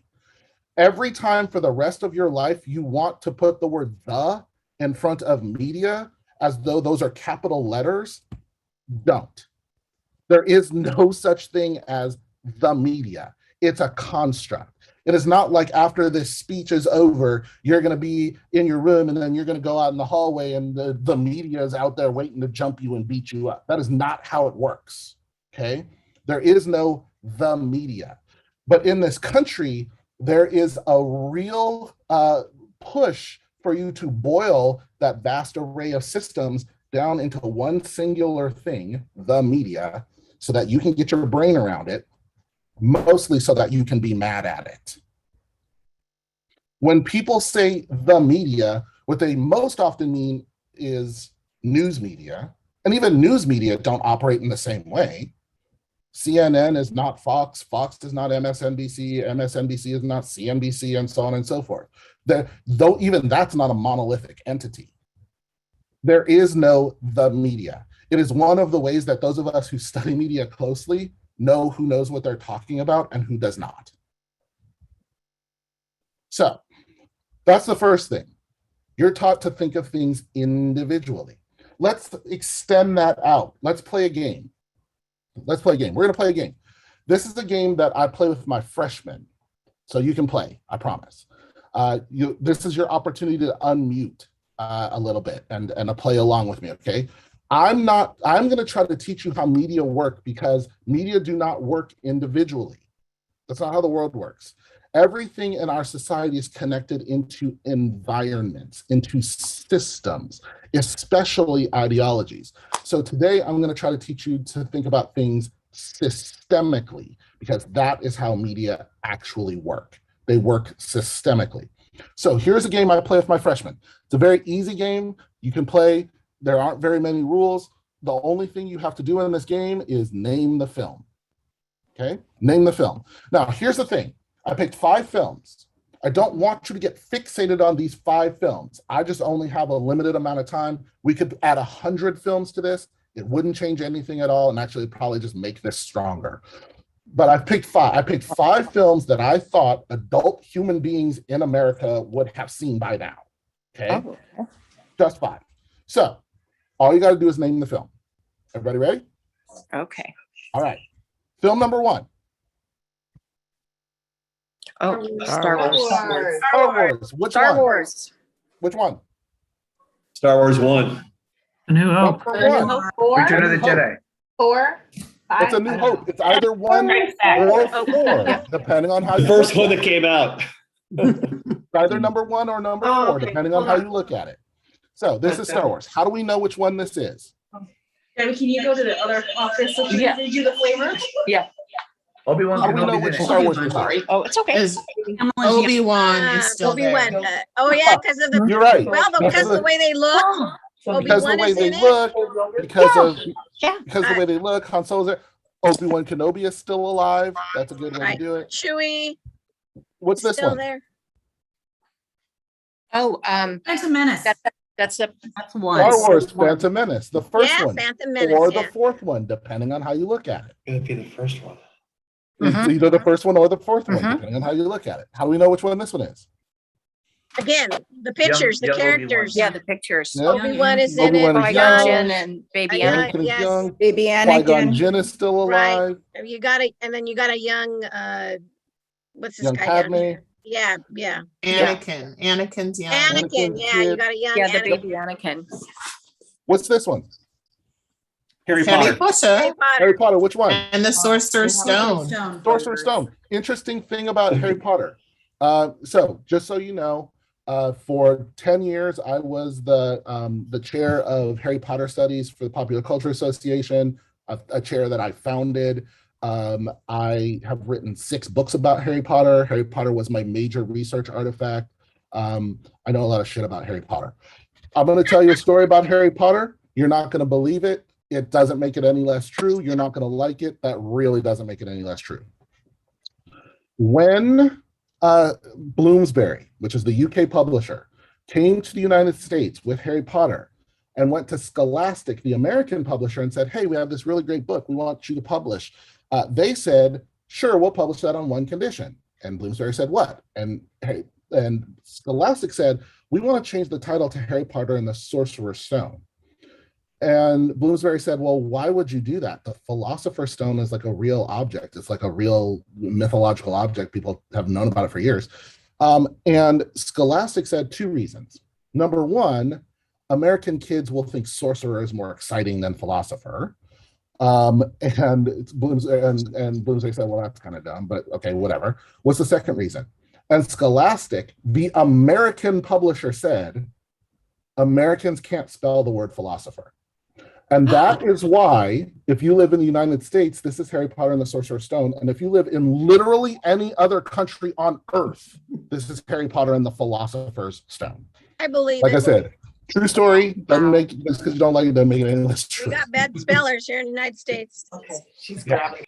So that's the story there. Harry Potter and the Sorcerer's / Philosopher's Stone. What is this? The Matrix. The Matrix. First The one. Matrix. First one. Right? First How one. do we know? Look Have at you how been Because young. of You the know, we need characters. to- The pictures. Have you been playing along? How do we know? Because they're babies. Just look like. Because Apparently, Cypher, Lester's still alive in the first By movie. the Cypher is characters. still alive. Cypher is still alive. What's this one? Order of the That is the Rings. Fellowship of the Rings. Lord of the Rings, Fellowship of the Rings, the first one. How do we know?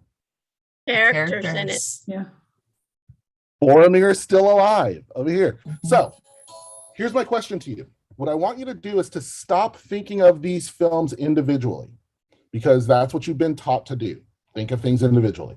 What I want you to do is to think of however many of these you've seen. 1, 2, 3, 4, 5. I think I picked pretty well. Most of you have probably seen at least more than one of them. Take however many of them you've seen, put them together in your brain, and answer a really simple question. What do these 5 films, and 100 other films like them, what do these 5 films as a system teach us. Well, I mean, I've done a lot of this with my kids, but we talk about how it really focuses on the hero's journey, like one person, and how that one person is more important. One person is really important. Good prevails over evil. There is a thing called good and a thing called evil, and they're somehow in conflict with each other, and theoretically good's supposed to win. No diversity. Yeah, there are no brown people in the past or the future. That is a good take. Individual take front page. Movies with lots of white people. That you're going to need some homies, right? You're going to need some friends. Nobody's going to get through this alone. Some of your friends aren't going to make it. That's another thing you learn. Most of these stories are centered around male heroes. But here's what I would argue and have argued in a lot of different ways in a lot of different places. What I would argue is that these films and 100 other films like them teach us that each one of us individually and to the exclusion of all other people are unique and awesome and special. And not only are we unique and awesome and special, we're the most unique and awesome and special person who has ever lived. And not only are we the most unique and awesome and special person who has ever lived, but all it's ever going to take is someone to come along and recognize how unique and awesome and special we are. And they are going to take us away from all this bullshit we're doing now to the life we were always supposed to lead. And once we get there, it's not going to take a whole lot of work or effort on our part to have or maintain it, because it was our birthright, because we are the chosen one. We're the chosen one. And if you don't believe that that is the systemic message we get from our culture, I wish you could come and teach my freshmen. Freshmen who don't read, don't take notes, don't show up for class on time, don't turn anything in, don't study for exams, don't put any effort into their papers, then come sit in my office and ask why they're not getting an A. Or you should be watching shows like American Idol. I wrote my dissertation about American Idol because I honestly believe, and I'm not even mocking this up for a joke, I honestly believe that American Idol was the saddest television show in the history of American television. Why? Because if you watch those audition episodes, every single person who shows up, not the people who just show up to get on TV, because there were plenty of those, but every single person who showed up to actually sing literally believed inside their soul that they were the greatest singer in America. And that this was the time where they were going to be chosen, taken away from the life that they are living now to the life they were always supposed to have, because it was their birthright. And if you watch those episodes, you can literally watch people's dreams die in real life, in real time on national television. You can watch the light go out in people's eyes in real time. And it is awful. It is terrible. And it is the product of an entire culture teaching them systematically through their entire life that this is what was supposed to happen to them. It's the root of that weird thing that we like to call the American dream. It's at our very core of who we are as a people, that we are chosen because we are whatever, because we are white, because we are rich, because we are American, because we are Christian, and so on and so forth.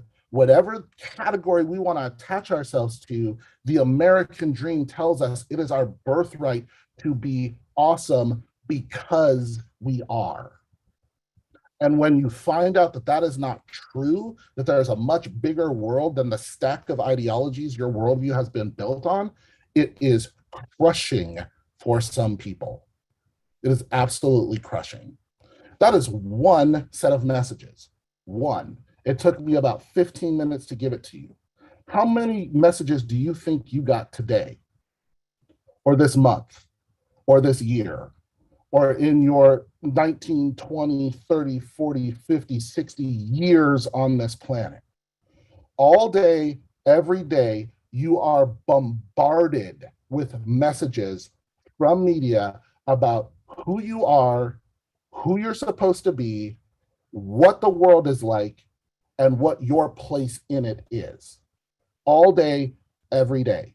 You are not immune. There is no such thing as outside of culture.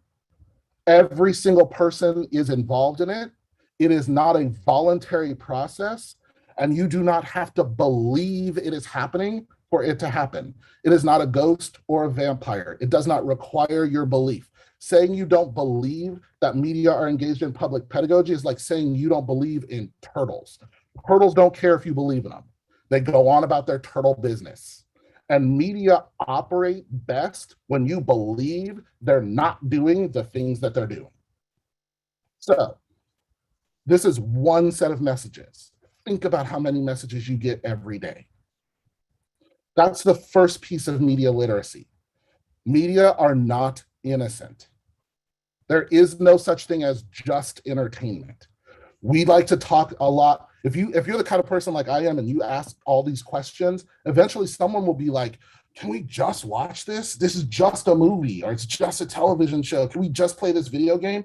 And what I always say is there's no such thing as just. Nothing is ever just anything. It's always something else. And the something else it is public pedagogy. All day, every day, trying to teach you ideologies about the way the world works.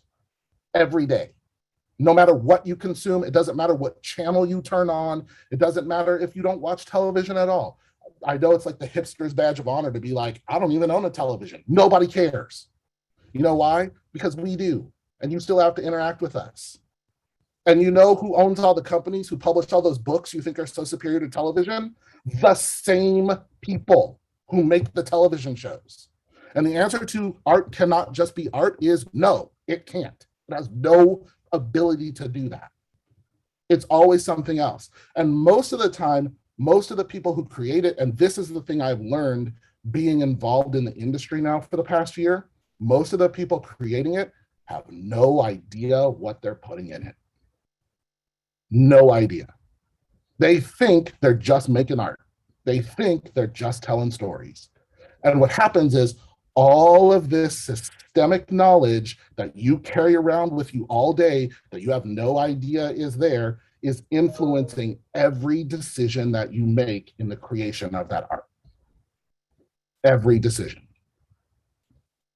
So that's the first piece of this. Meaning is made at the sight of the viewer.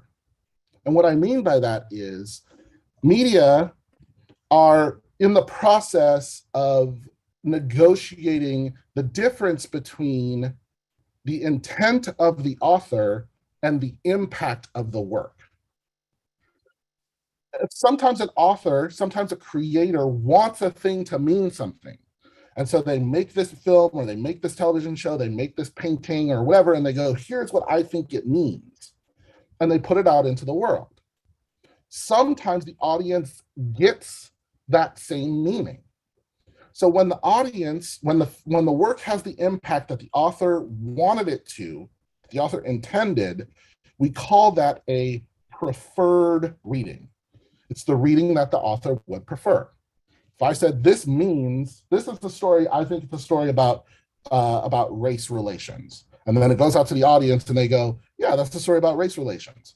That's a preferred reading. But that's not the only way that readings happen. And oftentimes they're not the way that readings happen. Oftentimes readings happen oppositionally, or what we call alternate readings, which is I put out a movie about looking past what someone looks like on the outside. I put out a movie where I go, there's this princess and she meets this beast in a castle and he's, and she's, you know, she loves him and she takes care of him and whatever. And then by the end of the film, she has looked past that gruff exterior to the person he really is inside, and they fall in love and live happily ever after. He turns back into a prince and it's great, right? That's one read, that's the preferred reading of that film. There's another way to read that film where you go, this woman meets a guy who likes her and doesn't know what to do with it. So he locks her in a house and he screams at her and he tells her if she doesn't eat with him, she doesn't eat at all. And he won't let her out of the house. And when she goes places in the house he doesn't want her to go, he throws furniture at her and breaks shit. And then by the end of it, she goes, well, if I just love him enough, I can change him. I can make him a better person. And then she does. And I go, okay, well, that's really cool. That's also a film about domestic abuse and Stockholm Syndrome, but whatever. And that's a valid way to read that film too. It's an alternate reading. It's not the reading they wanted me to have, but it took me zero work to get there. Like my brain didn't have to work to see that. That's another way to read that text. So meaning there's no such thing as fixed meaning. Meaning is made by the viewer. And the meaning the author wanted is one valid way to read it, but the reading that the audience has is another valid way to read it, okay? So let's hold on to that for a second because we're gonna come back to it, okay? There's another piece of this. The second thing about media literacy is this. You guys can't see this because we're not live, but if we were in the room, and Jenny can back this up because she knows me in real life, I'm a pretty big guy in real life. I'm about 6'3", I go about 265, I played sports my whole life. I'm a pretty big dude, okay? And most of you are normal, regular sized human beings. You know, you're not whatever genetic soup I came out of. You're like the regular people, right? Which means I am probably larger than you, probably. And all of you right now, you have some stuff, like you're working on some computers. I see some cool artwork in the background and some books and some coffee cups and whatever. And like the reality is for most of you, if we were in the same space and you had this coffee cup and I wanted this coffee cup from you, it would be my coffee cup. That's probably the reality. And there'd be very little many of you could do about that. It would just be mine, right? But why don't I do that? Well, I don't do that because, you know, sure, there's, you know, the morality of it and I shouldn't take stuff from you or whatever, but if I'm willing to take your coffee cup, clearly I don't care about that, right? But there's also real consequences, right? Like if I just walked around taking people's coffee cups, eventually someone would pick up the phone and call some people and they would show up and they'd be like, stop taking coffee cups. And I'd be like, no. And they'd be like, well, I got a gun and a stick, so that means yes, right? Like there would be some actual real consequences to me doing that. Let's go back 10,000 years to when we were just sort of loosely coming into something we might vaguely call civilization, right? Why wouldn't I do that then?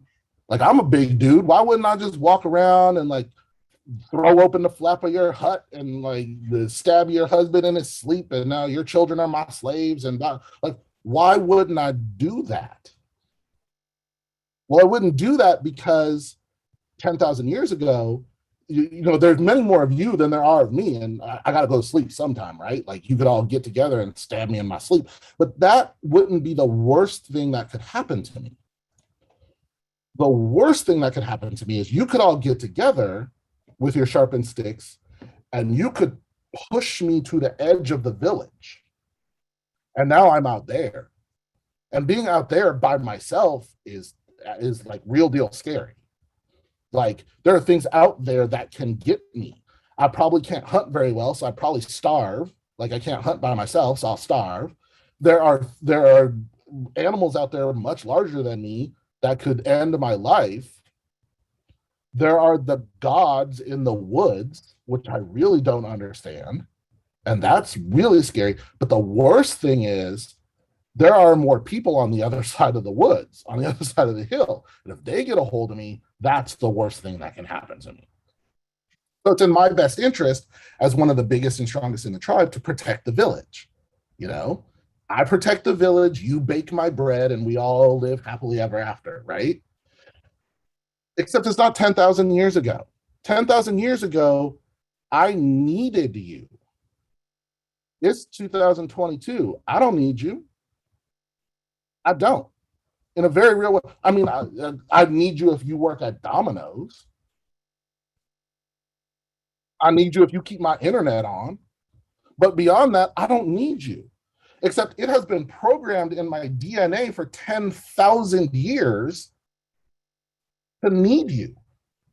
It's been programmed in my DNA for 10,000 years to formulate a small community and then defend the border of that community. And so what we do is, instead of rallying around our totem, we just pick a thing and we rally around that instead. And you don't need to have a PhD in social theory to understand this. In my own work with my freshmen, I just refer to this as the like me theory. And it's real simple.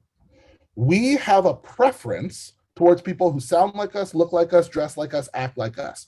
People who are from our same place, people from our same college, our same city, people who are our same sex or our same race, people who have the same interests as us, if they're from our same country. We rally around that. And our tendency is to make that group as small as possible. So the more of these you check off, the more in my group you are, in my club you are. And that gets smaller and smaller and smaller. Until it doesn't have to be, right? I will tell you that. Like, I'm Black and you're white, but if the Russians engage us, all of a sudden we will all be American, right? That group has some elastic borders. But our tendency is to try to shrink it down as far as we can into a very small, very tight group of people. And by the same token, if you don't look like us, don't dress like us, don't act like us, if you sound different, if you look different, if you dress different, if you eat different foods, if you don't have our same hobbies, if you look weak or sickly to us, if you're from some other kind of background, we think you're hard to relate to, we think we have nothing in common, and we don't want to have anything to do with you. And we push you away. Now, here's the interesting part about that. My group, the people who are like me, we're also the good guys. We are good and kind and smart and beautiful and awesome and all the good things in life. And if you were smart and good and kind and beautiful and awesome and all the good things in life, you would be like us, but you're not. So because you're not like us, you also cannot possibly be good or smart or kind or beautiful or awesome or all the good things in life. We are the good guys. We are the pure and original people. You are the others with a capital O. And we push you to the outside. We push you away, and we make you the bad guys, and we make up names for you, and we dehumanize you, and you're not like us. You're the people on the other side of the woods. And like I said, you don't have to be a social theorist to see this in action. And we are good, you are bad. We are men, you are bitches. We are American, you are the terrorists, and so on and so forth. It takes no effort to see how this works. The difference is, if you are the person who gets to create media, if you have access to the means of production of media, you get to crystallize your like me into a thing that you then put out into the rest of the world, and your ideology becomes the basis for other people to create their worldview. Your ideology becomes the basis for other people to create their worldview. So a lot of you sitting there right now who are like, well, no, I don't believe this, or I don't believe that, or whatever. A lot of your opinion on that was formulated by the worldview of hundreds of other people who you've never met and have nothing to do with you. Just from all of the media you've ever consumed, just from all of the products you've ever consumed. So that's the second piece of this. First piece, public pedagogy. Second piece, like me theory. Okay. Third piece.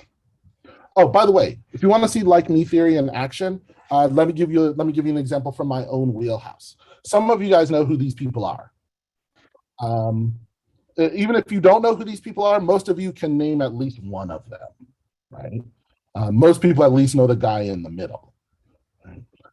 If you don't know, these are the X-Men. comic book heroes from the 1960s till today. Kind of a big deal. Dude in the middle is Wolverine. You've probably heard of him. If you haven't heard of them, don't feel bad. There are like 300 X-Men across the years. Sometimes for as little as one issue. Nightcrawler is your dude. Rogue is the best. There's a lot of debate within the universe. All of you are wrong. The correct answer is Colossus. But the truth of it is, it doesn't matter if you know all or none of them, because ultimately X-Men is a story about two people and two people only. That's it. It's the only two people that matters. This guy and this guy. That's it. Those are the only two people in X-Men who matter. Everybody else is secondary. The guy on the left in the wheelchair is a guy named Charles Xavier. Charles Xavier runs a school. He is what's called a mutant. He has mutant powers, and he only has one mutant power, but it's a really good one. He is the most powerful telepath on Earth. He can read your thoughts. He can implant thoughts in you. He can make you think stuff. He can shut in comics, before he's shut people's bodies off, like he goes in their brain and just makes their muscles stop working. Like, he can do a lot of stuff. It's a pretty good power. And he runs a school for children who are also mutants, because in this world, mutants are hated. People don't like them.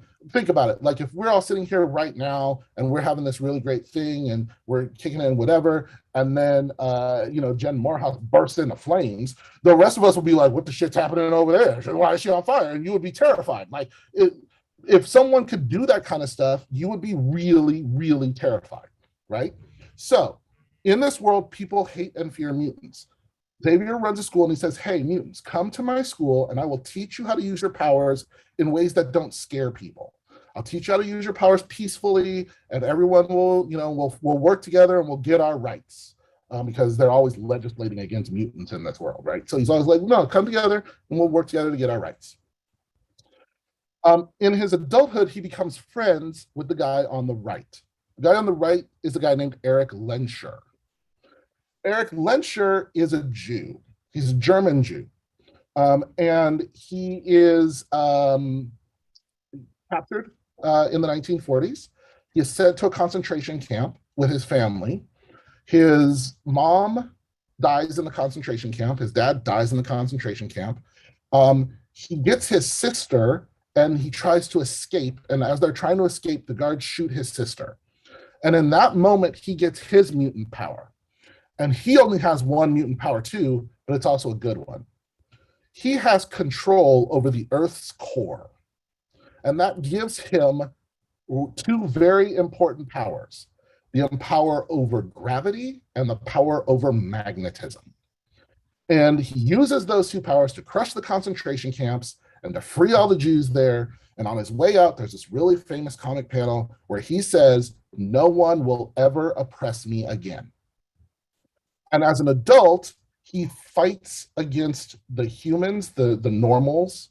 He fights against them, and he's the villain, and everyone hates and fears him. You see, he wears that helmet. He wears that helmet because the only person who can stop him is Charles. And so he wears the helmet so Charles can't get in his brain. And since the 1960s, there's been this fight between Charles Xavier, Professor X, and his X-Men, and Eric Lenscher, who comes to be known as Magneto. There's this big fight between these two people. And it's portrayed that way. It's portrayed as a fight between Xavier and Magneto because the story is written by white people. It's written by white people in the 1960s in New York. And it's the story of two different philosophies about rights. It's the story of Charles Xavier and Eric Lenscher. But really, it's the story of Charles Xavier and Eric Lenscher.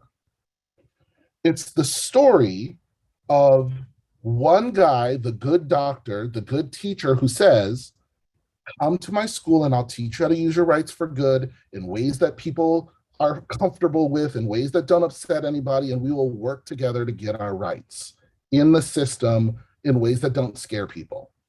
And another guy who says, hey, guess what, cousin? My rights are not yours to give me. They're mine, and I will take them from you if I have to, by any means necessary. And for white people in New York at the time, that's a scary proposition. And so, of course, Xavier is portrayed as the good guy, and Eric Lencher is portrayed as the bad guy. But what that leaves out is the nuance of the story, that in reality, they are on the same side, and oppression is on the other side. Meaning is not made by the author. Meaning is made by the audience. We are the ones who decide what a thing means, not the people who create it, because the people who create it only have their limited way of seeing the world. We get to bring the way we see the world to the text as well. And those things work in concert to create meaning. By the time the 1990s roll around, Charles and Eric end up fighting on the same side. As more people of color get involved with the making of that text and have a deeper understanding of those two sides of the story. It's really a fascinating text. So let me hit this last piece of this real quick, and then we'll wrap it up because I've only got about 8 minutes left. So let me wrap this last piece up. Last piece is this. I'm going to show you a famous painting. It's a very famous painting. I have a copy of this painting in my house. It's my favorite painting in the entire world. It's a French painting by a guy named René Magritte, and it looks like this. What is it? It's pipe. Okay. Except some of you speak French. And underneath it, what does it say? It says this is not a pipe, because it's not. What is it? Painting of a pipe. But it's not even that. What is it? Photograph of a painting of a pipe. But it's not even that. What is it? It's a digital projection of a photograph of a painting of a pipe. It is clearly not a pipe. There's no pipe here. This painting is called The Treachery of Images, which I love it, because images lie to us all the time, especially in this culture where we're taught to believe what we see.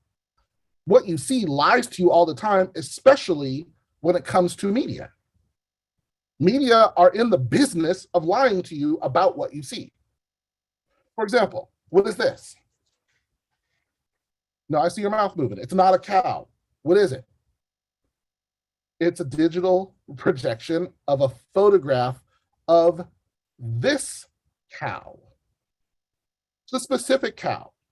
She has the name tag. You can't see it because it's really small, but on her ear, she has a name tag and it says Daisy.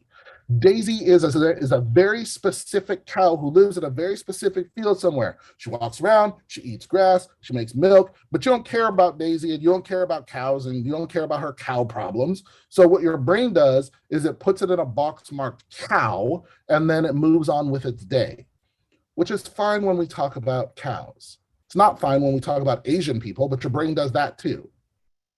Why? Because your brain is taught to generalize where specificity exists. Your brain is taught to generalize where specificity exists. It's taught to take the one thing that it sees and then spread it across everything else in that box, everything else in that category. That's not the truth. That's a projection. That's not the actual truth. So that's the first way that images lie. They encourage you to generalize where specificity exists. The second way that images lie is this. What is this? And it's a digital projection of a photograph of what? Family at a birthday party? No, it's a digital projection of a photograph of a group of people arranged in such a way as to make you believe they are a family at a birthday party. You don't know those people. You've never seen those people before in your life. And as a matter of fact, the longer you look at this picture, the more you realize those people don't even look like each other. What you are doing is using information that has been useful for you in the past to interpret what you're seeing in the present. And what you need to understand is that is neither reality nor is it truth. It is only your perception of what you are seeing. You have no way of actually knowing. You literally do not know one single thing about this picture. You don't even know if that's cake. Because in photographs, they take bricks of foam and then put icing on them and because a real cake would melt under the lights. Like you don't know anything about what you're seeing. You're just projecting information onto it. That is not the same thing as reality or truth. That's the second way images lie to you. The third way images lie to you is this. What is this? And it's a digital projection of a photograph of what? The American flag? Maybe. It's also a digital projection of a photograph of cloth sewn together in a certain pattern that says to some people America, or the United States, or freedom, or patriotism, or the imperialist, or the invader, or the infidel. And the only thing that changes is your perspective. You were born in a certain place to a certain group of people who taught you a certain amount of information about this thing, and that is the way you see this thing. And the thing you need to recognize is that is also neither reality nor is it truth. Your perspective isn't right, it's just yours. That is why this thing can mean so many different things. There's no such thing as fixed meaning. And one of the things we do as human beings is we try very hard to fix meaning. We try very hard to say, this thing can only mean this. And that's not true. That is why two different people can come to this in very different ways. One person can say, hey man, you can't burn that. My grandfather died for that thing. And my brother's in Iraq right now. And we have a history in this country and you're disrespecting it if you want to take a knee while we sing our special song while we fly this thing. And someone else can go, dude, I bought this for $5 at Walmart and it doesn't mean anything to me and I'll set it on fire and step on it if I want to. And they're both right. Neither one of them gets to be right because there's no such thing as fixed meaning. Not only can this not mean America, it literally can't mean the same thing to any two human beings because both of them come with completely different life experiences and completely different perspectives. But if I get to make the media that you consume, if I get to make those mediated products, I get to attempt to fix meaning by what I show you and what I refuse to show you. And if all I ever show you are people saluting this thing and standing up and singing the special song and crying when it's waving and so on and so on, you never see anything else, you begin to believe that's the way the world works. And therefore you begin to think that's the only thing this can mean. Because I refuse to show you any differently. Media are not in the business of telling you what to think. They're terrible at that. That's not their job. Their job isn't to tell you what to think, it's to tell you what to think about. They control that conversation, and then you only think from here to here. And you begin to believe meaning can only exist from here to here. And that's neither truth nor reality. So that's the third way that images lie to you. And so when you take all of this stuff and you put it all together, you take like me theory and the treachery of images and public pedagogy, and you shove that all together, that is why the work that I do matters. It's why representation matters so much. It's why me having these conversations on a daily basis with the artists who are making things that your kids are going to consume matters. It matters because Your worldview is based on all of the media you have ever consumed. And every film that we make, somewhere in the world, there's some kid, it's going to be their very favorite thing they've ever seen. Every single one of you has that. For every single one of you, there is one movie, one television show, one book, one record album that you have consumed more than any other thing in your entire life. You've consumed it more than any other person you've ever met. It is yours. It is your cultural touchstone. It is your thing. For me, that thing, revealing a little bit about myself, I guess, but for me, that thing is the Transformers. I have Transformers posters behind me that I blurred for your benefit.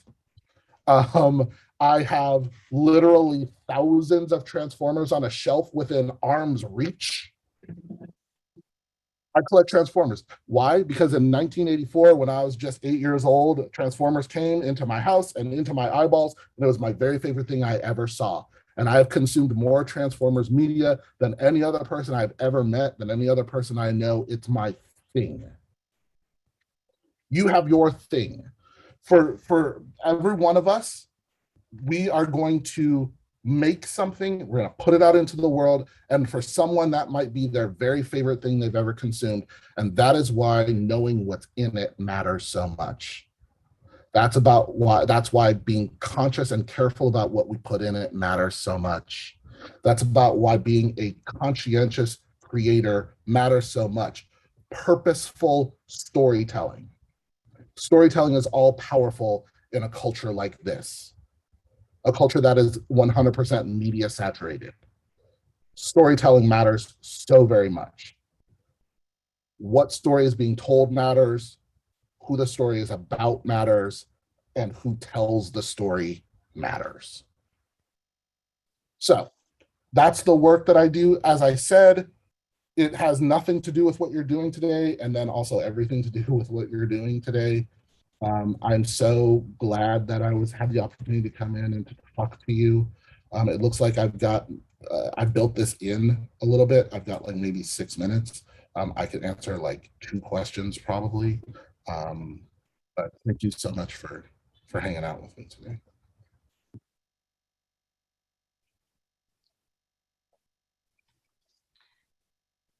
Thank you, Dr. Bell. We've heard a couple times today, it's hard to follow that. And it's not hard to follow what you were saying. It's hard to be the person who tries to say something after you. We have a break scheduled now until 2:10, if I have that right. I have a lot of agenda gurus who are out there making sure I stay on track. Oh no, we got till 2:10 to talk. So let me shut up and you guys have at it.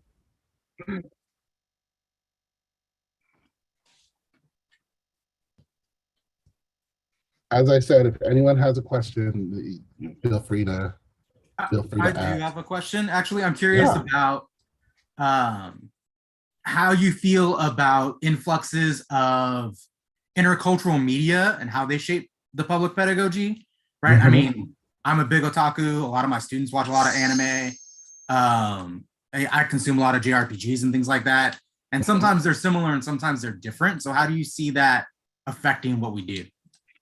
I think we're living in an amazing age of pushback against cultural imperialism. And what I mean by that is I think we live in an amazing age where people are becoming creators on their own.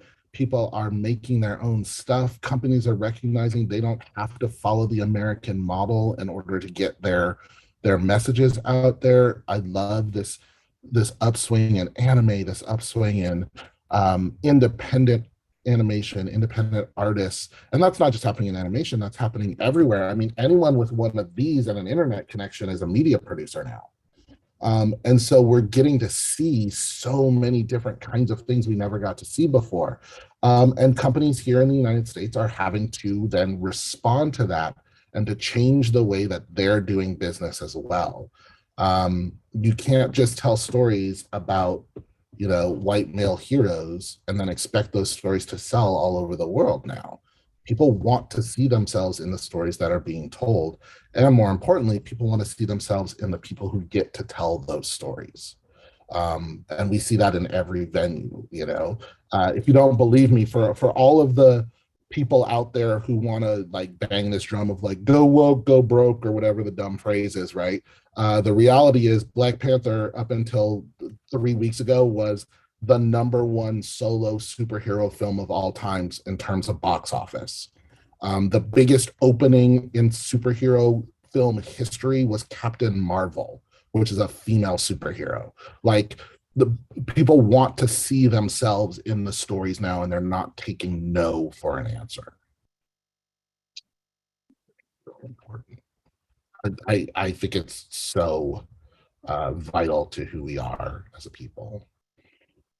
Monique knows how to use the hand raise, so that's you. What do you got? Thank you. Yes, thank you. We're fixing our audio in here. Yeah. So I don't have the echo. Okay, just turn your speakers down a little bit. Yeah, there we go. There you go. I moved there. So thank you for this inspiring talk and being here.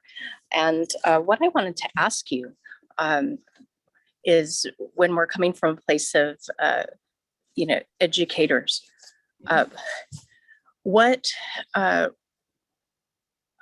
sources or resources would you recommend when we're engaging with our students to really step into that we can create and that we can step away from all of our contexts and constraints and meanings, and that we can step into create our reality, our meaning?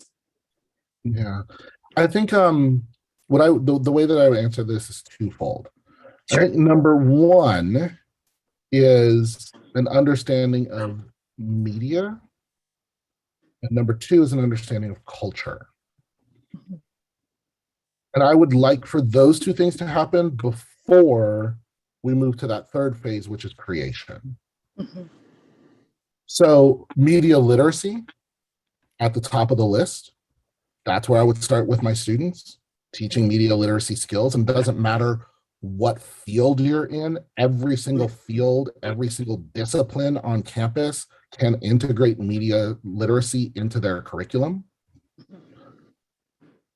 So that's the first piece of it. The second piece of it is an understanding of culture.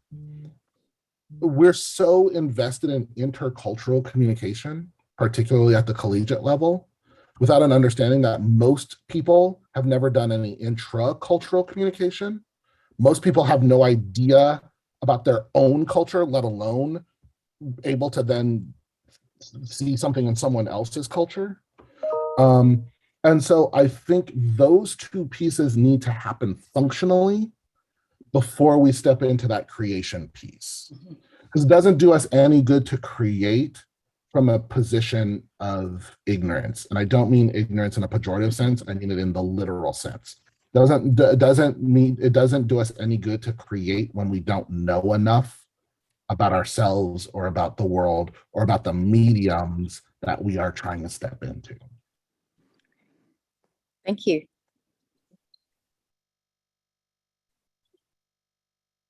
Again, thank you all so much for inviting me in. Thank you. I'm trying to be respectful of your time. I see we have 1 minute left, so I just want to get my thank yous in.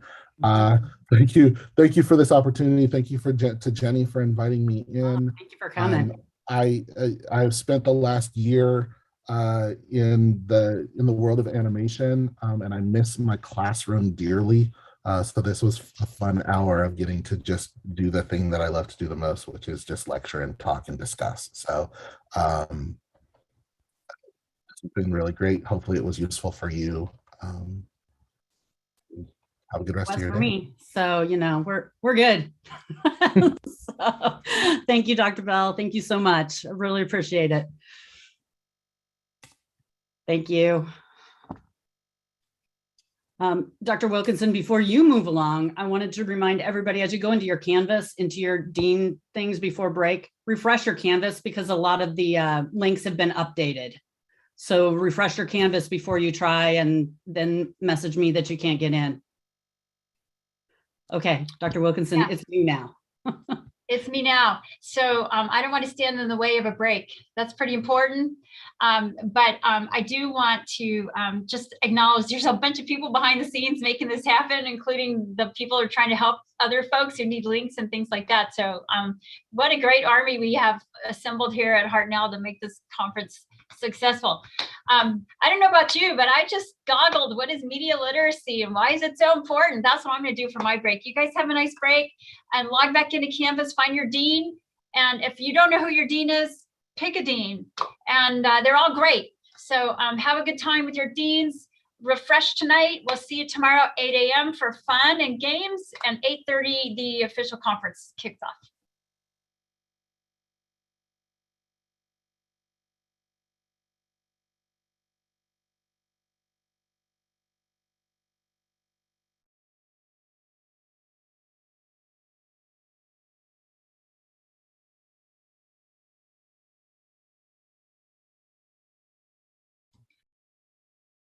Hey, Dr. Bell, it looks like you might still be on. I just want to thank you for bringing up stuff I hadn't thought about very obviously again. So that was, you know, challenging. I'll never look at something the same again. Not even a pipe. I told you what he did to Disney for me, you know. I walk around all the time and point Disney stuff out and ruin it for other people. So, you know. You know, it's so much fun ruining it for the people who made it. I'm in so many rooms now with people who worked on so much stuff, and I'm like, well, let me tell you a thing or two, and that's a really interesting conversation. And then I dazzle my kids in France when there was a picture of Donald Duck on the side of a submarine. I'm like, oh, well, let me tell you about Donald Duck on the side of the submarine. And they're like, right? What? So they're like, how do you know that? And I was like, I'm just smart. So right. well, you know what I love? Go for it. No. I love this because I got a kid who's like getting bombarded with all this media, and she's got to know how to dissect it, right? Right. It's the most valuable skill we can give to our kids. It's just the ability to understand how media operate. But thank you guys so much. I really appreciate it. Hopefully everything's cool on the paperwork side, and we'll just let me know if something isn't. Okay. It seems like it is. Just was lost in virtual world. Yeah, it's all good. I think we worked it all out. So okay, good. Great. All right. Thanks, have everybody. a good rest of your day, everybody. I'm signing off here. Thank you, Jenny. Way to go. And committee, thank you.